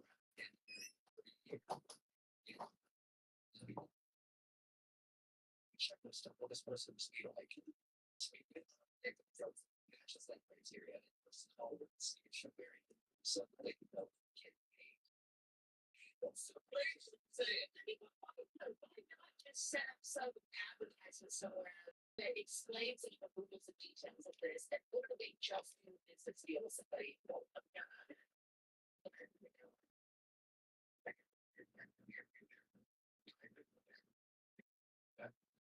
You should include those words in your also.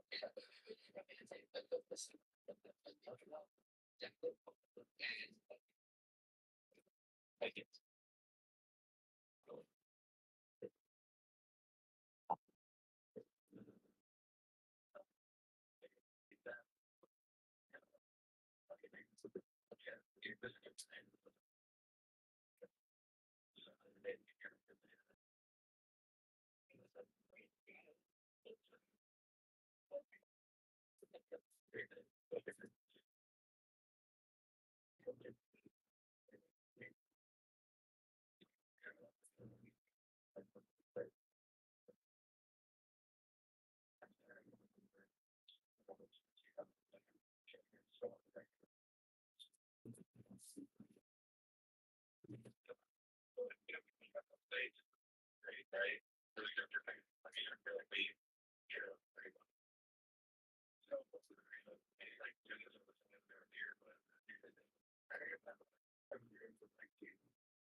I can save your alleys. This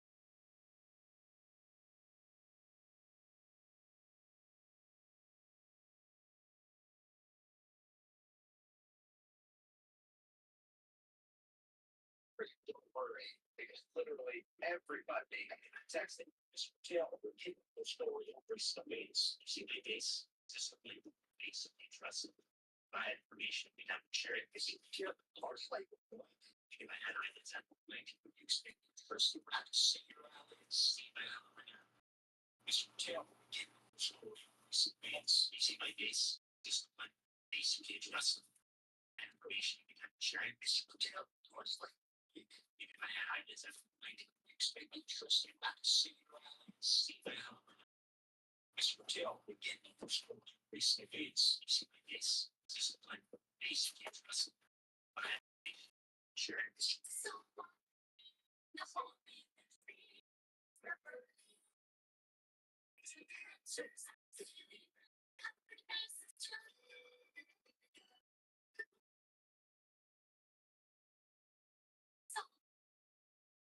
scum. Okay, that's fireside. Yeah, it's so good. Dirty like Mary. Sit here, anything. What pistol suicide? The hell does it even taste like? That was really kind of like peas a little bit. Like pickles. Jesus, like sake, there has to be one here. Jesus, the diagnosis came through. Not looking good. Probably the best one to do that is like that was I mean a lot of people don't know too, like who's part early career Justin Bieber. It was on I used to watch TV. So it's like they all that stuff. So it's like he was still like internet kid, and he's breaking them. Like I was the first person to put him on television. Put him on Nickelodeon back in the day. Like so mind blown. Yeah. So I went to Toronto like when that era happened, I duck off for a little bit, and Pooh Bear myself went to Toronto, who was working with Bieber, and I didn't know he played all those things. I mean, a lot of people.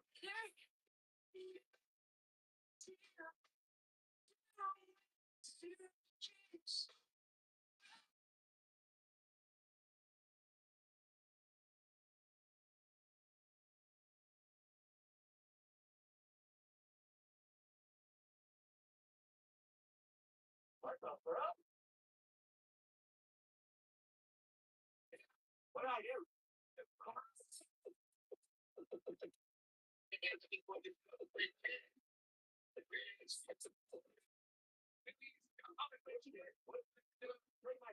Yeah, put your kick back in. What? Well, we can't touch me. I haven't done anything.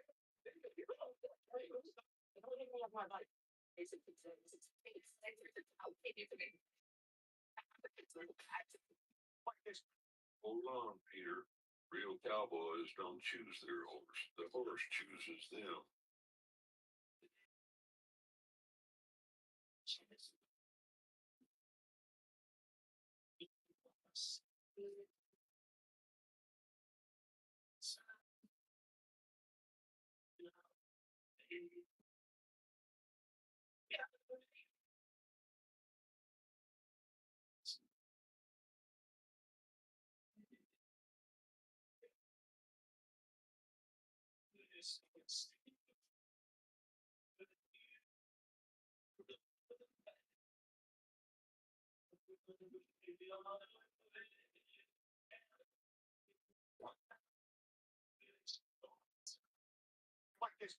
Hold on, Peter.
You have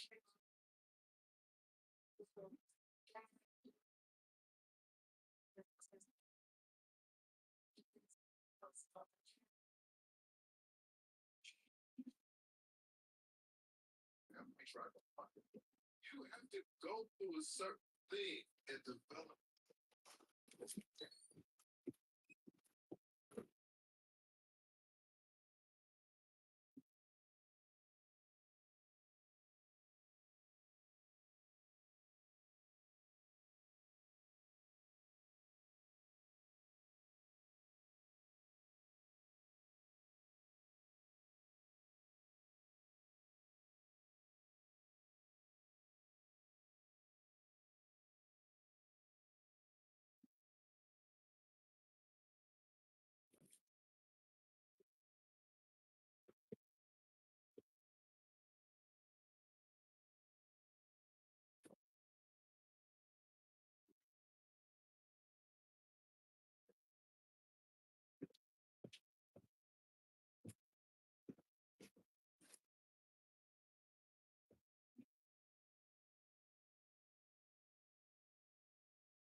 See, kid.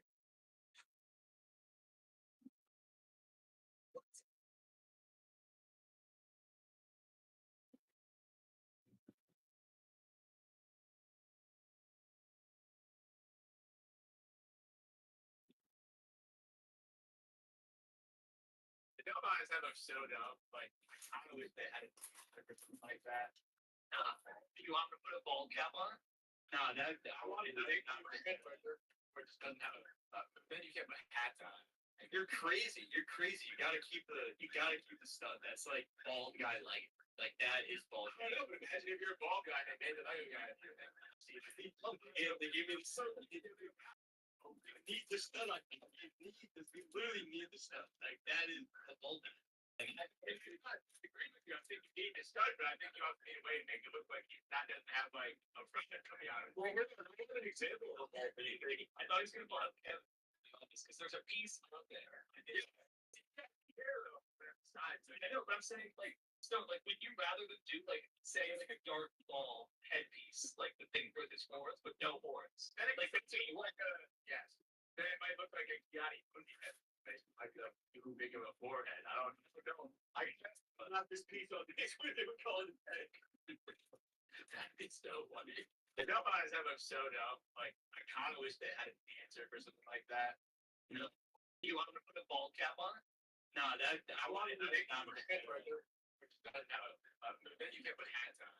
You're crazy. You're crazy. You gotta keep the stud. That's like bald guy like that is. Let me ask you a question. Are you a Trump supporter? Yes, sir. So are you a proud Trump supporter? Of course. So are you sickened that he had a gay man speak at his convention? Yes. Then you're not a Trump supporter, my friend. Thank you very much. What does what they do in their private life concern you so much that you have to go up in front of a crowd? It is against God. I don't know what cancer you or not. Do we live in a theocracy? Yes or no? No, that's a. Do we live in a theocracy? You said you're a Christian. I am a Christian. And you know what?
started sleeping every night in the desert.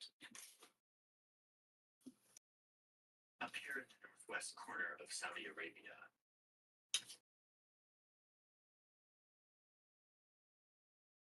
quiet. All you can hear is the wind and the sand that it whips off these endless dunes. Not far from where I sleep, there's a new sound.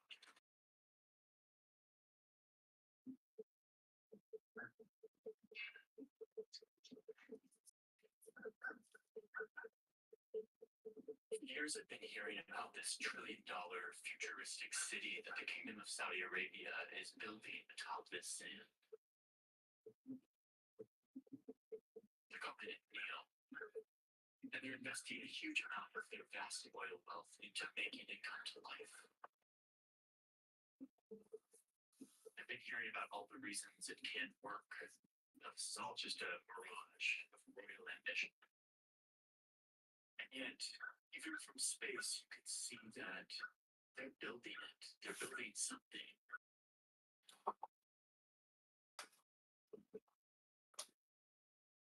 Why would anyone build a futuristic city? Different.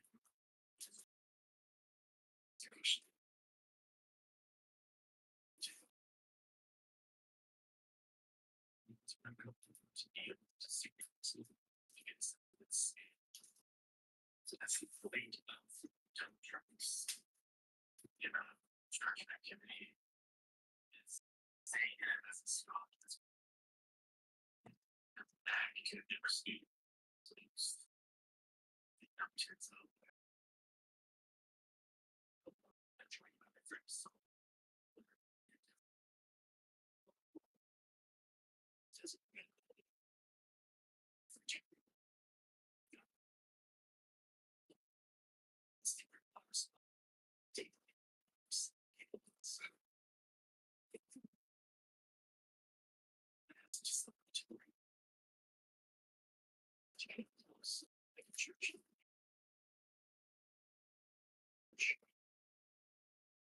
Introduce me to this culture.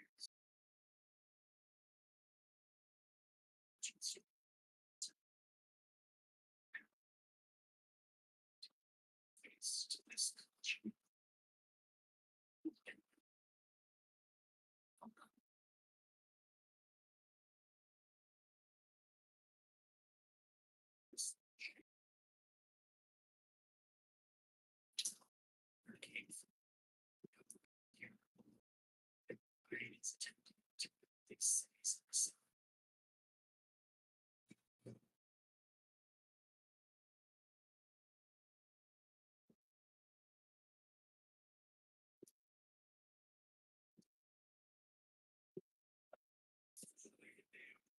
So they're going to say something.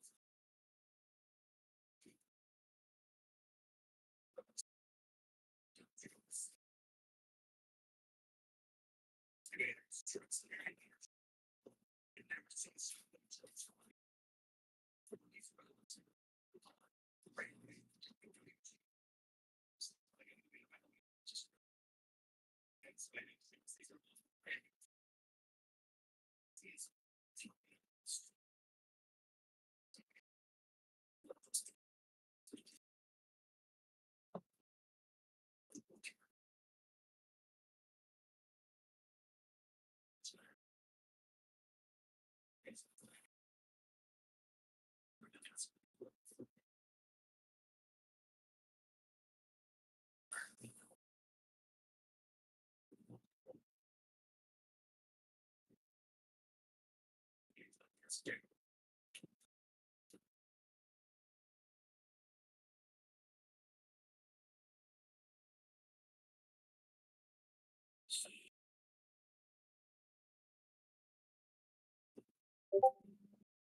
Yes.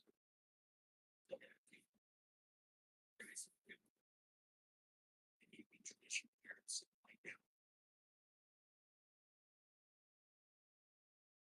Maybe it was the worst.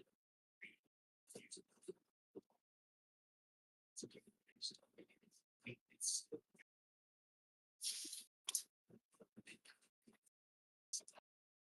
which you get from your so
it's this license dates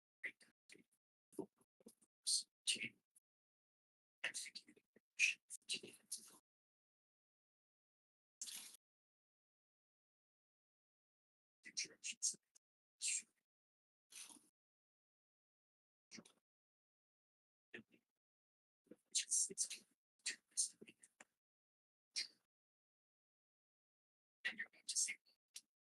So I'm answering the kudos and gain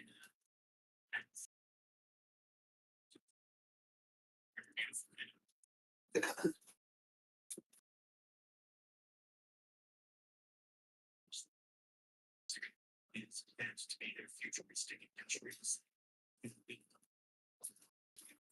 Shipping and too much like and manufacturing research and logistics. And then here's the development. So this is going to be right there. See, it's going to be a luxury for somebody. It can be a check for years, about 3 years. Maybe that's a dollar. Yeah, there's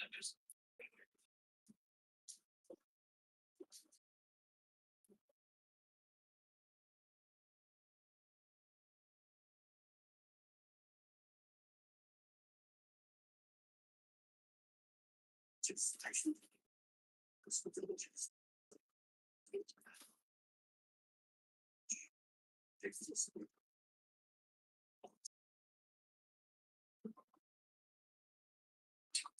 a piece of intelligence. The kingdom is shrinks.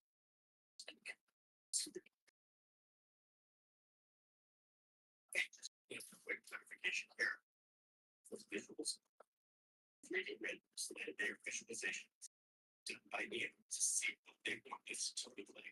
This doesn't exist yet, and anything that is obviously it looks so great. I just need interesting clear. I'm sure a lot of stuff for the visual stuff coming up. So that's big thing. So check out some of this. Check out. Suspicion. Let me say it's not a day. was planning a trip to Saudi Arabia. I got really interested in these things, but it has nothing to do with me. So I helped him follow a developing Kruzkov and asked him to go to the deep dive rabbit hole. I was into research in the 70s and he did some animated entire video. The video was like right now. You should I figured if I can see right now, and I should have done that. Straight from this video. It just made us this sponsors. Sponsors.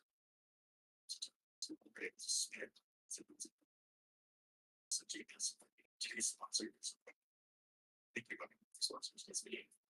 Sanford and I save customers of this for adults here. So thank you for sponsoring this video. This video, this is where it starts to get juicy. So it's gonna be a story for you. It's a wild design.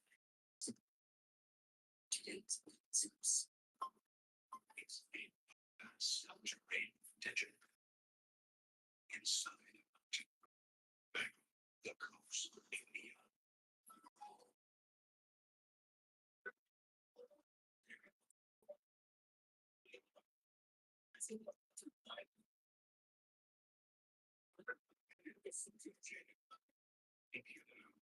Yes, there are big mountains here. It's going to be a luxury tourist destination for adventure and wellness retreats, complete with an artificial lake and outdoor activities like mountain biking and skiing. Yes, I just said skiing. Here in the mountains, it gets kind of cold in the winter and snow falls. Definitely not enough for skiing, but enough for them to make fake snow and make ski slopes. They're building a man-made lake. In fact, they're doing it right now. I'm looking up at the mountain and seeing the plumes of smoke from the dynamite that they're using to do whatever they need to do to build an artificial lake. Oh, and by the way, that's the mountain where Moses talked to God about the 10 Commandments like a few thousand years ago.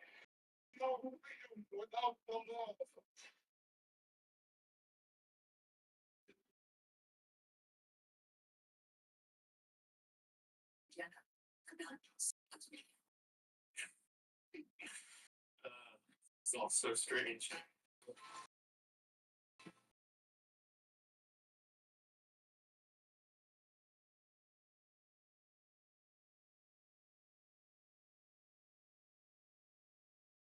And of course, the one you maybe heard about.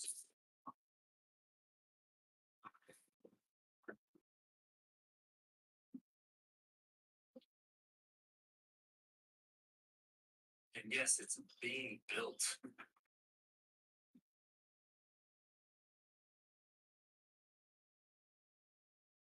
Driving along it all morning. And I can't really fathom what I'm seeing. I continue to have my mind a little bit of scale. Say the line is going to be a futuristic city that stretches 170 kilometers and run on renewable energy and artificial intelligence. They want 10 million people to come live here, like a whole New York City of people inside of this line in the desert.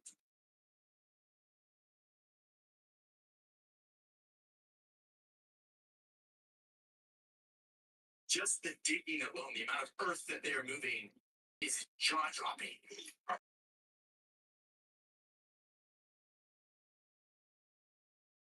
The magnitudes of this, they're building their own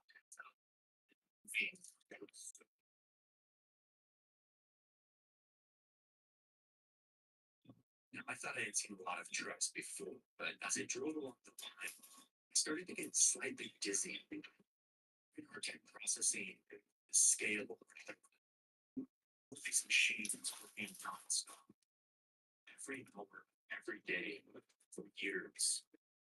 Sand, mountains, carving a straight line into the desert.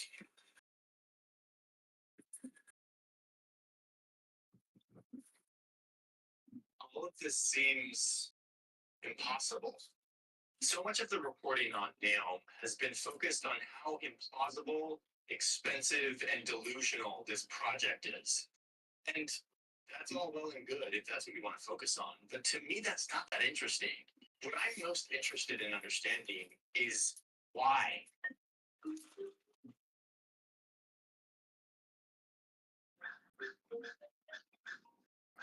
We found a little cave last night and camped here.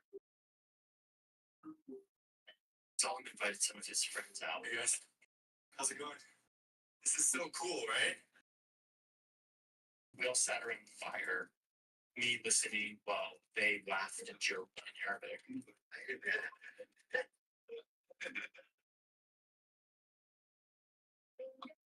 And they began cooking yet another delicious meal.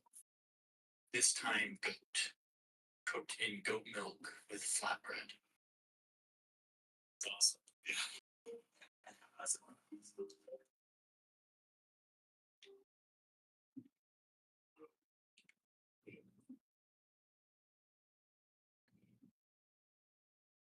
I'm admittedly a little groggy after sleeping a few nights on the desert floor.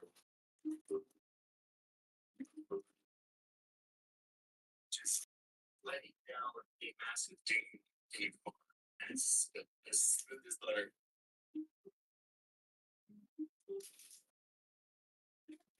where they're making tortilla. It's gonna be. I've skiing in Saudi Arabia, right?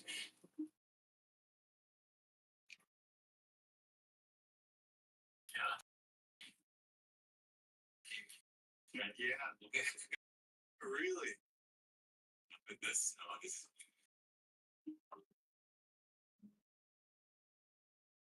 Today, Solomon's introducing me to members of his tribe. It'll be the polar opposite of yesterday's tour through Neil's construction. He put on his traditional Saudi clothing so as not to surprise the members of his tribe that he has indeed become a modern city man. We arrived to a remote patch of desert where a few tents are set up. The elder of this family warmly invites me in to sit for coffee.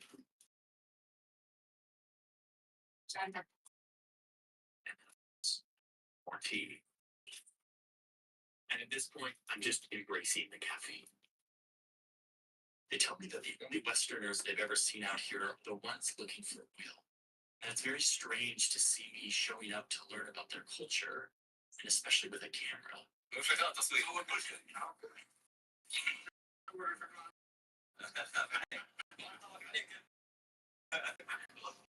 So how long have you lived here?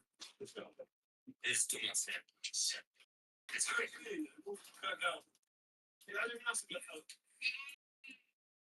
Got to meet their animals, extended members of this nomadic family.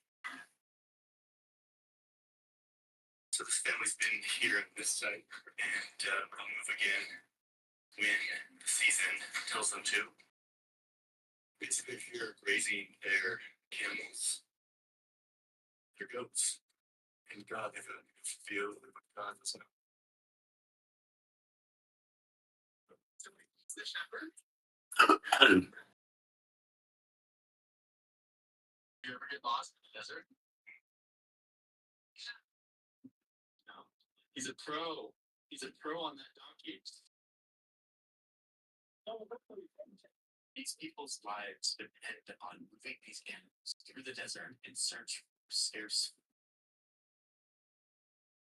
I've seen and hear from a lot of people who live out here is the just sense of peace and simplicity that they get, that they realize that the city could never bring. What do you like about out here that makes you stay?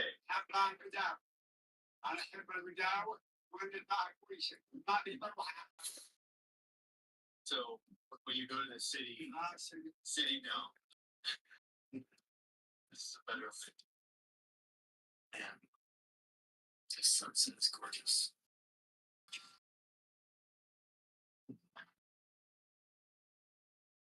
Okay. Yeah, that's good.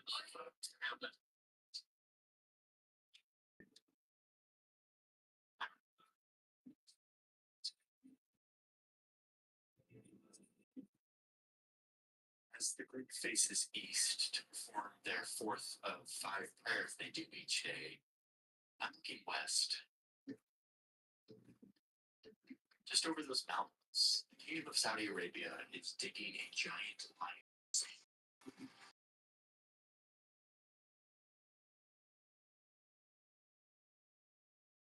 Working day and night to reshape this desert, building their high-tech eco-city.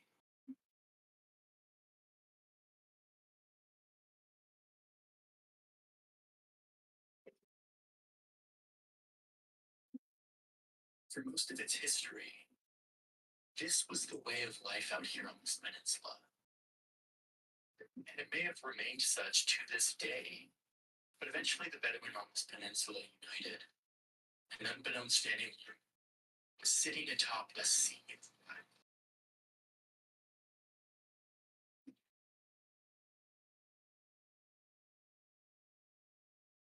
The expert.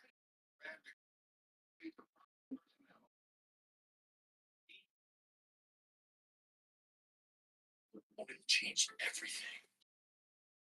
The kingdom rapidly modernized.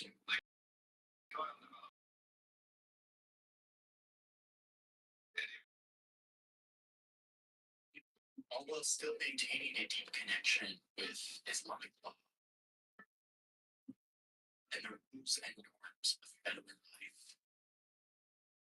And despite this rapid modernization, hundreds of thousands of people still maintain their roots. They to their past.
Aren't you? Yeah, like starstruck. Say a human phrase. Say grocery list. That's completely cute. Ooh, say something, Reese. What? Oh, well done. You're a real earth person, aren't you? Yeah, I'm like starstruck. Say a human. Say grocery list. Completely cute. Say something, Reese. What? Oh, what?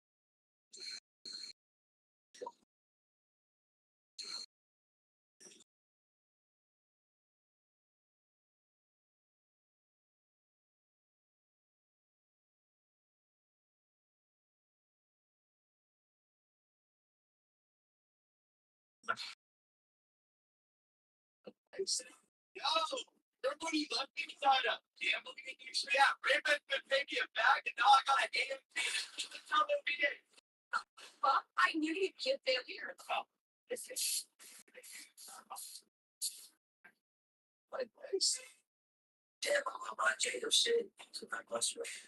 Damn, I'm not Jacob shit. I'm fucking there for a little bit. Damn, I'm not Jacob shit. I think they realized for some fun. Damn, I'm not Jacob shit. Like, they say. Damn, I'm not Jacob shit. Damn, I'm not Jacob shit. I'm fucking there for a little bit. Damn, I'm not Jacob shit. Nice. So the phone, damn, I'm shit. He said, damn, I'm on my Jacob shit. I must have, damn, I'm on my Jacob shit. So is it Sophie Ray, Julia, or Denise Lee? Kiss Mary Kill, Kiss Mary Kill. She's very cool. Okay, I'll do it.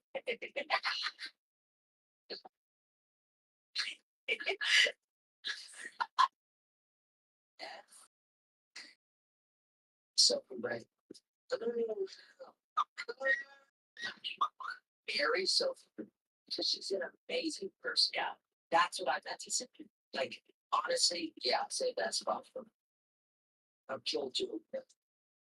Oh, I meant to say, well, that's fine. How's that? Actually, it's best. And I You literally have Elliot Lumber in your face, I read. Eat the bar every Wednesday. but she don't love me. She don't love me. She doesn't know you. She doesn't love me. Sydney doesn't know you. Julia does. Sydney. Yeah, she would. But Don't you, Julia? okay, so yeah, facts. So what I would actually do, guys, now that I've actually thought about it, can we just play Mary, Mary, Mary? Because if we played Mary, Mary, Mary, I'd marry all of them. So maybe I could just get it Sophie, right? Yeah, just class actually the better. Damn, Do you think that raising beans is better than that? wait, maybe this would never be someone who's kind. Sorry. It's cooking. Seeing our guys not good enough. You're going shit.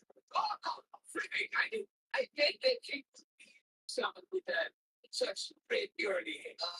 What's wrong with red curly hair? Why? I have red curly hair. Wait, this would never be someone who's kind. Sorry. It's cooking. Seeing our guys not good enough. You're going shit. I think that someone with that such red curly hair. What's wrong with red curly hair? Why? I have red curly hair.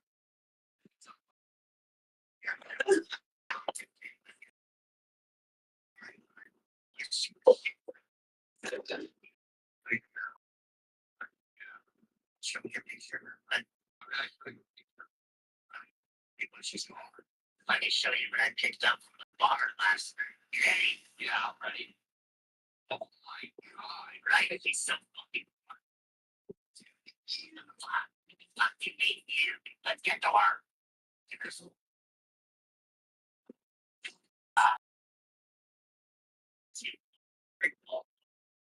Yeah, no, it's fucking dear. What are you saying? Not only that, wait, it's fine.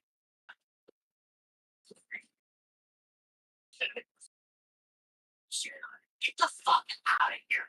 This is not myself.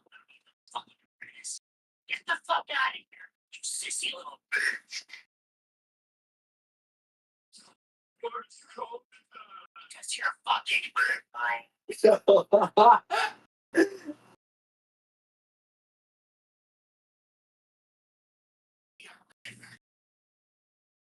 you are.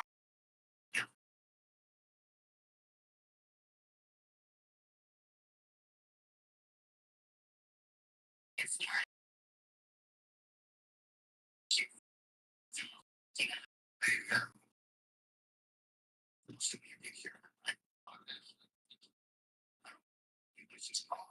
Let me show you what I picked up from the bar last night.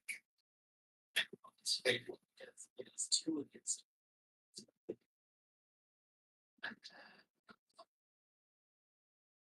Interesting piece. Trashy, pointless, and pretentious. They say that art reveals more about the viewer than the artist. Oh, there's no time someone stood up to diabolical bad guys. I don't think it. I have a feeling it'll be hard. I'd say they're one big job away from submitting things. Because you're little down here. You're funny as I am. I really like to see their biggest life in prison. Did you see their last job? Unsecured exits, crypt disguises. But it was not mass. Not like the massive. Next, they're gonna make it personal. It's just. Well, that's your opinion. And I think as with I think it's about perspective. So, trash. Just like to say.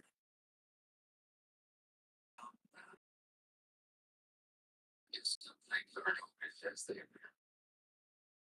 They're living, man. The innocent photo of the governor.